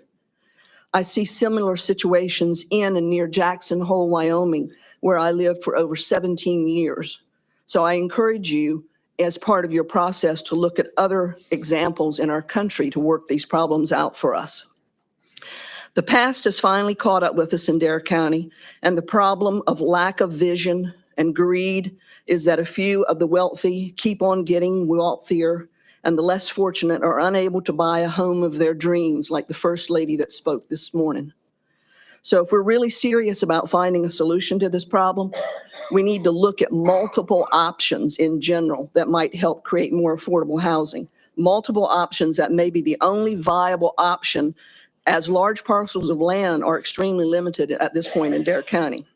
So here's a list of things that we came up with that have worked in the past, either for our family's experience in business in this county, or that we have observed in other areas of the country where we have lived during our time away from Dare. And granted, none of these are easy or inexpensive.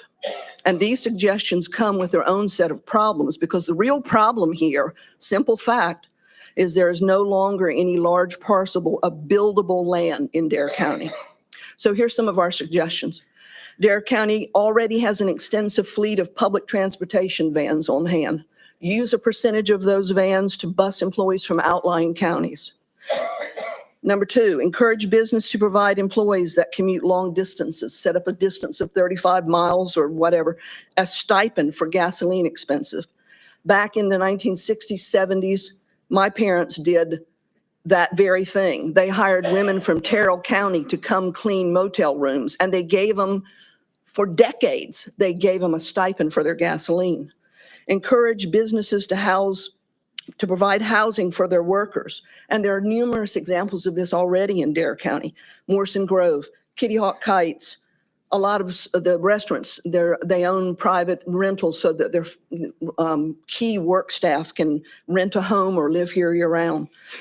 Work with nonprofit organizations and other entities like Dare Education Foundation to create housing solutions whose contractual agreements clearly define the purpose and the intent of providing houses, anywhere from 4 to upwards of 10 years, to professional individuals who are finding it hard to live and work in Dare County.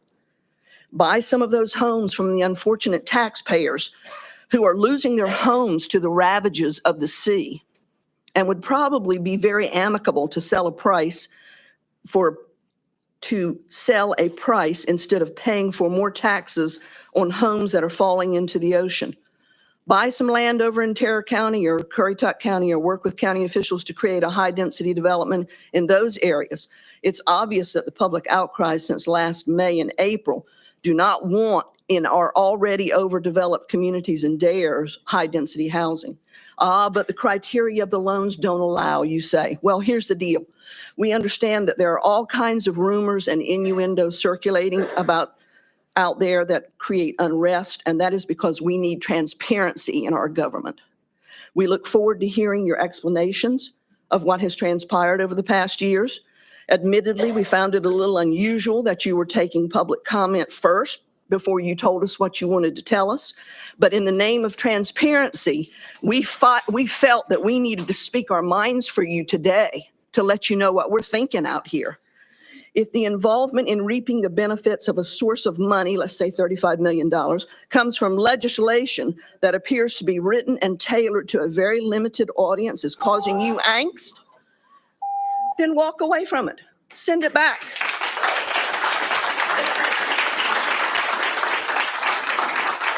Coupled with the fact that those limiting criteria on that funding comes as a dangled carrot, does it not appear that it's not a good fit for Dare County?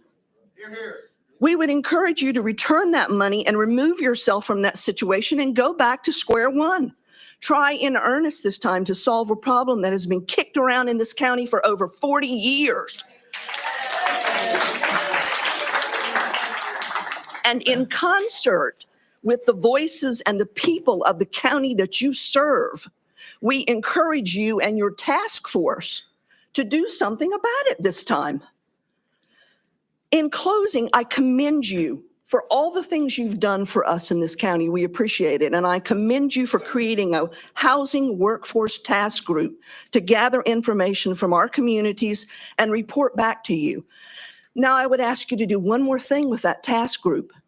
Maybe you could ask each and every one of those members to go out in this community and speak to at least 10 or 15 people in our community from all walks of life, all professions, and report their findings back to you. Maybe they'll have some good ideas. We do appreciate everything you do for us, and we look forward to seeing you in Mans Harbor once again.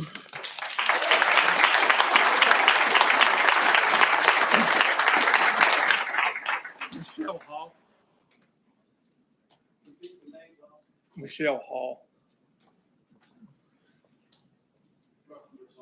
Hello. Good morning. My name is Michelle Hall. I'm from Kill Devil Hills. I was born here. I've lived here my whole life. And I would first like to thank the Board of Commissioners for holding this special meeting, and to also thank everyone in attendance today for showing up for our community. When I saw months ago that $35 million in state funds had been allocated for affordable housing, I was concerned. Not concerned with affordable housing conceptually, as I know a good number of folks on this beach working multiple jobs just to break even that could really benefit from better access to housing. I was concerned, however, with how this legislation was, for one, completely taking the power away from the 6 DARE municipalities to regulate any potential housing developments, and 2, allocating all state money for these housing solutions to Coastal Affordable Housing LLC, who have been unsuccessful in their attempts to develop any affordable housing units so far. I became more concerned when I learned that a primary owner of Coastal Affordable Housing LLC, Jordan Hennessy, was involved in the writing of the law that stripped our town's power to regulate housing projects, effectively giving most, if not all, of that decision-making power to the housing partner. This feels like an obvious conflict of interest when the same person is the principal owner of the housing partner in question. Now, I know the Dare County Board of Commissioners passed a resolution in January stating that they would not use House Bill 259 to undermine any local government zoning authority in regards to workforce housing solutions. And while I genuinely appreciate that word, I don't believe it's enough. We cannot, as a county, continue working with a housing partner that tried to go over the heads of all town officials through legislation. A housing partner, mind you, that has already invoiced this county more than $300,000 and could collect a sum of up to $5 million from the county in pre-development work alone. For these reasons, I'm encouraging the Board of Commissioners to cut ties with Coastal Affordable Housing LLC and send those allocated funds back to the state before we waste more taxpayer money on developments that will likely never come to fruition. And only when you send this money back to the state and cut ties with Coastal Affordable Housing LLC will citizens' trust in our county officials be restored. Thank you. I'll give you the rest of my time.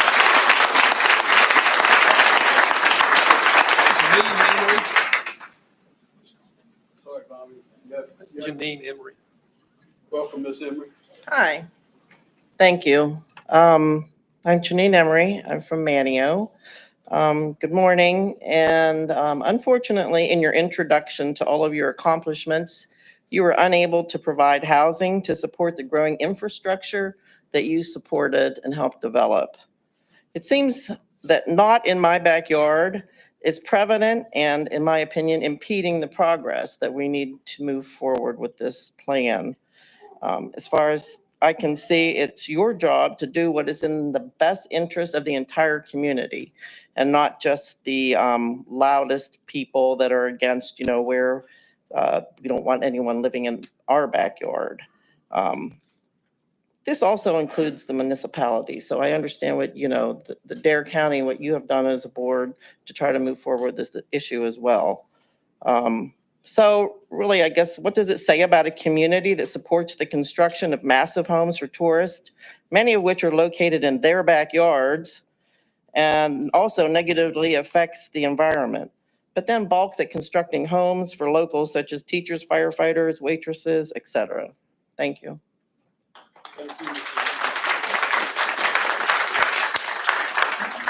Next is Robert, looks like Zampati.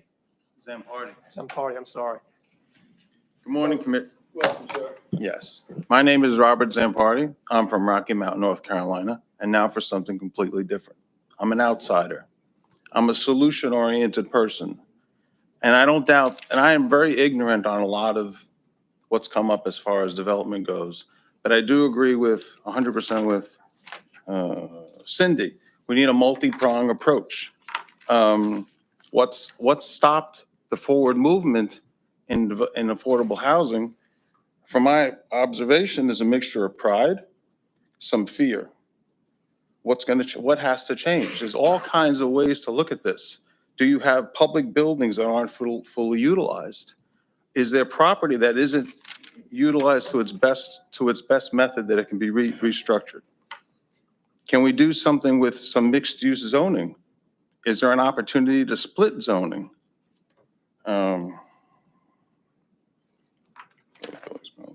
Clearly, I didn't have a prepared statement. So whoever follows me will do very well. But I am acutely aware, I bought a long-term rental home, and every single day in Avon, every single day, somebody pounded on that door, wanting to know when it was going to be done, wanting to know when they can move in, every single day. So again, maybe there's a few things, and some of these things aren't pleasant. Maybe increasing the occupancy tax will relieve some of the rentals. And I have short-term rentals, and this is not exactly in my best interest, but it has to be multi-pronged. One thing is not going to do everything. We need more housing on the island, because if you put more off the island, you're just going to increase traffic. So with every action, you're going to have a reaction. So I think there's a lot of little things we have to look at. And this one I'm completely ignorant about, but it popped into my mind. I don't understand why there isn't some sewer system someplace and water treatment plant someplace.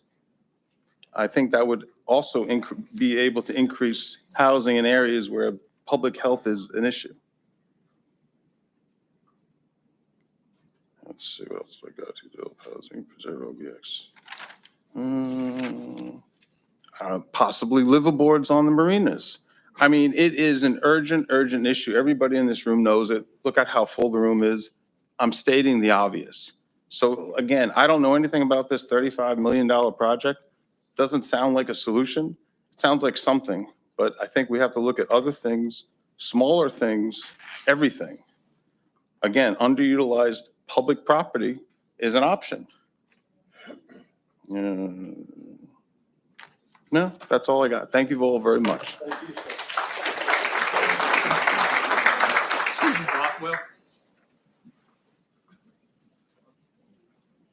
Good morning. Good morning. My name is Susan Bothwell. Live in Nags Head, and I'm also on the Board of Education. Obviously, with the numbers of people that are here, this is a very tough subject for you all to be dealing with. I appreciate Chairman Woodard's opening comments, explaining all that this board has accomplished in recent times. And yes, this new issue is quite controversial.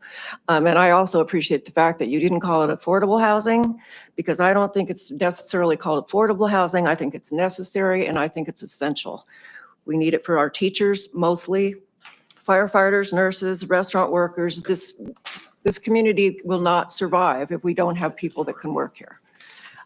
That's really all I have to say. So thank you.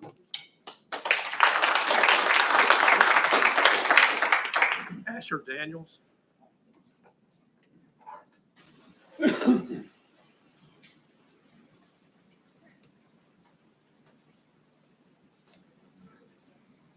Welcome this morning, Mr. Daniel. Testing, 1, 2, 3. Hello, everybody. My name is Asher Daniels. I was born and raised in scenic Wanchese, North Carolina. I'll be honest, I'm kind of terrified. I've always imagined seeing myself on Channel 19. So this is kind of a dream come true.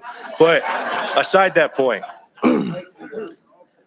as you can tell from my attire, I am a cook at one of the numerous restaurants here on this lovely scenic location. And I often see some of you guys coming in to eat with us. And I'm lucky enough to be able to come into work slightly late in order to speak with y'all today. So I'm going to pull out my wallet and give you an idea how much it's costing me to be here today. $20. You can kind of see on the camera there, $20, Andrew Jackson, great president. Anyway, so what does $20 really mean to you guys versus what does it mean to someone like me? As we go into it, sorry. From working in the restaurant industry to packing fish, I have a good amount of experience in numerous, I'll call it grunt work industries that kind of make up really this island. The people who I think of when I think of Dare County, I think of the people I worked with who were really like on the boat with me packing fish. People are really sweating it out, or to make sure that like everybody, whether it's locals or tourists alike, can get the products they really need. And another thing I'm thinking about is when I'm trying to find an affordable place to live, when I only make about like $20 an hour, and that's before all taxes are taken out. And you kind of look at, in order like a minimum rental around here is about, I think I literally checked the other day and it was just like a bedroom, not like an apartment, a bedroom for I believe $1,700 to $1,800 a month. And that's before utilities, it's before everything else. And even with like one job working over 40 hours a week, et cetera, I remember there used to be some kind of math equation for where it's like you should only pay, how was it, 50% of your income going towards rent, right? And with that kind of numbers, I don't think it's really feasible for a lot of what I'd like to call the grunt workers on the Outer Banks. So one thing that could really remedy it would be able to, have like a trailer, if you really have someone you could stay with, you could like stay in a trailer or some kind of mobile home, like maybe on someone you know's property. But I found out that there's ordinances actually by this county that kind of prevent that from happening. And another thing I'm understanding is a lot of people that I work with is like, there's very few people that actually really are from here specifically. Most people I work with are coming from like Columbia, Elizabeth City, and that's a peck of a drive for really anybody. I'm trying to think. My main point that I want to leave here is I really want this place to be affordable. Right now, I'm looking into moving into an apartment in Raleigh because literally having a spot in Raleigh and driving the commute there and back, even partially, is significantly cheaper and more durable than living right here. Thank you.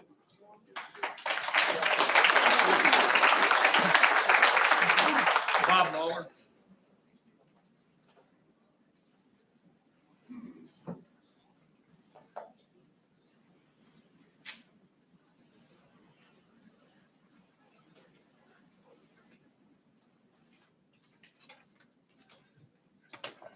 Welcome, Bob. Thank you. Mr. Chairman, Commissioners, thank you so much for this opportunity to address you, and thank you for your work on what I know to be an extremely intractable problem, one the county has faced for many, many years. I came here today because I heard a rumor, and I want to speak to, let's advise you a little bit on that rumor. I heard a rumor that you were going to cut ties and release the $35 million that the legislature has allocated for affordable housing. And I want to urge you to take a different track as you look at that money, and not to just release it, but to go back to the legislature and ask them if they are sincerely interested in solving workforce housing issues in Dare County, to work with you to allocate that money to organizations that are already working on solving that problem. What do I mean? Well, a good example mentioned already is Dare Education Foundation, an organization that has proven to be able to provide workforce housing for teachers and is now looking to expand that portfolio. They could certainly work with a share of that money. The hospital and the YMCA are looking for a way to build housing for their staffs, much needed in the county. Again, they could benefit from a portion of that money. Room in the Inns, trying to provide sustainable housing for the unhoused to get them back into the workforce so they can get into stable housing. Again, an organization that could provide it. This county, working with the Chamber of Commerce many years ago, formed an organization called the Outer Banks Development Corporation. And while we can debate its past legacy, I would present to you that a similar organization formed today could take that $35 million and use it to change the landscape in affordable housing, perhaps even restart a program, a development that was killed in 2008 in the housing market in the Bowsertown area.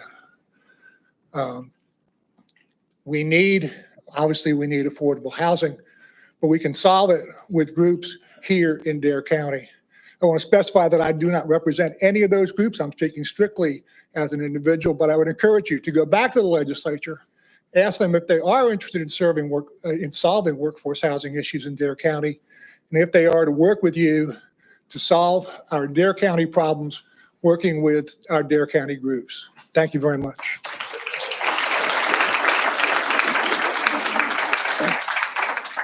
Next is Clifford Barron.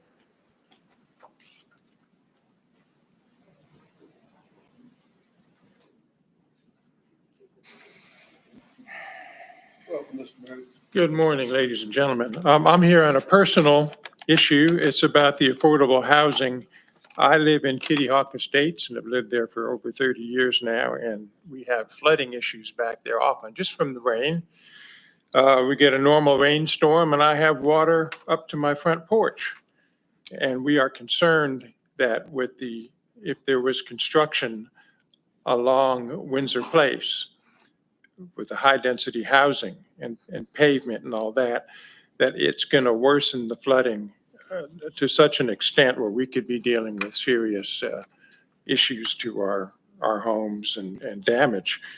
As it is now, I haven't seen damage, but if we were to cover up those lots with fill and pavement and high-density housing, we could be looking at a real issue. Thank you very much. Thank you.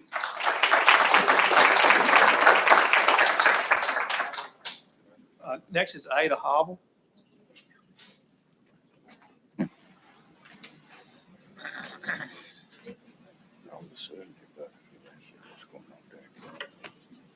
Welcome, Ida. Good morning. My name is Aida Havel, and I live in Salvo. As some of you may know, I am a divorce attorney. I am also running for Dare County Commissioner from Hatteras Island. The contract with Coastal Affordable Housing LLC has all the hallmarks of a shotgun wedding. Why do I say that? Well, on November 9th, 2021, Coastal filed articles of incorporation. 9 days later, on November 18th, Governor Cooper signed into law the state budget with a $35 million provision for Dare County. December 12th, Dare County issued a request for qualifications. January 18th of 2022, Coastal submitted its response, and February 22nd, 2022, Dare County selected Coastal at a meeting just 3 months after Coastal was incorporated and just 3 months after the budget was signed into law. Since that 3 to 4 month period at the end of 2021 and going into early 2022, we've had this bad agreement baby between Coastal and Dare County. This bad agreement baby is now over 2 years old and still hasn't produced anything. Instead, 2 years after this shotgun marriage, we got legislation curtailing towns' abilities to enforce zoning regulations or regulate housing developments. And that provision applied only to Dare County. This shotgun marriage is looking worse and worse. The people who signed the pre-development agreement, to my knowledge, have never come to a public meeting. They have never given any interviews to the media. Where is J. Jordan Hennessy? Where is Robert W. Ferris?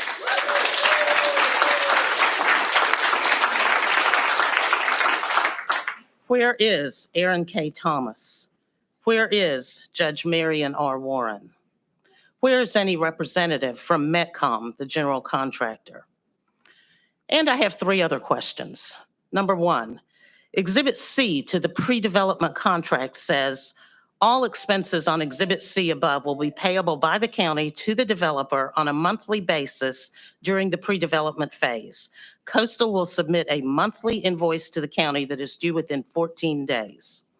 This has apparently not been done, as we've seen only 2 invoices, one dated May 8th, 2023, and one dated February 14th, 2024.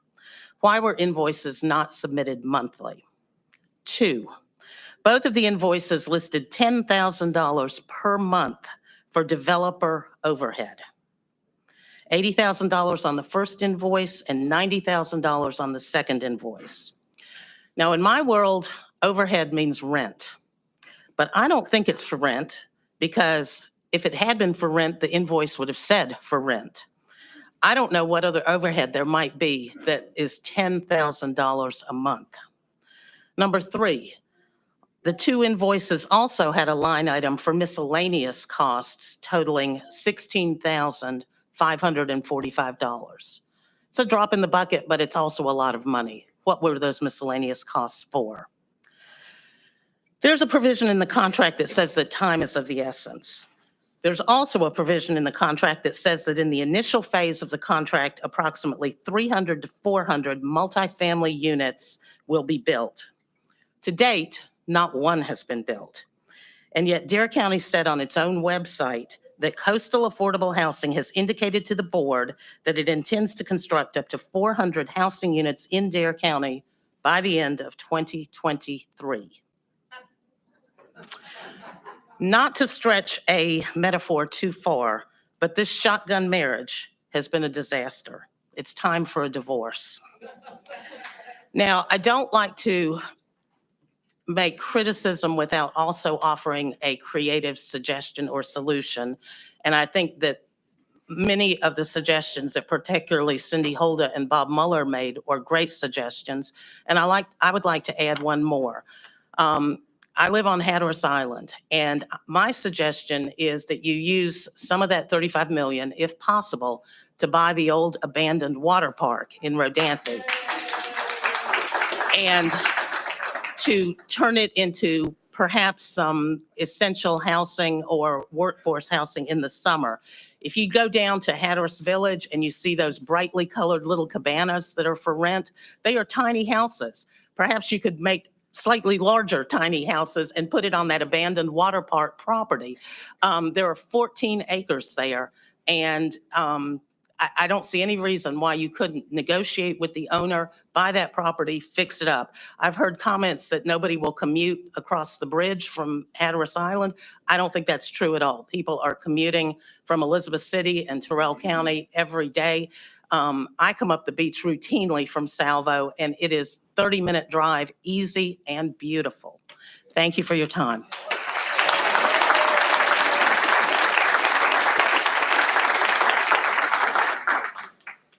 Harbor, is it Mandanette?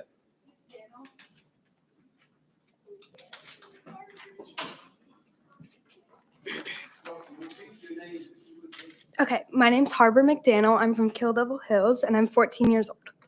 I'm named after Silver Lake Harbor in Ocracoke, and my little sister Avalon is named after Avalon Fishing Pier. My sister and I have grown up here at the beach, surfing, hiking in Nack's Head Woods, doing cartwheels down Jockey's Ridge, and more. My dad grew up here doing the same, fishing, surfing at Avalon Pier, doing dumb stuff that my sister Avalon has taken after. I love where I live. I get to go surfing every day, be able to walk to the beach, fish, ride bikes, hang out with my friends, and plenty more. First, Jockey's Ridge is the tallest living sand dune system on the Atlantic coast. Many people enjoy activities the sand dune offers, like swimming in the sound, fishing, hang gliding, sandboarding, and more. A few years ago, when my mom was in Nashville, she and her Uber driver were having a conversation. He had brought up where she was from, and my mom began to brag about the beautiful area she was gifted to live in. The driver commented that he had been there when he was a young adult, and he had helped build the mini golf course that used to be the base of Jockey's Ridge. Although he is just a stranger, this place sparked an immediate conversation. Once you've been here, you always want to come back. Jockey's Ridge is also home to many species of wildlife, some including raccoons, rabbits, Luna moths, which are endangered, red foxes, gray foxes, opossums, and white-tailed deer. Although foxes feed on anything, especially fruits and small mammals, the persimmon tree is one of the important fruit sources for the foxes in the fall. The opossum is the only marsupial in North America. The white-tailed deer is a frequent visitor of the vegetated areas of Jockey's Ridge. The trees and shrubs offer protection, resting areas, and food. During the deer's search for food, they travel between Jockey's Ridge and Nack's Head Woods. If the home to these animals isn't protected, many of them will be without the necessities that the dunes provide. I dream of coming back to this magical place without it looking like any other overly developed beaches. I want to be able to come and raise a family here and introduce my children to where my name originates. Our friends tell us how lucky we are to live here and how it gets under their skin after they visit once. Although places with huge skyscrapers and rentable electric bikes are fun, there's really no other place like our beach. Our wide open spaces, family-owned restaurants, communal spirit, and small town feel really makes our beach one that will be hard to forget. I attend Outer Banks Montessori